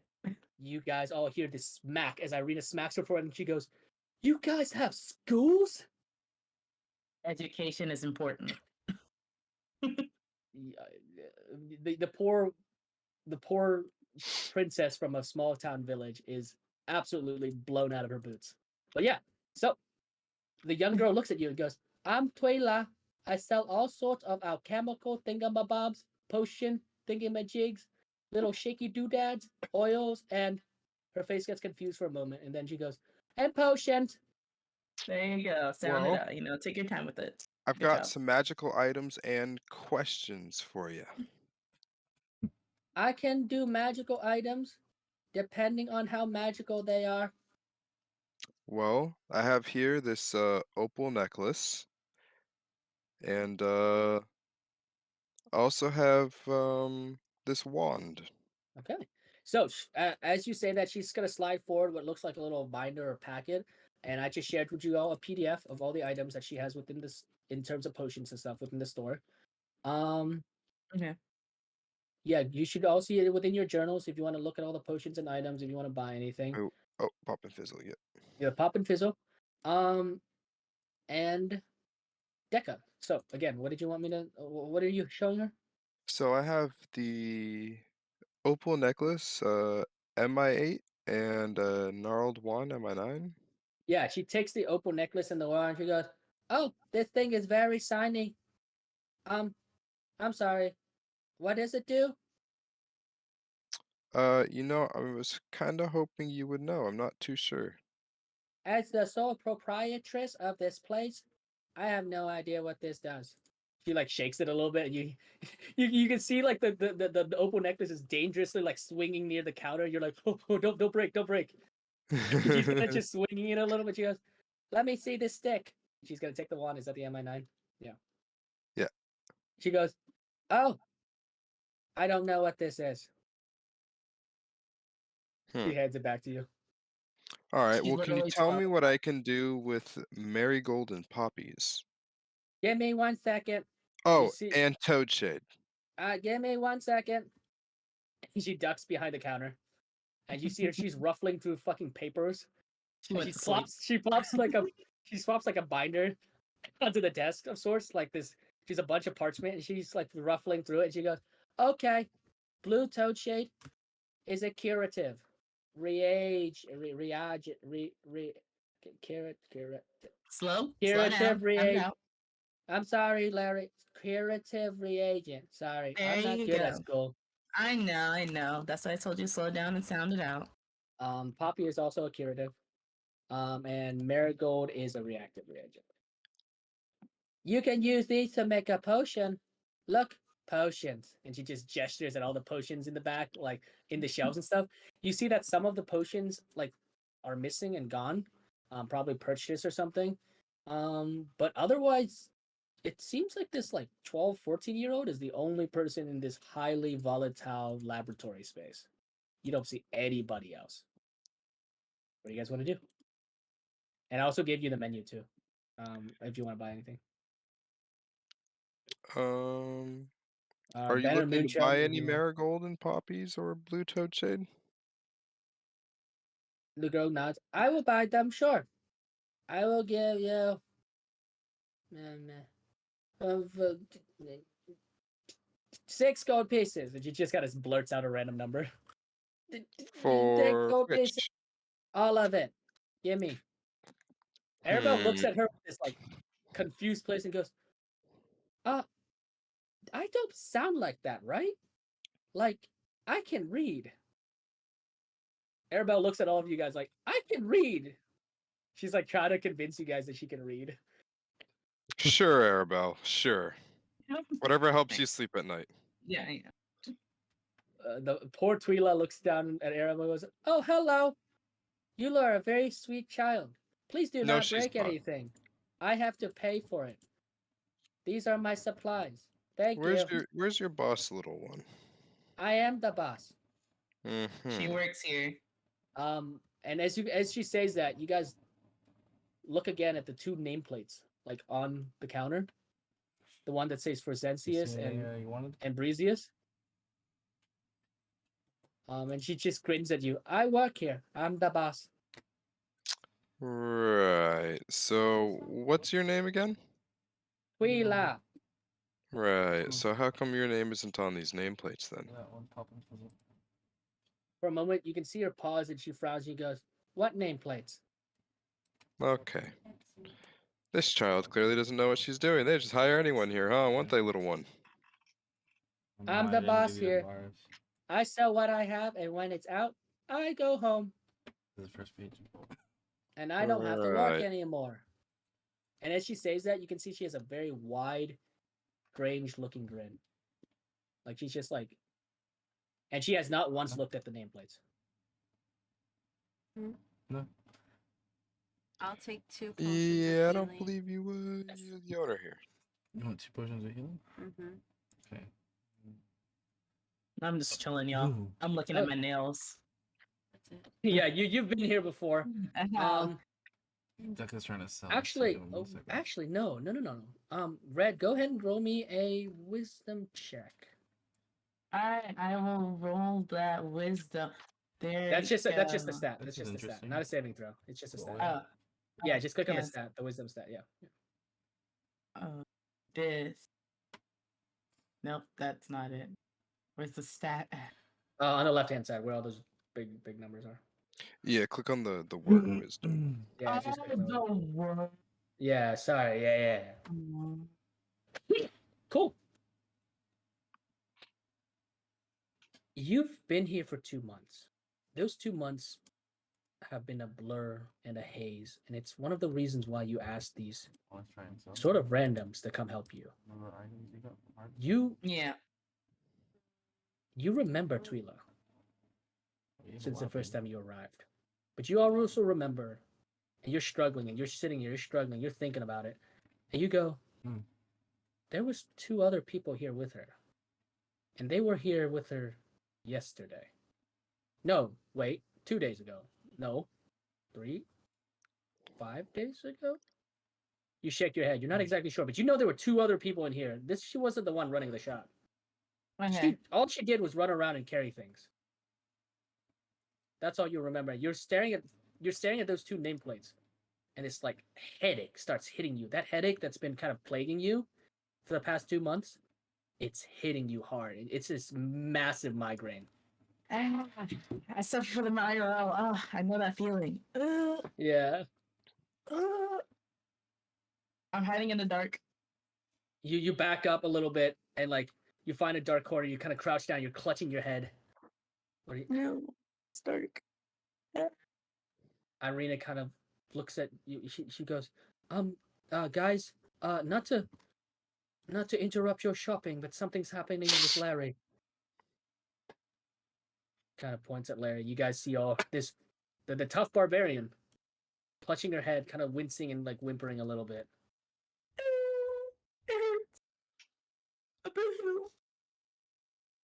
Guys, well, I don't know what the. what? What did you say? I was trying to think of what to do. I don't know what I can do. Well, I think we should just move on, see more of the town, go to the next place. Because clearly she doesn't Well- want to tell us where the bosses are at, and I don't think she's going to be able to help me. It's like something's going on around here, though. Well, if we find another midget person working at the next place, something's definitely going on. I'll Yeah, stay in the Irina's. corner. Yeah, Irina's gonna gently come over to you and kneel down. She goes, "Is it just like a headache, or is it the mist? Did your little mouse thing break? Migraine. It's a migraine. Does it have to do with the little child?" I think so. I kind of remember, like, there was definitely two people here. I don't know. I can't really remember. Well, there are two people's names on those nameplates. Twila goes, "I am the boss here." She gives you guys a big toothy grin. For how long? Since forever. I'm the She's boss. lying. Why you? This is Twila's Pop and Fizzle Alchemical Goods Store. Ask anyone in town. No, The sign I outside just says pop and definitely fizzle. remember two people here. I'm so confused. Harina's gonna like put a hand on your shoulder. It's okay. Just try to focus. And she's gonna motion you guys to come over. Guys, what is? She the little girl is just playing a trick on us, right? That or she's deranged. Or something bigger is going on in the city. She's not deranged. It's just there is something pretty weird going on for this town. Is this why you wanted us to come here? Well, I mean, anyone really. I just happened to run into you guys. But I'm as you know, I'm not originally from here. Right. I actually was with a crew before. I actually had an entire team, but They died. we kind of came here. I don't really remember how we got here. And I remember being stuck in some loop. Stuck in a I'm gonna let you. I'm gonna let you. I'm gonna let you guys role play. Irina's just gonna be quiet and listen. Go ahead. That's very I interesting. I just think we should look at the next store and see if anything else has changed that might give you another migraine. I Well, don't think I want to get another migraine. if what do you mean stuck in a loop? Well, exactly how it sounds. Like, I swear, I've been repeating the same day for like a month now. And what changed? Well, I want. Well, I'm not really sure when, but I'm definitely 100% sure there was two other people here. So that clearly changed, but I don't really know anything else. I'm sorry.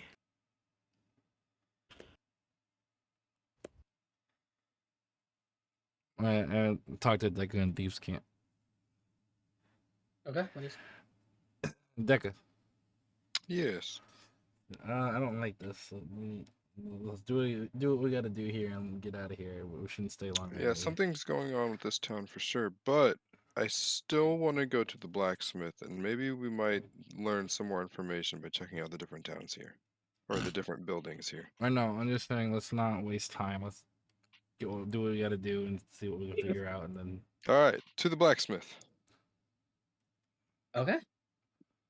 You guys give Red a little bit of time.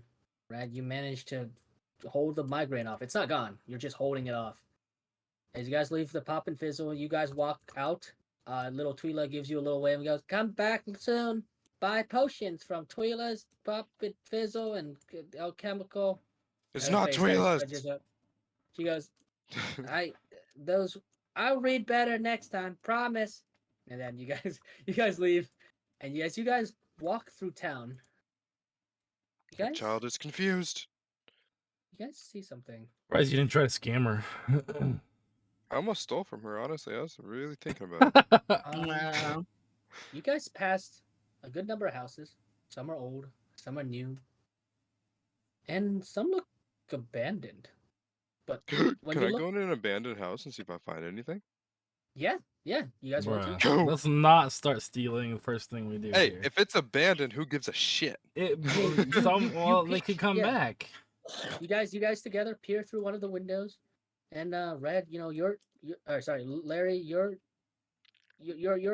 criminal senses kind of tingle a little bit, and you look through this house right here. There's no one inside. The windows and blinds are completely open, and you guys peer inside, and it doesn't take a perception check to see that the table is set, and you see food on the table, but you don't see anyone. You don't see any coats hanging off of racks. You don't see any. Well, the gate's open. The gate's open to the backyard if you want to look there. Oh, can I talk to Ben and Thieves' Cants again? Yeah. This looks very familiar, Ben. I've seen this. No, I've heard of it. It was in an old tale called, Spirited Away. He's not wrong. It's not I wrong. wish I could say something in regards to that, but I have never seen that or heard that tale. So. What? It's You've never essentially this seen whole Spirited town. Away? The people vanished, and there was No. food out, and these people ate the food, and they too were transformed. And there's this whole world beyond what the normal human eye can see. Well, that sounds like Whatever Eat the you food. do, like an episode don't of eat Fairy the Tale. food. I've never heard a fairy tale, but sounds You want good. to eat Oh the yeah. food? No, don't Ben, eat the you should food. eat the food. No. No, don't eat the Becca, food. you try the door. It's unlocked. In fact, Oh. it swings open with the slightest touch. This is definitely a Spirited Away scenario. I say we give a piece to Baja and see what happens.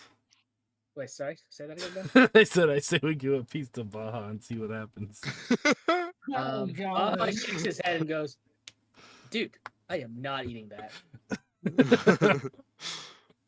He's like, "Dude, I don't know. I gotta do it, Louise." I mean, that sounds like something he would say on his, Yeah, bro, like, you're I'm not stupid. eating this. Yeah, you bro, you're stupid. You guys continue on towards the Rafton's Edge. Yeah, I'm not gonna eat any of that. Okay. Yeah, I'm not gonna eat it either, knowing the things I know. Okay. As you But guys yeah, walk, let's go to the inn or you the guys walk. blacksmith. Yep, you guys walk through this residential area and continue along the edge. You pass by what looks like the Burgomaster's mansion, this huge place. It's big. It's way bigger than the one in Vallaki, but it has this regalness to it. And Larry, you take a moment and you break from your migraine and you tell him that's the Burgomaster's place. That's sort of like the mayor of town. And they've seen enough Burgomaster buildings to get what that means. You guys continue. You pass the residential area, and you arrive. As you get closer to the blacksmith stuff, you pass by some very sized homes, no doubt, of the various different people that might live here, or it's, property tax or whatever. Yeah. But as you look through the windows, you see that they're darkened, while others are brightly lit. A few have shattered windows and cracked glass, like someone was purposefully running around breaking the reflective surfaces.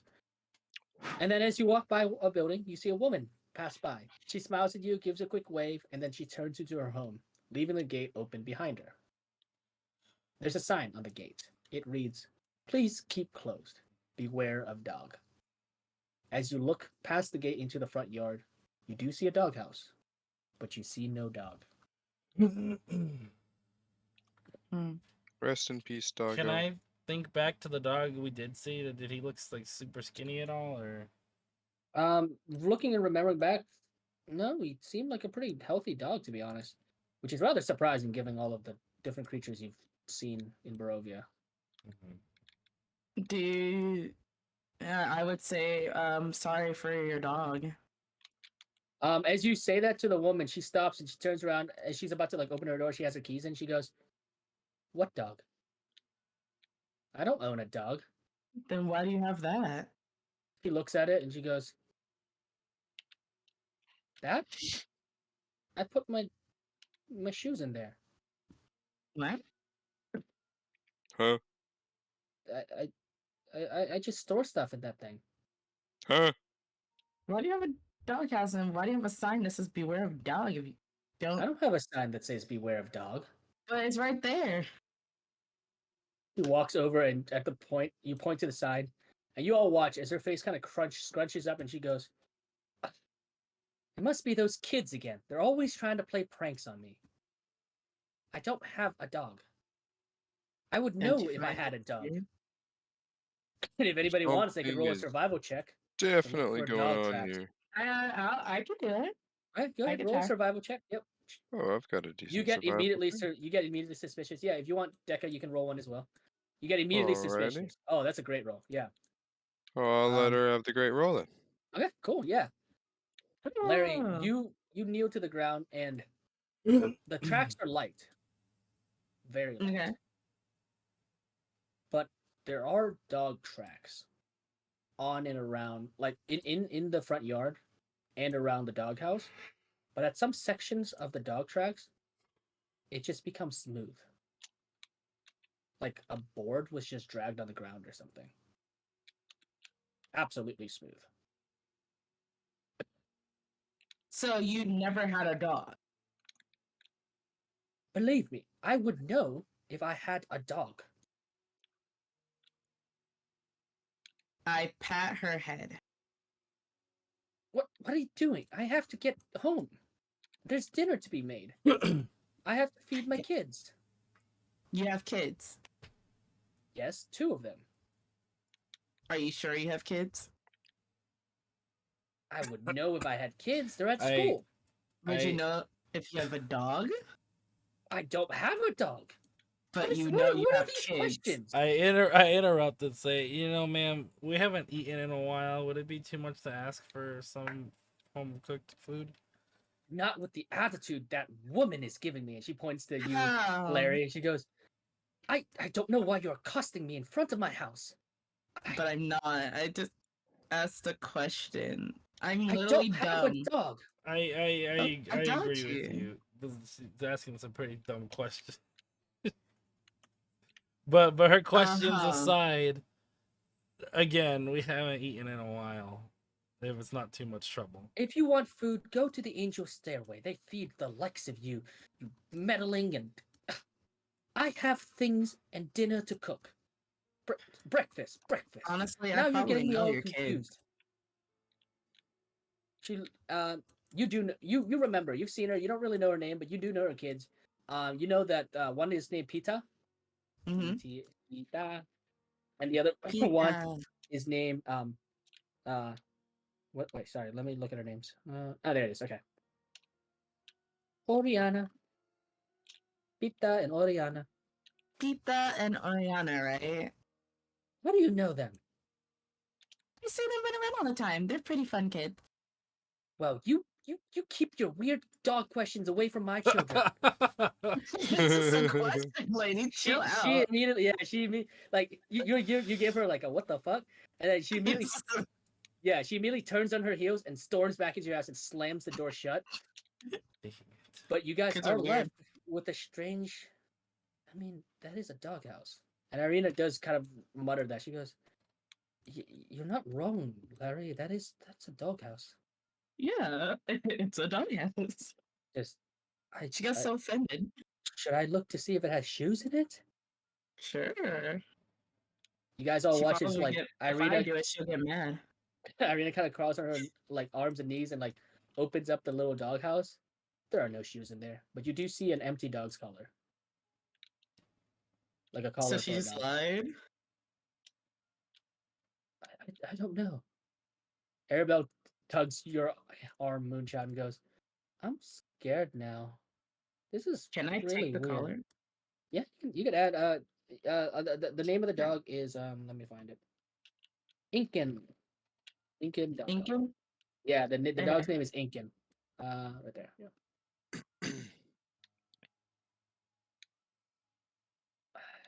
Irina goes, "Should we just continue to the blacksmith's?"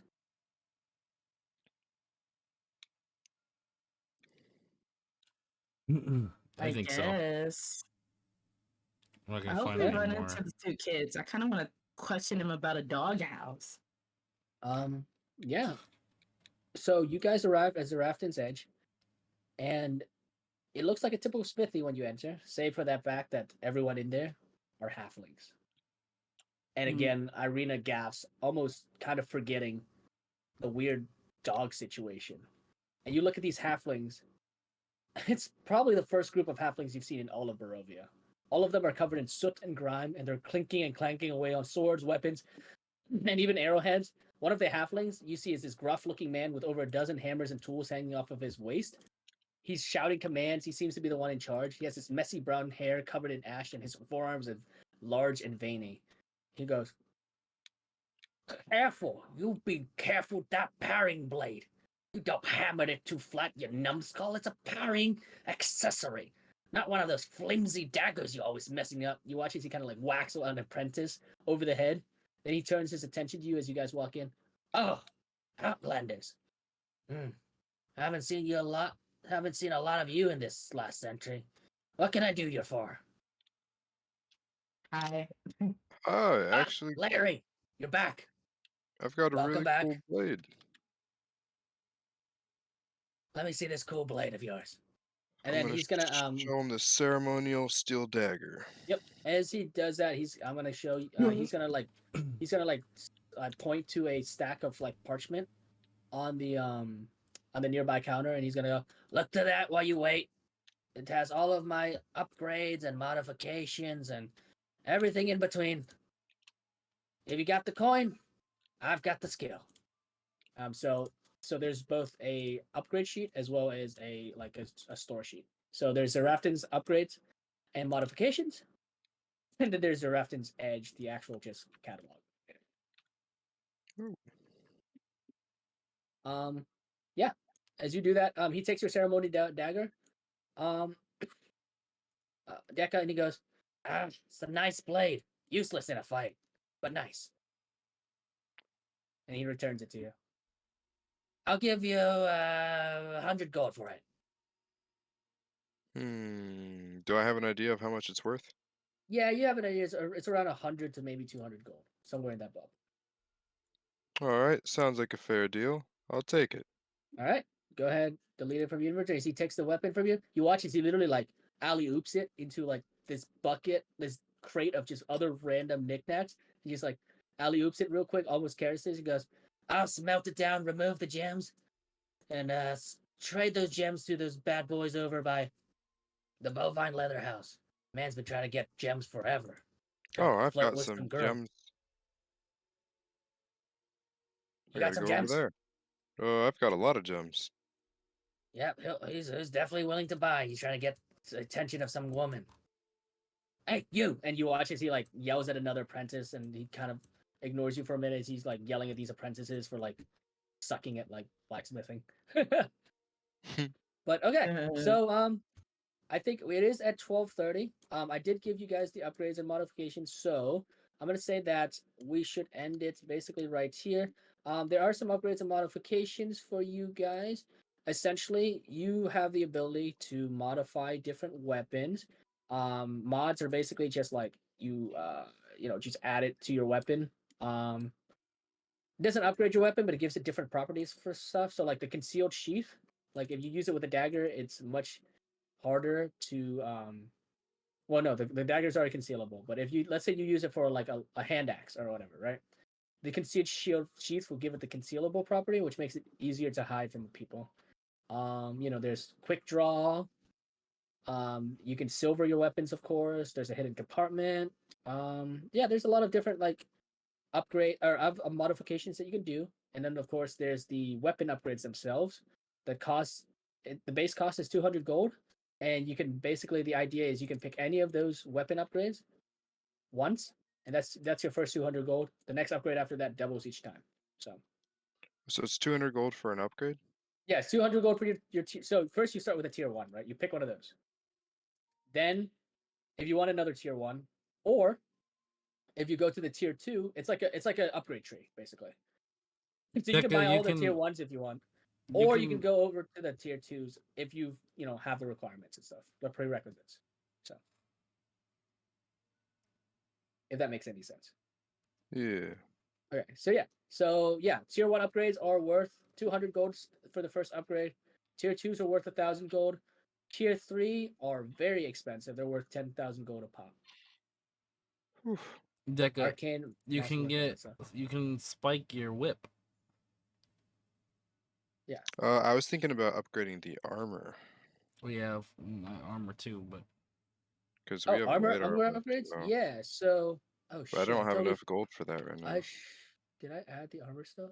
Yeah, it's there. Yeah, there's some armor stuff in there. Oh, there's I the just armor can't proofing afford stuff. it Yeah. until we go to the gem people. Yeah. So there's like armor stuff as well. Armor proofing and armor modifications and stuff. Yeah, I'll do the tier 1 for the proofing. Yeah. But I don't have gold for that yet, so. Yeah. So your tier 1. do we have just, to go just like up the weapon. from like? Do we have to start at tier 1 or do we just Yeah, pick one of the tiers? you need to start at tier 1. Like other, because like you can't, like if you look at the prerequisites, right? Brutal, you need to get the sharpened or the spiked upgrade, right? Enchanted, you need any tier 1 upgrade. But you need an expert spellcaster, Oh, etc. I And see. basically, I see. you have to fulfill the prerequisites. If you can't fulfill them, then you can't upgrade them. But yeah, so that's the upgrading system that I built into the game. So I think we're gonna end the session there. Go ahead and let me know, so that next session or in between, because I know this coming week, right? Like nobody is, we're basically not available this coming week, right? I'm not sure. Did you want to see if you want to look at a mid shift or no? Let me see. Yeah, I know we ran a little bit long. The only other days that I have are Sunday and Monday. I have off, like this coming Sunday and Monday, and then Tuesday I get out at 3:45. And That's a weird. Oh yeah, because you're morning that day. yeah, that's pretty much it. Next Saturday I do get out at 7, so if you guys are free Saturday. This coming Saturday, like Yeah. the 19th. The 18th. Yeah, the 19th. Yeah. I can Oh check wait, on no, the 18th. sorry, it's the 18th. Yeah, the 18th. Okay. All right, I can check on the 18th for myself. And we can continue as you guys sort of go through this town. There's some mystery afoot. But there's also things in shops that you guys can visit. Okay. To see what's going on. So yeah, okay. Let's tentatively check out the 18th. As you guys go through this, I hope Abu, you had a good first session. I know a lot happened. You did kind of get dropped into the middle of a heavy plot. Yeah, no For these guys. kidding. But your plot is currently underway right now. And let's see how you deal with figuring out what's going on. You got the party you wanted. You got the people for help. Now it's time to solve the mystery. Yeah. I'm pretty sure everybody's just a ghost. Yeah, let's you guys can figure out how to deal with that as we continue going on. Just real quick because I'm just gonna unlock everything. I mean, I'm just gonna show everything real quick. They all died by the hands of the person running this place, or they died because the mist still got them. That's my prediction. Allergies. Allergies, why? Yeah. But so yeah, take a look at the upgrades, all that stuff. If you guys want upgrades, I don't know how much money y'all got. I don't really, like I said, I don't really look at your inventory that much. Okay, so that's everything that you know about this town. I can add more shops in, but there's like 12 different items and stuff, so that's a lot of stuff for you guys to investigate and look at. So I don't want to add more stuff. Oh wait, there is one missing right here. My bad. There's CO7. Garbage Landing, Building 7. What are you? Let's see. Ah, okay. Church. Morning. Ta-da. Okay. All right. Sweet. I'm gonna head off. Have a good night, you guys. Ryan. Thank you. Same I to hope you. for you